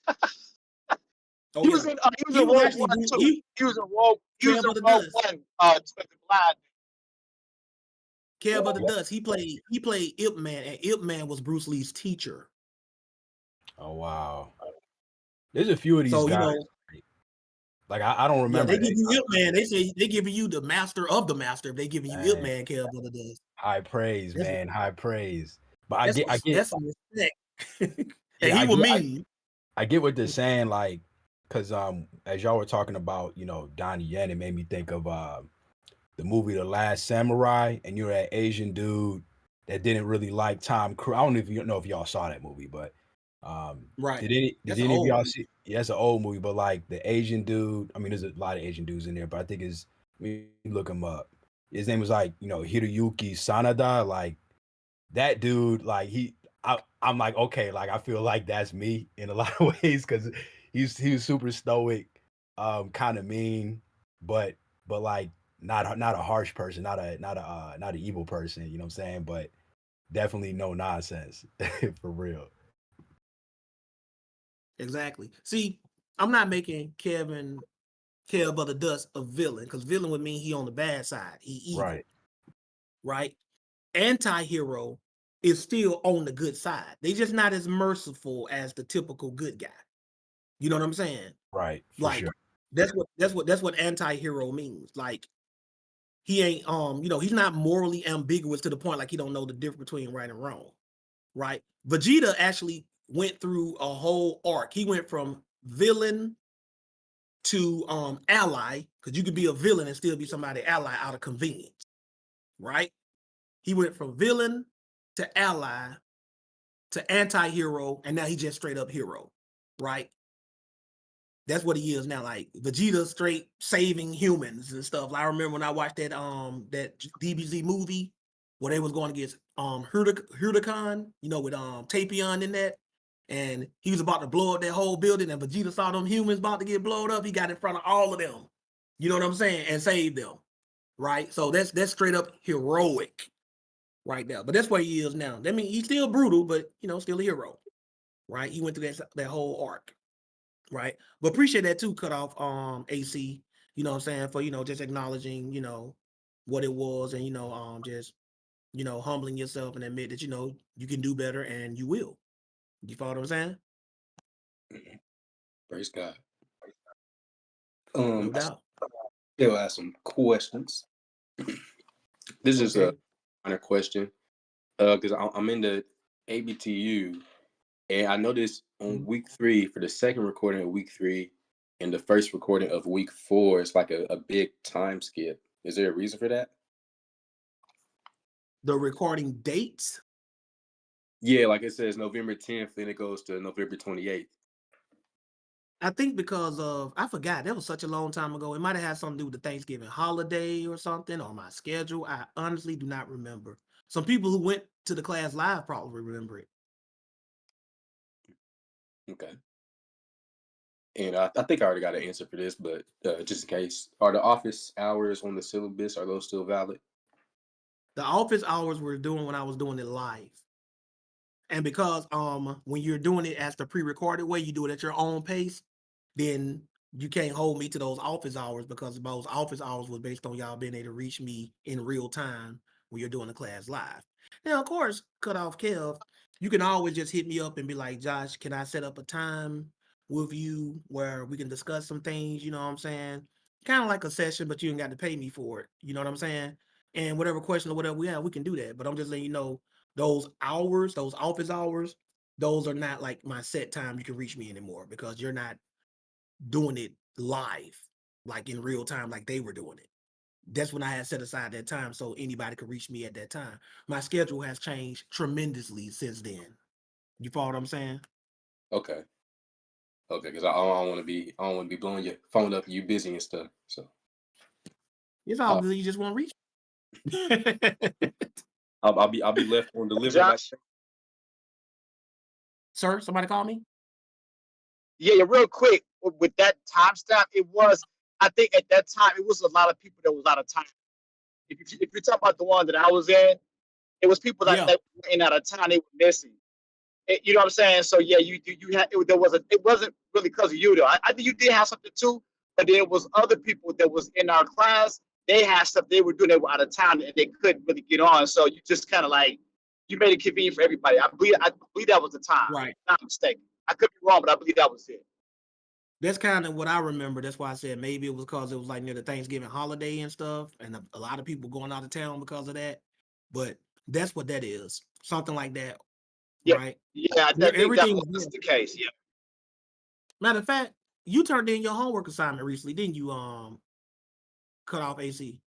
Yeah, for the week one homework. Yeah, I got to go through your homework assignment and check that, and you're about ready for your exam too, aren't you? And Ben Trey, he already did his exam, and I got to check his. Y'all got to understand, this ain't my fault. I honestly didn't think anybody was gonna be signing up to the university doing this particular stuff I'm doing in my life, right? I really didn't. So, and I'm not mad that y'all did, y'all paid for it and all that other good stuff. So, please be patient with me. I'm gonna get around. I still got to give out certificates of completion to everybody who did. I found somewhere online, just like I did with the Jiffy shirts. I'm gonna find a place where I just print them out, get y'all address, and just mail them to you. That's the best. I'm gonna let the company take care of everything, because at first I won't have them mailing to me, then I mail them to y'all. But just like with the shirts, I found a way where they do everything online. They take care of everything. So for everybody who went to ABT University, including the certified graduate on stage right now, Kevin J, that's how I'm going to do it. You follow what I'm saying? Yeah, I meant to get your grass a little bit about that. I meant to nicely take off my sandals, you know what I'm saying, and then just put my toes in your grass about that. Yeah, brother. You know what I'm saying? Just let the blades of my grass gently move through his toes. You know what I'm saying? just gently. You know what I'm saying? I'm gonna do it nicely though. It's a nice deal in your grass. Yeah. Like I said, man, I ain't trying to get yoked out by Kevin J, because he'll yoke you out over that certificate, because he dead serious about it. I ain't trying to get yoked out, and then when I wake back up, he'll be like, okay, how about that certificate? Because he ain't gonna yoke me to death because he wouldn't be able to get the certificate. He'll just give me something to think about on my way to unconsciousness. That's what he'll do while I'm drifting off to sleep. Just something to think about. Then you wake back up, okay, what's up with that certificate, brother Josh? I'm getting right on that, brother Kev. You know what I'm saying? If y'all ever seen the picture of him, y'all understand. That wasn't the dream. That was the actual beat down there, bro. There was an actual beat down. You know what I'm saying? I don't know what his speed looked like. I'll try to run. You got to catch me first, Kevin J. You ain't just gonna get a free yoke. You know what I'm saying? And I'm gonna be juking. Get my ring on. And I'm gonna be juking. I don't run in a straight line. I'm gonna be juking. You know what I'm saying? So you got to be fast, and you got to be able to predict the movements. You know what I'm saying? How tall are you, by the way, Kevin J? How tall are you? I am 5'10", maybe 5'10", 5'11", somewhere up in there. So you ain't that, I'm 5'9", so you ain't that much taller than me, but that just made me even more scared because you got that center of gravity. Oh my gosh. You know what I'm saying? If you were Yeah, you know what I'm tall with saying? it, I I could move played a little bit. I played defensive back for a minute there, brother. I might That's catch what I'm you there. You saying. know what I'm saying? So yeah, he might be I able to might catch up catch with you me. there. I don't know. You gonna work for that yoke. You're gonna be breathing hard when you put that yoke on because you're gonna been on chase me down. You know what I'm saying? He gonna be like, Josh, I got energy to spare, man. I still got enough NyQuil in the arms to put you to sleep. You know what I'm saying? Hey, this brother, Can y'all hey Kev, he said you can't outrun a Chicago footworker. Hey Kev, I'm on your grass. Yes. That was a good one. That was a good one. Yeah, I figure you would get that one. I figure you would get that way. Hey, I'm that was just a good saying. one. I want to know. I want to know what that speed look like, Kevin J. That's what I want to know. I ain't trying to match the power. That's just stupid. I ain't trying to match that. And this brother don't you do jujitsu or something too, Kevin J? Don't you do some kind of martial arts? Yeah, I used to do a little bit of that, a little bit of mixed martial arts, but the jiu-jitsu was. I'm saying MMA. No, y'all gotta understand. Like, brother Josh, that's a in the corner, no way out, no choice but the swing type scenario with brother Josh and Kevin J. But if he just catch me out in the open, you better be able to run, Kevin J, because you gonna work for that. You gonna work for that, yo. You know what I'm saying? I'll run in somebody's house to get away. You gonna chase me up in their house, Kevin J? He probably would. I'm gonna chase you as much. This man gonna just run me in circles. You know what I'm saying? Hey, brother Josh, What like about- that scene in Friday when they was running through. Exactly. You know what I'm saying? Next time I'm gonna shoot you in the one that blink instead of the one that stink. I'm good. He is not about to catch me. Kevin J sent me a picture of himself one time. I had never seen him. He sent me a picture of himself when he got his shirt. Man, I'm just like, I'm glad he posted in the chat. Y'all see what he look like? He's a nice brother, but he got that mean look to him. Some of us just got that mean look to him, bro. Look at him. Post that picture in the chat that you sent me, Kevin J, and they'll see why he ain't the one. I'm glad he on my side. Same thing with Big Moshe. Y'all see a picture of Big Moshe. Big Moshe look very imposing. He's a real nice brother. All these brothers, they real good brothers, but you can see it in their eyes. I told y'all, I be looking in people's eyes, y'all. It's a gift. I can see that in their eyes. Like, don't push them. Don't take them there, man. And Kevin J, he just look like he just want to yoke somebody out. Now, Kevin, but it does. He'll just probably just cut you. He'll probably just cut you. I'll mess with you, Kevin, but it does. I'll mess with you. But Hey, anything else, cut off AC. Cause we got to move on to the other person. You can't jam up the whole line with question after question after question. What else you got? Okay, I do have another question. Okay.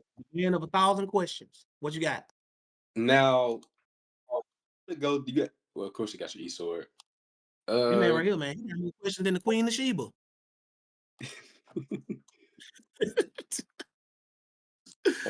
God dang. Do you know where this parable of the Samaritan is? What that's at? Okay, never mind. I got it. Okay. I got it. The Good Samaritan. Yep. Luke 10:25. Solo says, brother Macadam might cut somebody. Yeah. He'll chop somebody. He don't just cut, he chop. Macadam machete. Exactly. Macadam machete. Y'all better know it. Oh, so that means if you, cut off AC. If you've been watching the video, you saw when he first pulled that thing from that top shelf there, didn't you? I think he pulled it off in week 1, didn't he? Exactly, in week 1. And did you notice? Tell him cut off AC. I predicted, right? That I said he like somebody who will cut somebody. After I said that, what'd he do? What'd he do? Did he pull the machete off? My memory foggy. He pulled the machete out. I told y'all, man, I be knowing this stuff. I had never met that brother day in my life. I just said I can see him in him. See it in him. I'm telling y'all, man, I be accurate about this stuff, man. I can look in y'all eyes. I be catching stuff. I can already tell, man, this is not the brother you want to test. You don't want to test this brother right here, man. I'm telling you, I said that, Kevin J, you was in the class, weren't you? You started from the beginning, right? Kevin J, if you talking, we can't hear you on your trashing, Tosh. Oh no, I'm on my phone. Yeah, you had Okay. said something about him cutting people, and I mean, Hey, I I said, think you it look like was the somebody who first week, cut wasn't somebody. it? Was the first week or Yeah. was the first day or the second day? We, It was yeah, like, because we were all introducing ourselves and stuff. We were all introducing ourselves to each other. And I said that, I said, look at that brother right, Mac, he like he from that old school. He like he'll just cut you. Like he'll dude, reach cut up on you. the top shelf. That's And how he you reached got the up name from the top top, shelf. and that's how we call him top shelf, because he reached for Yeah. that top shelf, right? And I said, I told y'all, Kev of the Dust, you a witness. I'm telling you, I be calling stuff, man. It be freaking me out sometimes. I can just see stuff. I said, this brother like he'll cut you. And he just smiled and pulled the machete out. This dude just happened to have a machete on standby. And I say he like somebody who'll cut somebody. I be saying to y'all, one day y'all gonna see. I see in the fourth dimension sometimes. Hey, that thing he pulled out, it'll put a Rambo knife to shame. You remember the old Bruh. school Rambo knives? Remember back in the day? Bro, I think he borrowed that from Jason. That thing was huge, man.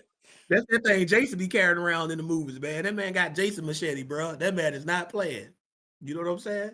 That's why I'm glad y'all on my side, man. Like, I ain't trying to cross none of these brothers. Y'all think, you know what I'm saying? I ain't never tried to come off like I'm a gangster. Y'all know that ain't my style. I ain't never try to come off like I'm all hard and pull up. That ain't me. You know what I'm saying? That ain't me. But some of y'all are. You know what I'm saying? Some of y'all are. You know? And I'm just glad y'all on my side. Y'all know I don't do that. I always tell y'all, I was raised up knowing the streets, but I was never in them.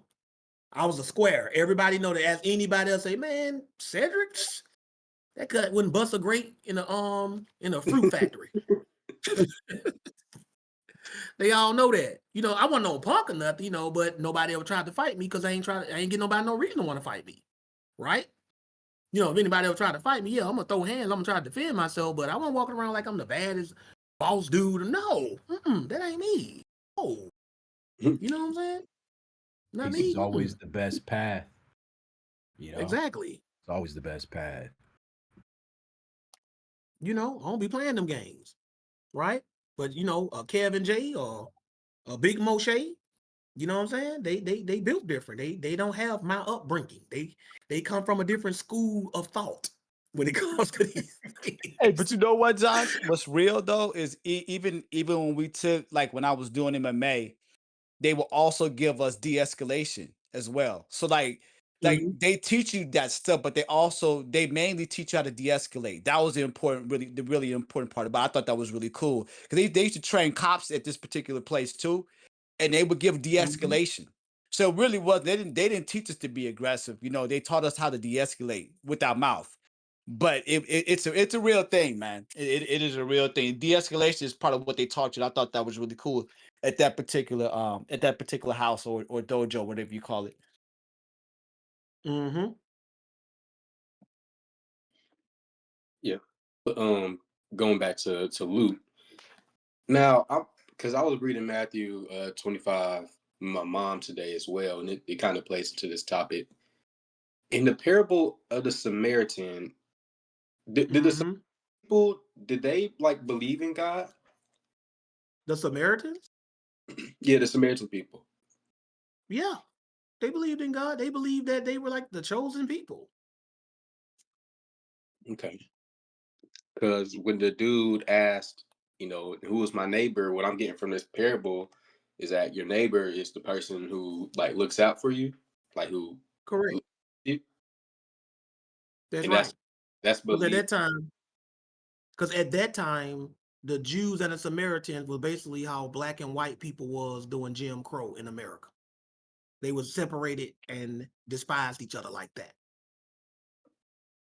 And Jesus was trying to break a racial like wall, tear down a racial wall, and trying to show people that you don't supposed to hate somebody else because they're of a different race. That's the whole point of the Good Samaritan parable. Okay. So it's not talking about, you know, believer or not believer. No, he was using them more as who is your neighbor. And he was using them because at that time they were Israel's most hated enemy. And he was trying to destroy that hate by showing you that you're not supposed to hate somebody because of their ethnicity. You follow what I'm saying? Okay. He was And trying to show you that a Samaritan is your neighbor based on how they treat you. Your neighbor is based on how he treats you. Did you notice the one time I had put that quote up on Instagram and on Facebook? And I probably sent it to some of y'all individuals. I said, I'm just paraphrasing here. It says something like, just because they're your race doesn't mean they're your people. no, I don't remember Anybody that. remember me posting that on Instagram? Let me know in the chat. Give me a W if you remember me doing that. Was it recently? A couple of weeks ago. I put that on there. That's a reference to that. Put in the freezer. Thank you. That's what that is. So that's what the point. I did a whole class on that, by the way, too. It's probably on the online store too, cut off AC. Just to try to put that plug in and sell you. Just type in Samaritan in the search. I got a whole class on that. Let me see. While I'm looking this up, in Matthew 25, This is gonna be when your last one because you can't just jam up the whole stage, cut off AC. You know I'll come back to you, but this will be your last one. You got to be considerate of other people who've been waiting too, bro. yeah, you're right. You're right. In Matthew 25, when Jesus is talking about, when you saw a stranger or somebody naked or sick or in prison, ministering unto those people who are in need. Is this Mm-hmm. talking about believer and non-believer? About like whatever you did to the least of my brethren, that you did unto me. That's talking about believers. Okay. But Jesus had a general compassion for mankind in general. You understand what I'm saying? Right? But not everybody, Jesus is not looking at everybody in the world as if they're his brother and stuff like that. We know that just from reading the scriptures, right? Because he tells you that these same people in that Matthew 25 are gonna say to him on judgment day, and he's gonna let them in the kingdom. So these are people that's worshiping him. You follow what I'm saying? Okay. Like, when did we do this for you? When did we do that for you? Right? And he said, when you did it to my brethren, you did it unto me. You follow what I'm saying? Okay. Did you see that in the search? I just told you just to type in Samaritan in the search and maybe it'll pop up. Nah, I don't know if I spelled Samaritan right though. Is it SAMAR? Put in the word good. See if the word good is in the title. Because Okay. if I put good in there, you just put that in the search, it'll pop up. Let's see, I put good. Nah, I don't see it. I see feel good preaching and righteous reputations. That's what popped up. That's what I just did. If it's not on there, then I mean I got to upload. That means it's on my external. Let me see. Oh, let's see. Racism. Because I know I had that in the title. Is it the study called How Jesus Attacked Racism or something like that? Yeah. Because that was on the How blog. Jesus. Oh, it was? Yeah. Then that means it is not on the online store, but the good news is it will be. Alrighty. You follow what I'm saying? And all of y'all just visit the online store. And even if you don't want to purchase anything, which is totally fine, you'll get an idea of the type of topics that we've been dealing with over the years. You know what I'm saying? Y'all get an idea of that. That'll bring you up to major speed on what we do and what we've been getting down on. Y'all see how exotic Brother Josh can get with these topics too. You tripping, but praise God. Right? But I'm gonna look for that study and I'm gonna get that up there for you fast as soon as I can. And I still don't know how to upload stuff under this new format. Joel Mills got to teach me how to do it because it adds a whole extra step to it for security purposes. You follow what I'm saying? So I still got to learn how to do that. Right. Alrighty. Let's see. Is the merch on the online? Is the merch on the website, or do we have to DM you for those? Y'all still got to DM me for that, but I'm gonna get the pictures and stuff up there in the link so you can just click on it and do it like that. So we just got the store up and running, and I still got a lot of stuff I got to add to it. The book will be on there, both an ebook and an actual book that you want to order actual like what they call a hard copy. I got a question. Quick question. It's about the book. Quick question. I promise. Okay. Is the book? Are you gonna have to order the hard the hard copy and the ebook separately, or do they like come together? The ebook is separate. Like if you want to order the ebook, that's like you buying two books. If you buy both the ebook and the hard copy, you buy Okay. one or the other, or you buy both. The ebook is so like, you know, if you don't want to carry the hard copy around, you just have the ebook. All right. You know what I'm saying? That's how they do. Like if you go to any Amazon book, they ain't gonna let you buy the ebook and then you get the hard copy for free, or vice versa. They're gonna charge them like two separate books. Everybody know that, right? So y'all won't think I'm just trying to double up on money. Everybody know that, right? No, I Whoever didn't. bought a book. I know that. I know that. Okay, I just want everybody to know that. Like, hey man, trying to charge them twice for the same book. Nah. Although, let me just throw this in here. Although, for some of y'all who've been showing some love and faithfulness, if you buy the hard copy, I might go ahead and just throw in the ebook for you because y'all support the ministry and stuff. Y'all know how I do. I ain't trying to bleed nobody. You know, like Isaiah AC, he donate, he buy stuff from the online store all the time. It ain't gonna cost me nothing to let him have the ebook too. You follow what I'm saying? Right? But if you get one or the other, if you get the ebook, don't think I'm gonna send you the hard copy for free because I have to get. They charge me for that to get those books printed out and made. That's different. So if you buy the hard copy, I may throw in the ebook for free. But if you buy the ebook, don't come to me, Josh. You said you're gonna let me get the hard copy. Nah, because that costs me extra money to do that. Understand, everybody, and cut off AC. Y'all got that? That makes sense, right? Understood. Understood. Okay. I do believe it was Kev of the Dust that was next. Then it was Solo Nation. Yeah. Kevua. Yeah, I'm here. There you go. Kevua, the assassin. What's up? going on with you, bro?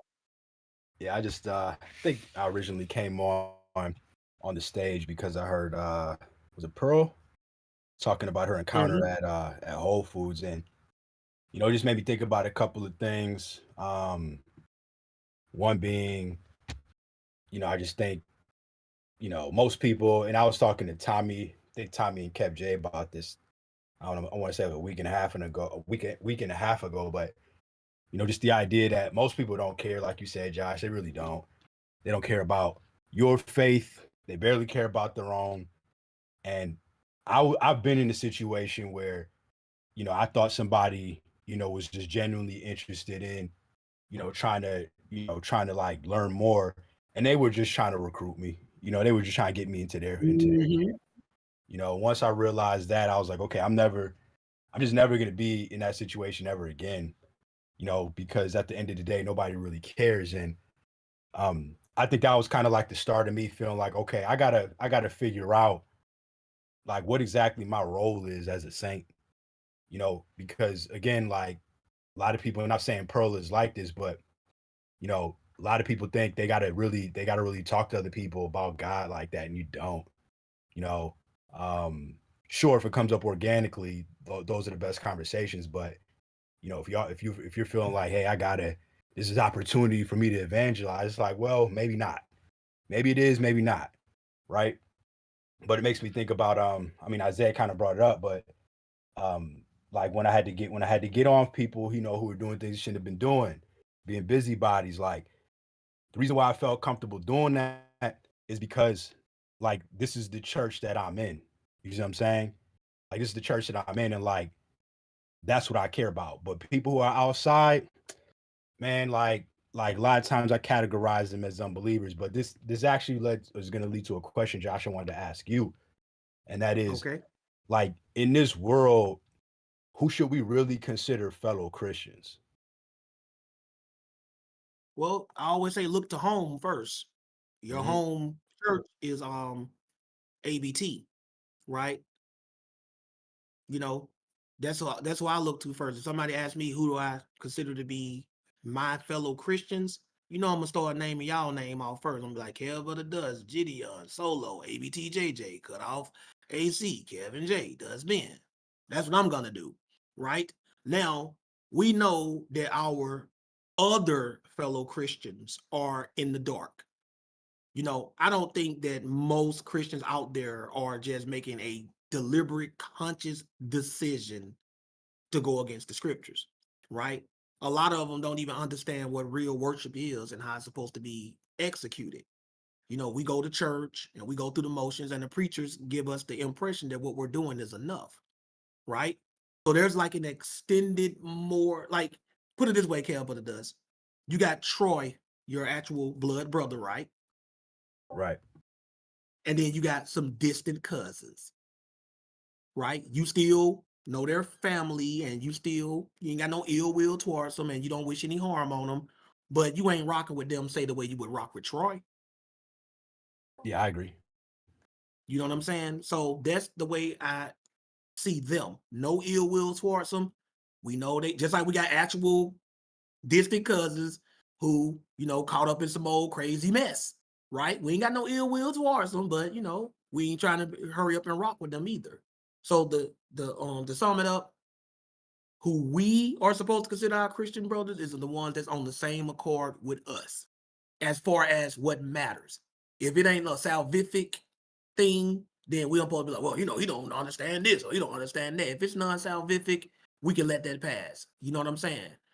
You know, so you know that eliminates anything dealing with the law, because stuff in the law is salvific. You know what I'm saying? So what would you Right? consider? My fault. Go ahead. You got it. Well, no, I want to hear this. What I'll consider what? Yeah. Non-salvific? Yeah, because like personally, I don't think that term really should exist at all. I think everything is salvific, whether directly or indirectly. Well, when I say salvific, for instance, if somebody is making a big deal about what name they want to call Jesus, Mhm. right? As long as they're not lying and saying we can't say Jesus, that's non-salvific. Like, I'm not gonna cut you off, Kel, because you want to say Yeshua. If you prefer that over Jesus, Yeah. that's non-salvific. That's what I mean. Like something that you choose, you prefer personally, that's not a sin. You follow what I'm saying? Mhm. That's what I mean when I say non-salvific. That means that's not gonna, you saying Yeshua is not gonna help or hinder you getting salvation, right? For That's what I sure. mean when I say non, But I would right? say, my fault. Go ahead. Mhm. Or what name you would like to call God. Yeah. Same thing. Long as you ain't telling nobody it's a sin for them to use a name that you're not using, that's non-salvific. It's not gonna affect your salvation. But what you about to say? Well, yeah, that the last part of your comment is really what I was going to get into, because in that example, I think, yes, if two people who are Christians, who identify as Christians, come together, and one is saying Jesus and one is saying Yeshua, and the understanding is that, hey, it's a personal preference for me to say Jesus, and it's a personal preference for the other person to say Yeshua. No love Mhm. lost. We know who we're talking about. Cool. But the minute Right. one or the other person says, "Well, you should do this," that's when Mhm. that's when the issue comes into play, and that's why, like, that's where the whole, like, non-salvific thing, in my opinion, goes out the window. Because if if the Bible does not say you have to use God's name, right? Mhm.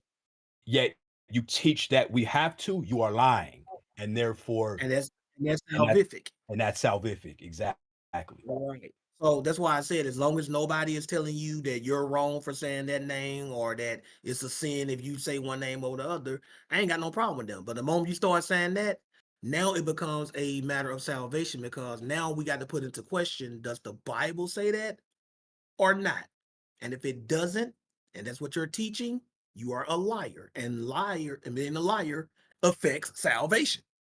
Right. And A and to deliberate, that yeah. point, exactly. And the reason why I asked the first question about, like, who should we really consider Christians, because I just think it's ultra important to understand what our roles are as saints, right? And just based on Hmm. my understanding of just the hierarchy, I'm just not seeing where in the scriptures a saint is obligated to try to convince anybody.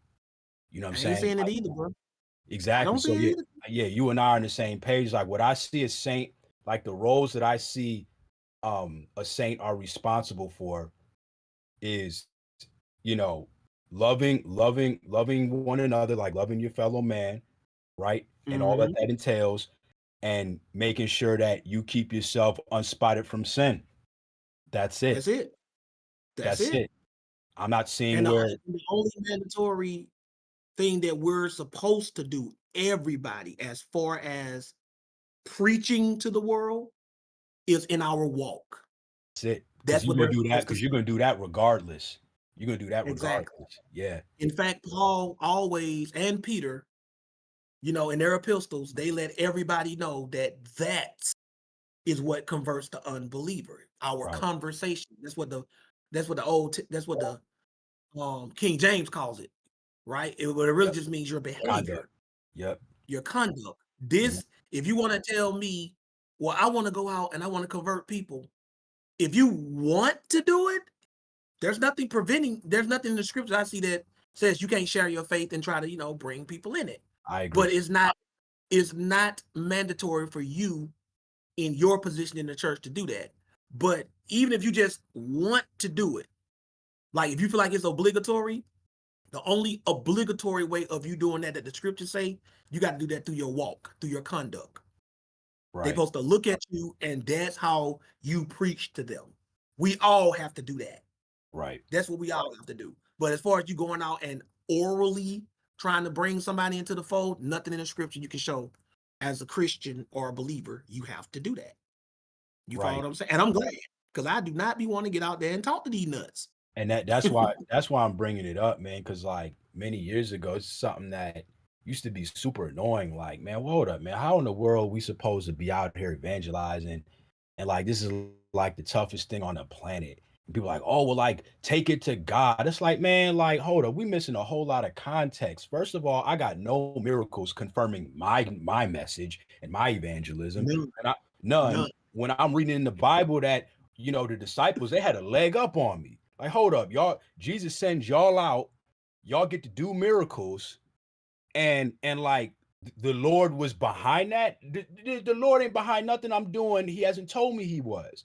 And we just can't make the assumption because we get out here and want to evangelize that automatically means God is behind it. Because there's a protocol to this, man. Like either you're sent or you're not, right? Right. And like that's why, like, I just think if taking the approach that if you're going to win somebody over, let it be your conduct. It's just way easier and scriptural because you got to do that anyway. And if you don't want to talk to these nuts at Walmart, these demon possessed people, you don't have to. You know what I'm saying? You don't have to feel bad about maybe, oh, I missed the opportunity to witness somebody, because the chances are, you know, you probably weren't going to witness to them anyway. You know, so like, yeah, just that's what I really wanted to talk about, man. But that's another one they've been waiting on. Me and you, the tag team. Remember, we said we're gonna tag team that one about those roles in the church. Yeah. You know what I'm saying?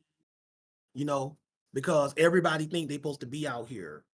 Matter of fact, that's how that started last week, Kev J, with that warfare guy. He was he mentioned that in the chat. That's how I first had oh yeah, he dropped Matthew 28 in the chat, and that was it. And I told him to come up to the stage and show us that that's talking about everybody. And then he blew me off, and then he started messing with you. That just reminded me of that. That's how I remember that a little bit. Yeah, I remember that. Yeah, that's how we got on that. That's how I first had my back and forth with him, because I know he was having some back and forth with other people in the chat too. And he tried to drop that off, and I invited him up to the stage to prove that that's universally referring to every Christian, and it is not. Right? And too often, they keep thinking Jesus breaking the fourth wall. They think Paul break the fourth wall too, by the way, too, Kevin. They think Paul do it too. You know what I'm saying? We got to stop this, man. We got to know when we're being addressed and when we're not. We got to stop that. You got brothers right now celebrating the Passover, Israelite brothers, right?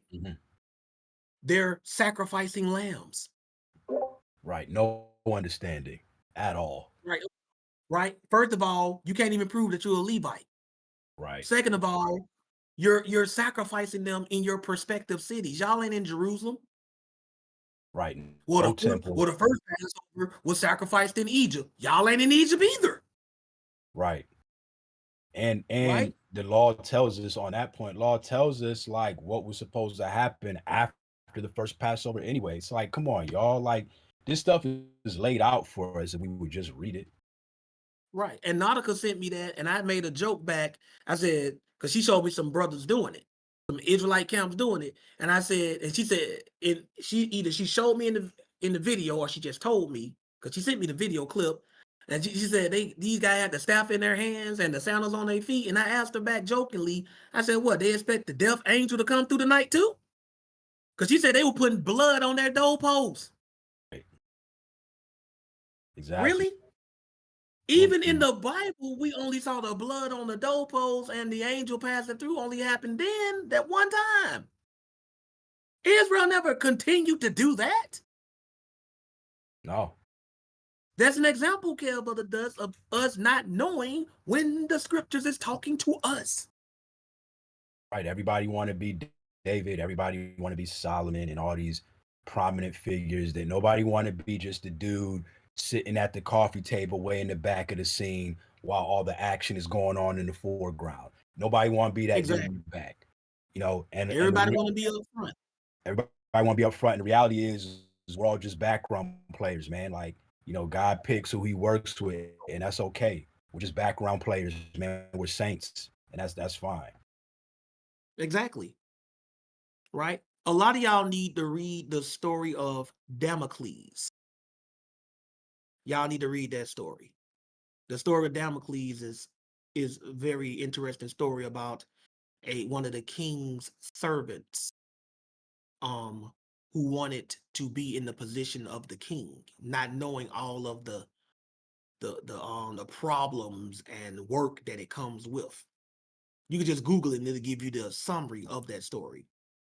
Y'all need to read that story because everybody don't want to be a leader as much as they think they do.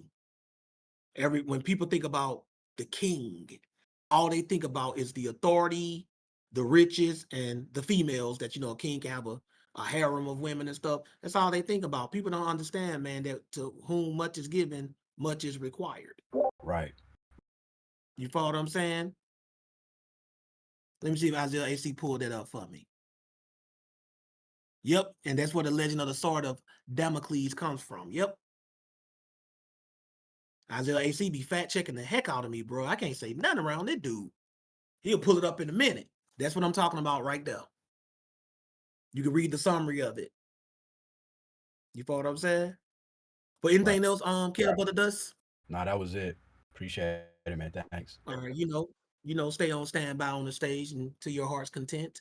Now we going with the emperor himself, the man who symbolizes the Omega religion with the nation. This is the one, the only, the emperor, Solo Nation. What's going on, Solo? Praise God, and peace to you, Brother Josh, Praise and God. everyone on the stage and in the chat. Peace to you too, bro. Another brilliant class, Brother Josh. God. Man, Praise I God. mean, it's wild to me because I kind of feel like like my phone or something is bugged. Like you can hear my conversations because I had a conversation with a friend of mine and we were talking about this very topic, like to the T. Even the part that Kev just mentioned um about evangelism and you know, breaking the fourth wall, the Great Commission, like, and he asked me, my friend, he asked me, like, man, I don't want God to tell me, you know, I never knew you. And I told him, man, look, you need to have faith in Jesus above all things and keep the law and follow the prophets.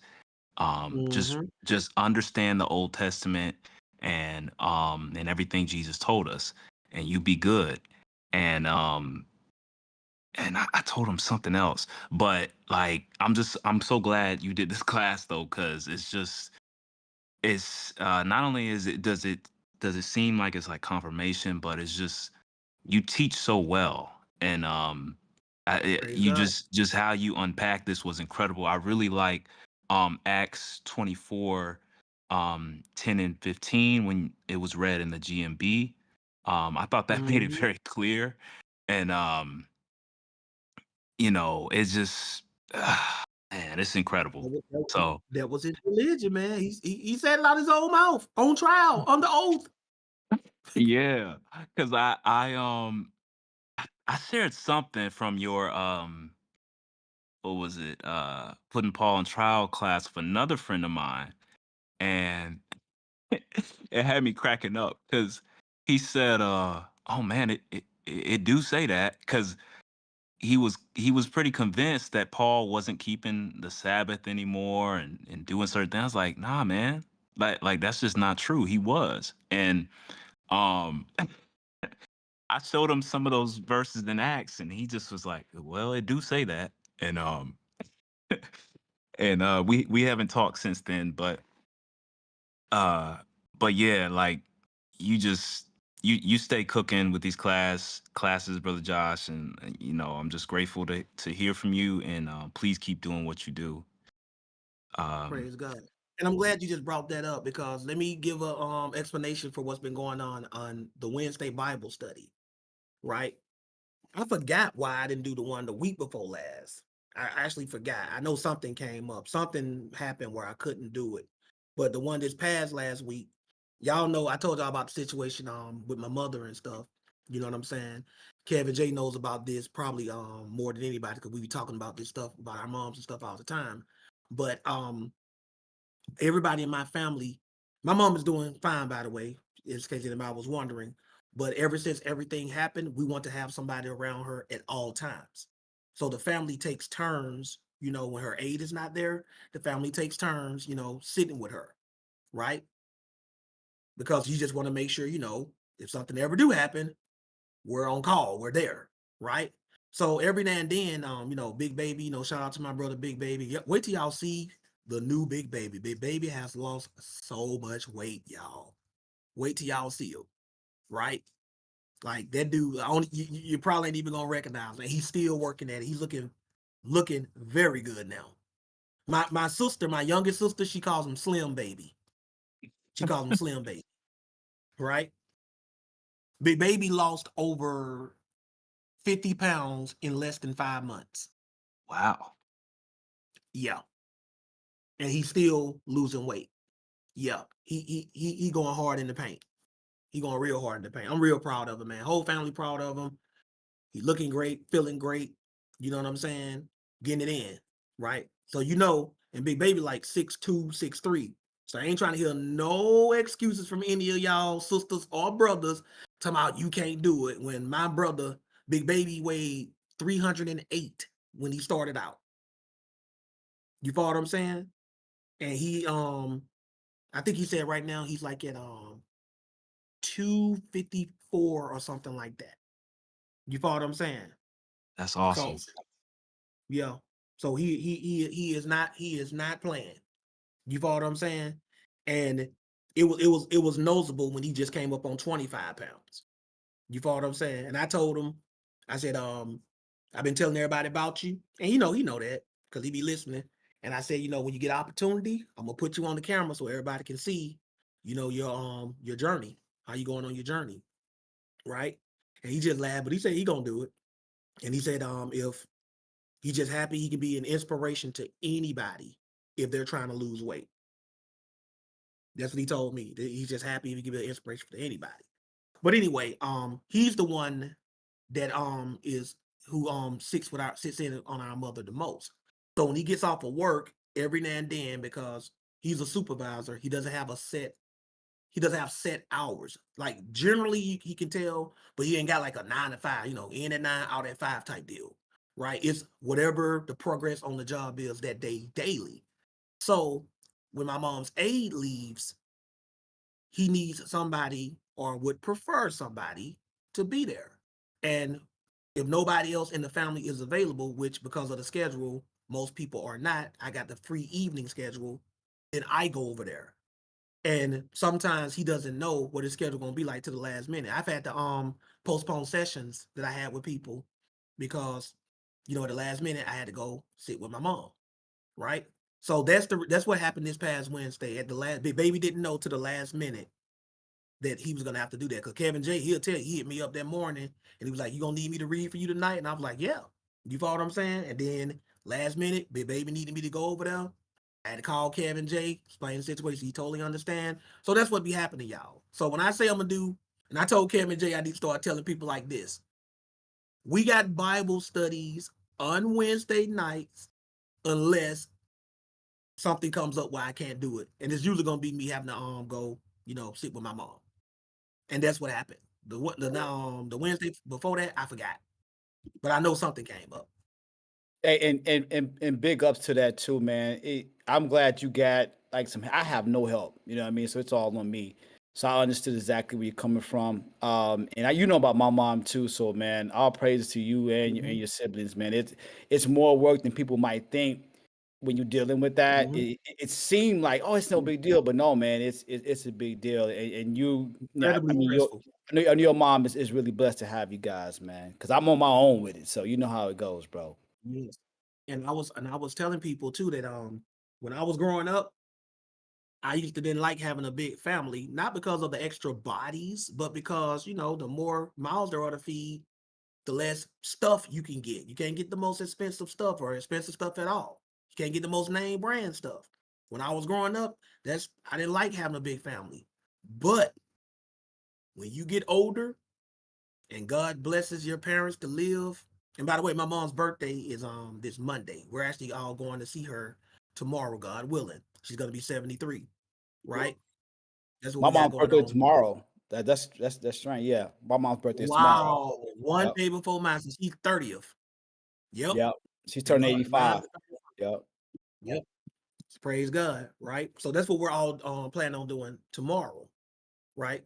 So when stuff like that pop up, me and Kev Butter Dust, like y'all know Kev Butter Dust, not Kev Butter, but Kevin J, he tell me in a minute, he be like, yo, I got stuff going on with my mom, like, yo, handle that.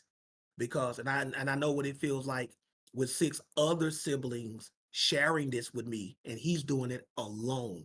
When you get older and you got to care for a senior parent, you're gonna be happy that you got all them brothers and sisters then, because they divide that 7 ways. You feel me? If you are an only child right now, I ain't trying to, scare nobody. Y'all know I just hit y'all with the reality. If you are an only child and you got a mom and a dad, they gonna get old one day, and somebody gonna have to take care of them, and it's more than likely gonna be you, if you care about them, right? And it can be tough. You know what I'm saying? If you're the only one. But thank the Most High. I see the return on the investment of the 7 kids. You know what I'm saying? And it definitely does make a difference. You know what I'm saying? That's why y'all make sure y'all keep Kevin J in y'all prayers, because he was going through something with his mother and his wife at the same time, as far as like caretaking. Right. And they take a strong brother. Y'all got to be encouraging each other because we been in this word. And I don't want y'all to feel like this word is just escapism. Like on the Sabbath, we come in here on the Sabbath, we laugh and we joke, and then we just walk off and we don't think about each other and stuff that people dealing with. We still in this world. And we got to be supporting each other and encouraging each other. And most importantly, reaching out and checking on each other and ask them how they doing. Like, bro, how you doing, man? You all right over there, man? How everything going with your mom? How everything going with your wife? That's what I do. I try to reach out to all of y'all. You know what I'm saying? And be like, yo, you all right, man? How you doing? Even when I told Kev what it does the other week about I said, man, you don't never be asking your cell phone. He said, yes, I do. Ever since I challenged him on that and I text him, he gets back to me in a timely fashion. You don't always be instant because that man got a life, got a wife, got kids. But ever since I try to put him on blame, like, oh, Josh, I know he ain't talking, right? Ever since I text him whatever, he gets back at me. And I'm going to check in on y'all just to see how y'all doing. I also check in on some people I have sessions with. Or if I had a conversation with you, a deep conversation, y'all know I'm not capping on this. I'll reach out to y'all and be like, hey, man, what's going on with you, man? You doing all right? Just checking in on you, right? I do that because this is real life. This ain't fantasy. We don't play around on the Sabbath and then go out to the world. We don't do that. I really do care about y'all and how y'all doing. I know when y'all go out, people like, hey, man, how you doing? That's a greeting. Nothing wrong with that. But when Brother Josh asks y'all how y'all doing, I really mean it. How you doing? You feel me? Like, are you doing all right? It's not just a greeting. It's like, yo, what's really going on with you? You doing okay over there? So we got to remember to encourage each other, check on each other, look out for each other. Everybody understand that? You got that, Solo? Indeed. Praise I'm God. glad. I'm glad that you say that. When I was living out in England, and if anyone is from the UK, they can correct me, but one of their greetings is they'll say, "Are you all right?" And it's just to say hello. It doesn't mean like they want to know how you actually are. So I'm glad that you do, Right.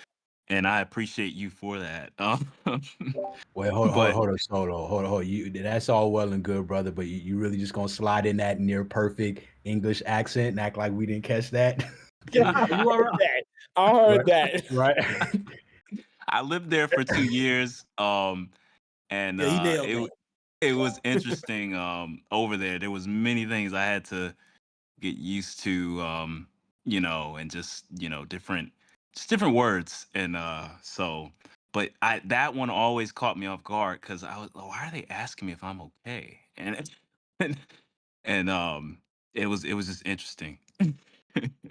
Yep. And now that's become like the greeting, right?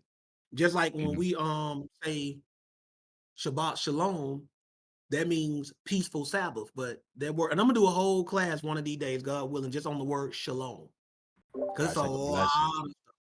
Yes, a lot Mhm. of stuff that come with that. You follow what I'm saying? So we're wishing you a blessing and prosperity and stuff too, right? Amen. And I just want y'all to understand that because some of the times when y'all reach out to me and y'all tell me what y'all going through, I'm like, man, this is real stuff.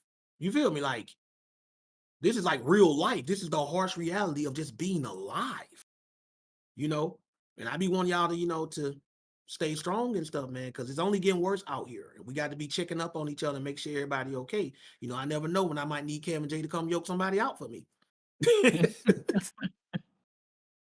I just never know. You know what I'm saying? After you done, looking after your mom and your wife, Kevin J, you think you can find time to apply the yoke to the dude over here real quick for me? You know what Yeah, I'm I gotta saying? get Your a spare plane. You're pretty far away there, brother. I'm gonna have to get a plane ticket. You know what I'm saying? You know what I'm saying? Just get off the plane, yoking people. Just get off the plane. You know what I'm saying? Y'all think I'm playing about that yoke. Y'all need to. Kevin J gonna post that. If he don't do it, I'm gonna post that picture he sent me one day in the chat. So y'all can see, man, like when I'm talking about that yoke, and Big Mo. Kevin J and Big Mo, I'm telling y'all, man, those are some imposing looking brothers, but they real nice. They salt of the earth, real, just kind and genuine and gentle brothers. But they look like they'll put that yoke on you, like Big Mo. I'm just saying, man. Y'all go online. Big Mo will post his own stuff in the chat one day for y'all, man. Y'all see Big Mo, man. Big Mo ain't no joke, man. I love him to death, man. You know what I'm saying? But y'all just got to get a picture of him. You know what I'm saying? Well, yeah, it's funny you mentioned him because like some time ago I was talking to him on the phone and he was like, hey man, I used to play football. I was like 6'1", 260. I'm like, dang, I was like, oh, you were on the line. I know you were on Oh the yeah, line.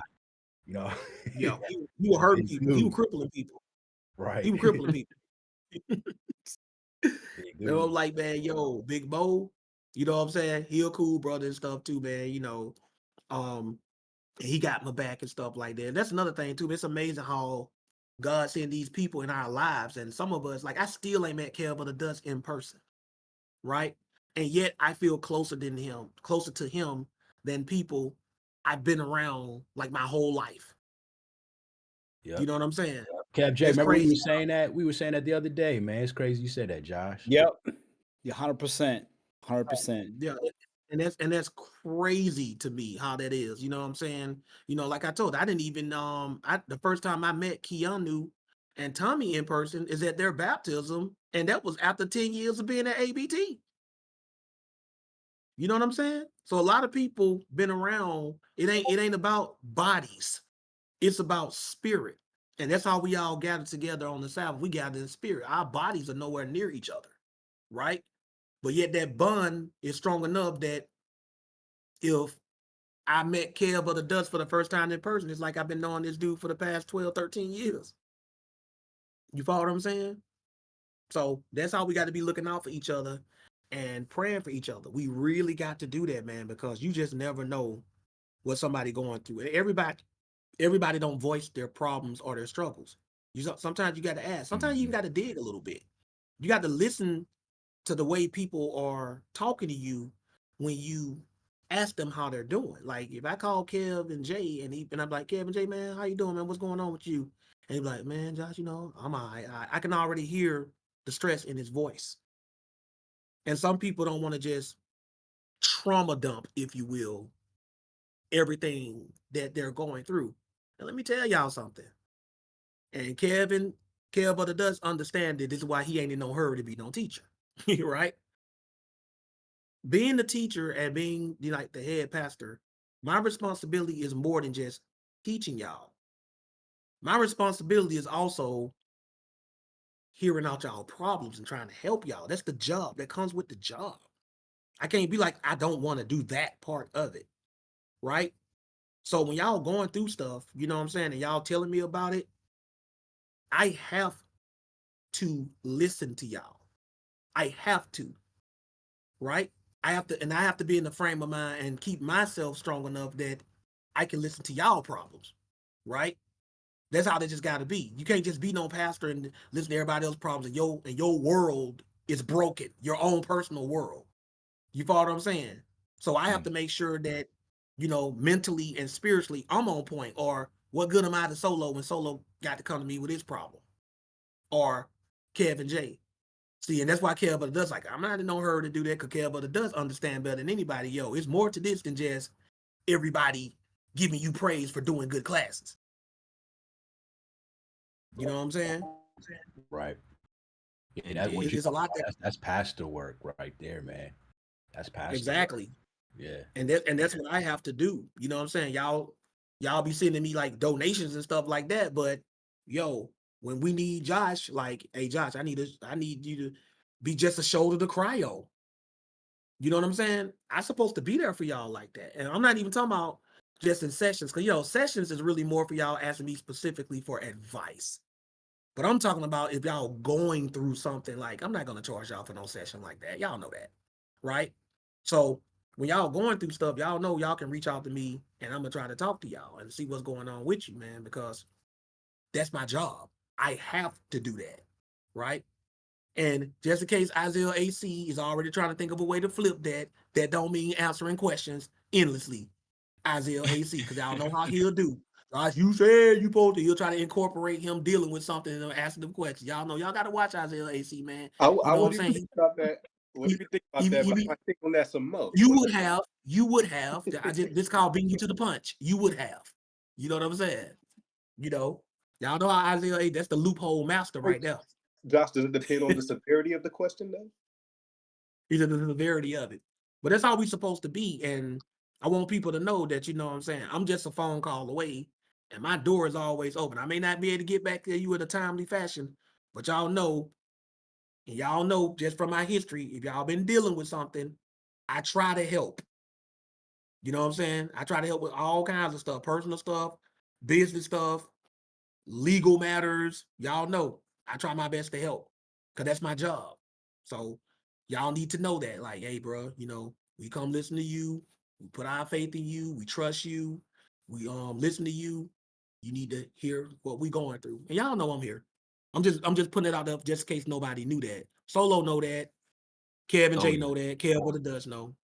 You know what I'm saying? And the rest of y'all probably figured it out. You know what I'm saying?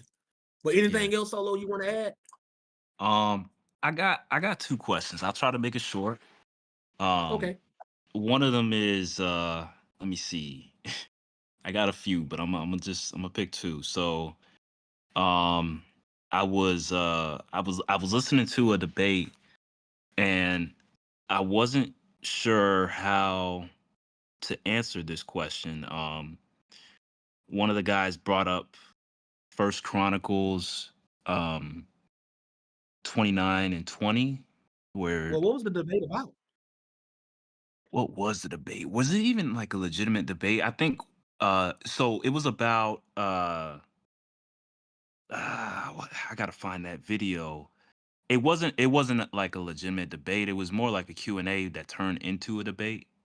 Um, and what were they talking about? I think. You talking about when it says they worship the Lord and the King? Yes. What about that? So, uh, what did that guy say? Basically, I think they were talking about the Trinity and everything, and I already know, that was, come on. But one of the guys was saying something about like David was worshipped and Jesus is like David, he's not. um Let me help you out right quick. Mhm. Read that same verse in any other translation of your choice. Okay.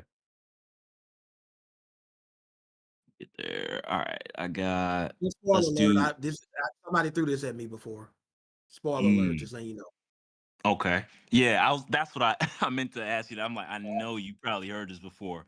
I'm gonna read it in that GMB, um for for uh Okay. brother Kevin J. Um Good then news. that good news.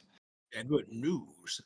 This First is Chronicles First 29. Chronicle 29, verse 20. Mm-hmm. Then David commanded the people, praise the Lord your God, and the whole assembly praised the Lord, the God of their ancestors, and they bowed low and gave honor to the Lord and also to the king. Did that answer your question? Um, What did you notice differently there? What did it say? mm, Is it okay for you to give honor to a man? Is that a yes, sin? it's So well. right. Can you give honor? Not worship. I just said honor. That just means Oh, respect. yes, it did answer my question. Thank It you. just answered your question. What that verse is Yeah. saying, they honored them both. It's not saying they worship them both. Sometimes in the King James, when they translate the word worship, it doesn't mean worship as in worshiping God. Sometimes it Mhm. just means honoring or showing respect. Mm, So thank this you. is not saying this is not saying they worship David and God. It's saying they honored David and God. That's right. It was I think somebody had said homage, but I completely, I Same can't believe thing. I forgot Showing to homage. read. Yes. Showing homage to both. Yes. I forgot to read in at least 3 different translations, so thank you. Which is one of the rules you learn where. In ABTU. Can't forget your education, bro. Yeah. Can't forget Yeah. it. I always tell y'all that. First thing first. Hey, Solo, you're Mhm. at you too as well. Do you mind sharing some of your notes for that second recording of week 2? Week 2, yeah, no, I don't mind. Yeah. Yeah, I will definitely send that over to you. I appreciate that. No problem, no problem. And then my other question for you, brother Josh, is what do I want to ask you? Okay, so I was reading in Hebrews, I was reading the entire book, and in Hebrews Mm-hmm. 5, verse 7 through 8, when it's talking about Jesus learning, um, what can you help me understand what's going on here? Like him learning and him being made perfect? What did it say he was learning? Uh, he learned.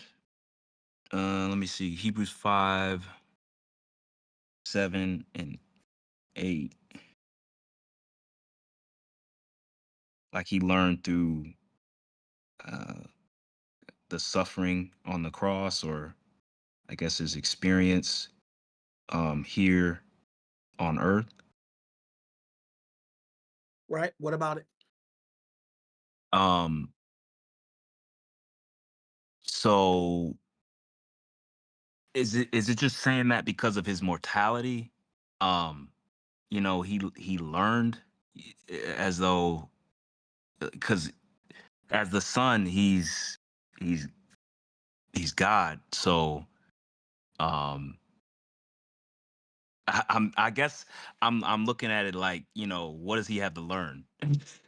So And I could just be looking at that terribly wrong. How are you defining the word perfect? He's more concerned with the word learned. That's what he's thinking about. Oh, in what verse? Sorry, I misheard that. In verse 8. Verse 6. Verse 8. Oh, verse 8. Hebrews 5 and 8. Yeah. Oh, he learned. I see what you're saying. Yeah, I missed that. Yeah, he's talking about learn like yet learned he obedience. I get it. Mm-hmm. And I was thinking that's just because of his mortality, but I don't know. It just kind of In what sense was it talking about that he learned? Because read verse 8 again. Read it yourself. okay. All right, verse 8. Mm-hmm. Am I good to read in the GMB? You can read it anywhere you want. Okay. But even though he was God's son, he learned through his suffering to be obedient. He learned through his sufferings to be obedient. Obedient in what sense? Obedient And this is an to, obedience that he learned through what? through suffering. Right? So this ain't talking about the obedience in general, right? Mhm. It's not talking about that, right? Turn to Philippians chapter 2 and 8, because Paul mentioned this somewhere else. Philippians chapter 2, verse 8. Mm-hmm. When Christ came in the flesh, watch what it says. Oh, yeah, I like this one. Philippians 2, verse 8. He was humbled and walked the path of obedience all the way to death, his death on the cross.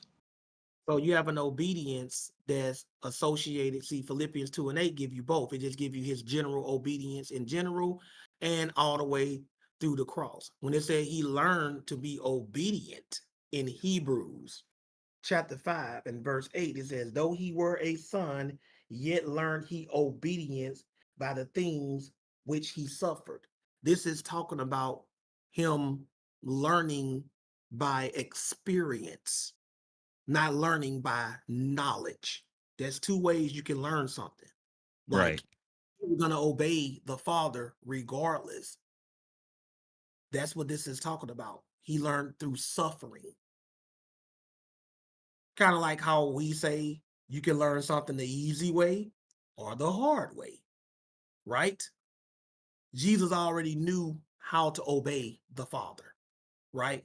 This is talking about somebody learning obedience through suffering, as in other words, like they're learning a different kind of obedience that comes through suffering, not just through do this and then you go out and do it. You Right. understand what I'm saying? Right. So there's a learning, which means coming to knowledge of something you didn't know before. And there's a learning that it simply means going through something by experience. Okay. Okay. That's what Hebrews is talking about. That's why I said through suffering. But Jesus was not suffering the entire time, not at least not the cross suffering. Maybe you could say he had like a suffering of sorrow for his people, and you could even throw that in there. But the one that's talking about in Hebrews is talking about the suffering that he experienced when what? It says through the things which he suffered. And then verse 9, this is what Caleb of the Dust was dealing with. And being made perfect, he became the author of eternal salvation to all them that obey him. So the became perfect comes after the suffering, right? And when did he become perfect or complete after the suffering? When did that happen? The resurrection. Yes. The death and the resurrection. Yes. So that's what that's talking about. Thank you. Thank you. Yeah. That is how I was understanding. I think I was just shocked that I don't know why I was shocked that I was like, well, I just was like, well, doesn't he know everything already? And isn't he already perfect? But I like how you broke that down. Well, there's a perfect that talks about with Jesus, that it talks about him being perfect as in being perfect, sinless. And then there's a perfect that Jesus said that he would have to become. Did you ever read the one where he said himself he has to become? I missed a little bit of what you said there at the end. I said there's a perfect that Jesus already was, and then there's a perfect that Jesus had to become. Are you aware of that? That Jesus talked about this himself. I don't think so. Turn to Luke chapter 13, read 31 and 32. Chapter 13, 31 and That's why I 32. care about the dust. Skillfully, I might add, said, what you mean by perfect? Second, he asked that question, I already knew. Am I right, Kev but the dust? That's why you asked him that? Yep, spot on. Spot on. Right? That's why he asked you that, right? Luke You there, 30, Flo? Luke 13, 31 and 32. Yes, indeed. Read At the that. same at that Always tell us same which one you're reading out of them. I always do oh that if you're reading out anything other than the King James. That's ABTU. You know that. yes, sir. That's GMB that I'm reading out of. Mhm. At that same It, re- time, it reads different in the GMB from the King James, though. Right? let me go to the King James. I'm gonna go to the King James. Mm-hmm. The GMB is still good. You're gonna see why. You can read it there too. Okay. But read it. Mm-hmm. The same day there came certain of the Pharisees, saying unto him, Get thee out and depart hence, for Herod will kill thee. So they're trying And to warn him or either scare him into leaving. Because Herod gonna get you, right? And watch what Jesus said. And he said unto them, Go ye and tell that fox, Behold, I cast out devils, and I do cures today and tomorrow. And the third day I shall be perfected. Okay, yeah, I do remember What does he reading mean when he this. said the third day? What does he mean when he said the third day he's gonna be perfected? What was he talking about? He's talking about the death and the resurrection. Because he rose on the third day, right? Mhm. But notice he's making rising on the third day synonymous with him being perfected, right? And Mhm. yeah, but it does. If you don't mind, my brother, please come in and break down what you had in mind when you said perfect. Yeah, so what I had in mind was the idea that when Jesus, or really anything that has to do with Jesus, is talking about like perfection as a process, right? Because to Josh's point, you have perfection that is like related to sinlessness, but then you have perfection that's related to a process that one might have to go through. And in Jesus' case, the reason why he had to be perfected, well, first, the word perfection could mean, to, like Josh said, to complete, but to use another phrase, it means to be mature or fully grown. You understand? Like when it comes to like development, like character development or whatever. And there was, because Jesus had to go through things like he had to go through the process of being our savior. Until he completed that process, he was not perfect. That's what I had in mind. And that is correct. And now read it after he just said that, Solo Nation, to prove that Kev of the Dust is a master teacher in his own right. Read it in the GNB because he said completed. What's another word for completed? Begins with an F, Solo. Finish. Now read it in the GNB. Let's see if Kev of the Dust know what he's talking about. Just 32. Yep. All right, I'm reading out of GMB. Jesus answered them, Go and tell that fox, I'm driving out demons and performing cures today and tomorrow. And on the third day, I shall finish my work. I shall finish mean the same thing as complete, doesn't it? It does, yeah. You see that? So that's what he was telling you. He was telling you about the process. And notice Jesus is pretty much laying out the process. Today I do cures and I cast out demons. That's the process, working him up to being complete. Y'all Praise don't God. y'all been not sleep on Calvin the Dust. Oh nah, That's why nah. that's my spiritual sparring partner. You see what I'm saying? I'm definitely trying to That's be like y'all for sure. Like you know what I'm that's saying? that's That's incredible. why the But first thing he said, it depends on what you mean by perfect. He was Right. already thinking fourth dimensionally. I got that from Back to the Future, right? He was already thinking fourth dimensionally. You know what I'm saying? The second you said perfect, and then I picked up on, I said, "Oh, I see what he doing." You know what I'm saying? mm-hmm. So does Thank that you, answer God. your question as it relates to everything else? Absolutely. With more, I got Philippians and then I got here in Luke 13. So that was Oh really man. awesome. Oh, by the way, Kelvin the Dutch used the word complete. Do you got the CSB, the Christian Standard Bible? Yep. Read verse 32. This even solidifies my boy even more.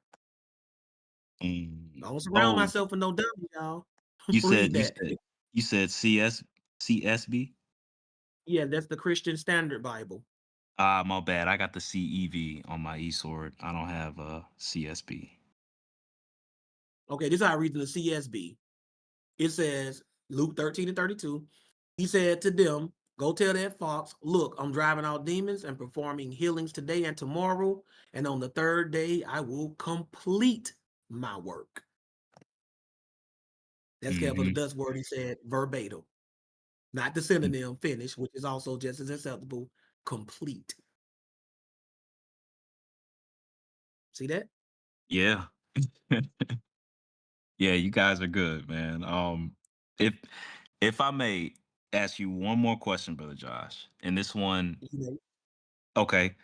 So when you it's a two-parter. So when you first started to um really, I guess, like get understanding in the scriptures, what was one of mhm. the most difficult um uh topics, or what was one of the most difficult things that you learned or to learn?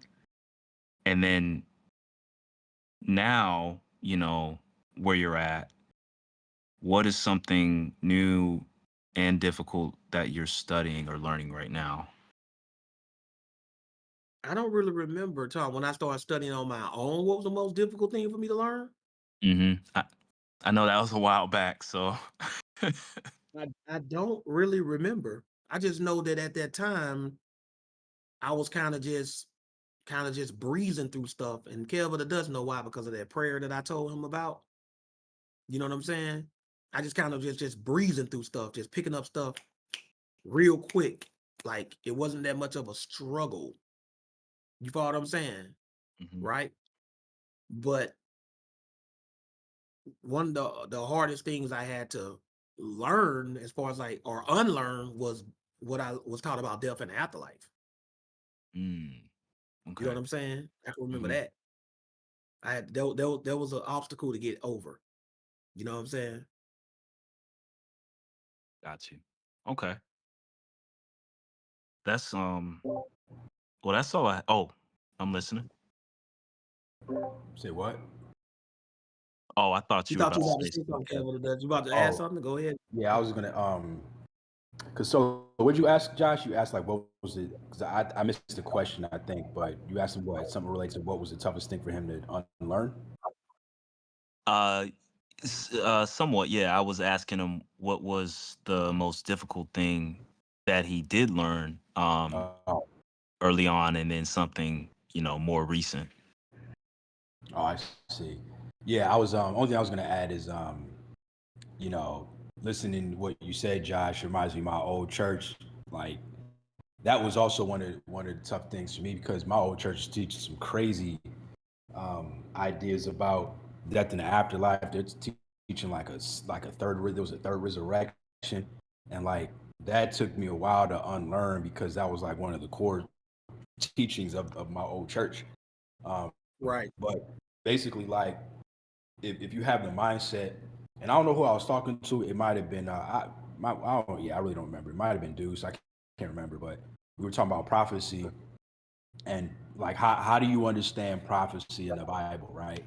And like the way to understand prophecy is basically take it literal until other places in the Bible prove you wrong, right? Mm-hmm. And like that's pretty much like the Bible process that I go through. Like I take what the Bible has to say literally. I don't try to add nothing to it. I don't try to dig too deep into what symbolism there is, because there might not be any symbolism at all. You know what I'm saying? So like I think if you take the approach, hey, whatever the Bible says is literal until it proves that it's not, then you'll be able to cut through almost all falsehood. Exactly. Okay. And that's not just with prophecy. That's anything in the Bible too. Like take it Right. literally until otherwise stated that it's not. A I lot of think you people do that mentioned in that reverse. in I ABTU. did. I sure did. Mm. And that's what people do. People want to go straight to the spiritual first. That's backwards. Assume everything is literal until otherwise said so. That's how you do it. You know what I'm saying?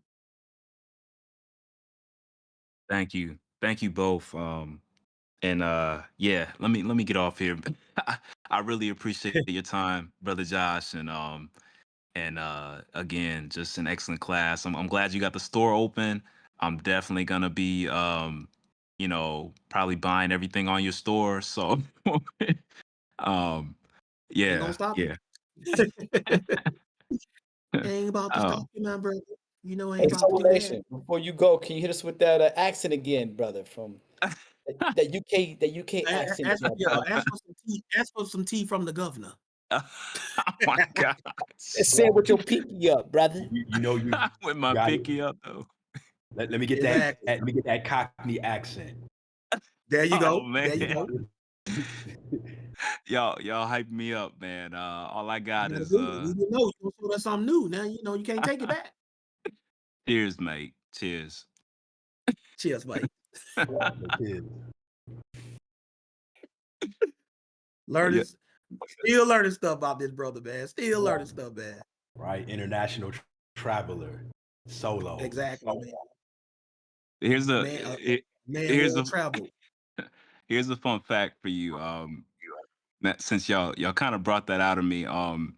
So when I was over there, I got this chance to be in Jason Bourne, and Really? yeah, as an extra, just an extra. And at 33 minutes, if I still remember, at 33 minutes into that movie, Jason Bourne, what's it called? The fifth one. I'm in that movie. So, and that happened in England. That scene that was being shot. But yeah, y'all, y'all bring me back, to some memories out there. But yeah, it was a really cool experience over there. No doubt. I knew it was something. I knew it was something regal about this dude. Y'all see? I knew it was something uppity. That's why I called him the Emperor. Y'all be picking. Y'all just be honing in on stuff. Solo Nation. You know what I'm saying? Y'all just do that. Right. I be feeling stuff, man. I be sensing it. I'm telling y'all, man. I be sensing stuff. Y'all better stop playing with me. Y'all better Brother stop Josh, playing. I receive any blessings and such that you speak over our lives. So but I hope thank you you. do. So what I'm gonna ask you to do once it comes to pass? What I'm gonna ask you to do? Consecrate that check, man. Consecrate that chat, man. Y'all already consecrate that. Just give the money. Just give the money. Just give the money. Don't ask, no question. I think Bear on your road rap, man. He sent me that jump the other day. A clip for that. I was rolling. He sent me that jump, man. That never get old, man. That movie came out when I was like in the 11th grade, y'all. That's how old that movie is. I was in the 11th grade, and that is still relevant today. That's crazy. Yep. Don't ask, no questions. Don't ask. Whoa. Why the pastor got to have a nice house? Why come the pastor have a nice car?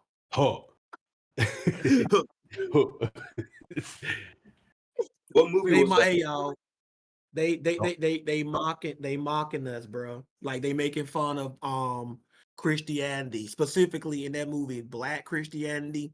Yep. Like Mm. they doing it because they know that's what they actually do, and the black folks just be giving the money, and they know Isaiah, that. did you ask what movie that was?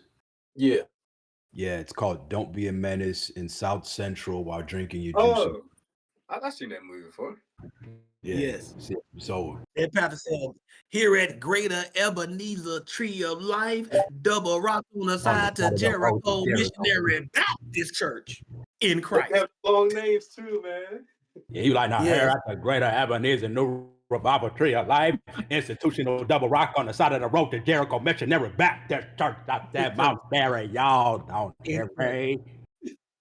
That was funny right there. And that dude, I don't remember his name, but he did stand up back in the day. I don't know if he still do it, but he was crazy. He was funny, man. That dude That wasn't Mark Curry, was it? Nah. No, that wasn't Hanging with Mr. Cooper. That wasn't him. Okay. They kind of look alike, but Yeah. I think you're right. You know, though, I was thinking that last time I saw it, like, he kind of like can be related to him. I thought the same thing. Yeah. Mark Curry a fool too. Why you Right. mentioned him? Right. That dude a certified nut. You Yep. know what I'm saying? He a real nut. I have to mess with him too. You know what I'm saying? They don't know nothing about that Kevin J. They want to laugh. Yeah, They that's wanna old, laugh. them old school. Them That's old the school old comedians. school hanging with Mr. Cooper. Right. Yeah, Hanging with Mr. Cooper. They were back when sitcoms made more sense and before people weren't confused on whether they're a boy or girl and all that other mess. You know what I'm saying? Exactly. Robert Townsend was he was a comedian too, right? Yes. And a Yeah. producer. Yeah. He did that on the show The Parenthood. Correct. Yep. You know what I'm saying? And he Used to did watch on that the too. 5 Heartbeats. 5 Heartbeats, and Meteor, baby. and Meteor Man. Yep. Throwback. You know what I'm saying? 5 Heartbeats is a Trying to classic, rip though. like me. Trying to rip like me. You trying to rip like me. You want my spy flash? Y'all, hey, Isaiah, because I saw what you put in. Did you you probably, I don't know if you were too young for it, but you ever used to watch you ever watch the show Rugrats, that cartoon show? Yeah. Yeah, so like, Oh, they got it in syndication. He don't seen that. That still come on. yeah, I don't know if they watched the original, but yeah, like the grandfather was always saying, he's like back in my day, I used to walk 15 miles. Oh, yeah. Oh, yeah. Yep. Everything was 15. Right. Everything was 15. Right. When you start talking like that, y'all, you know you're getting old. When you start saying back in the day or when we were coming up, you already know you're starting to get old. Or you don't know nothing about that. Or you don't know nothing about that. Yep. You don't know nothing about that. Man. You don't know about that. Oh, this old.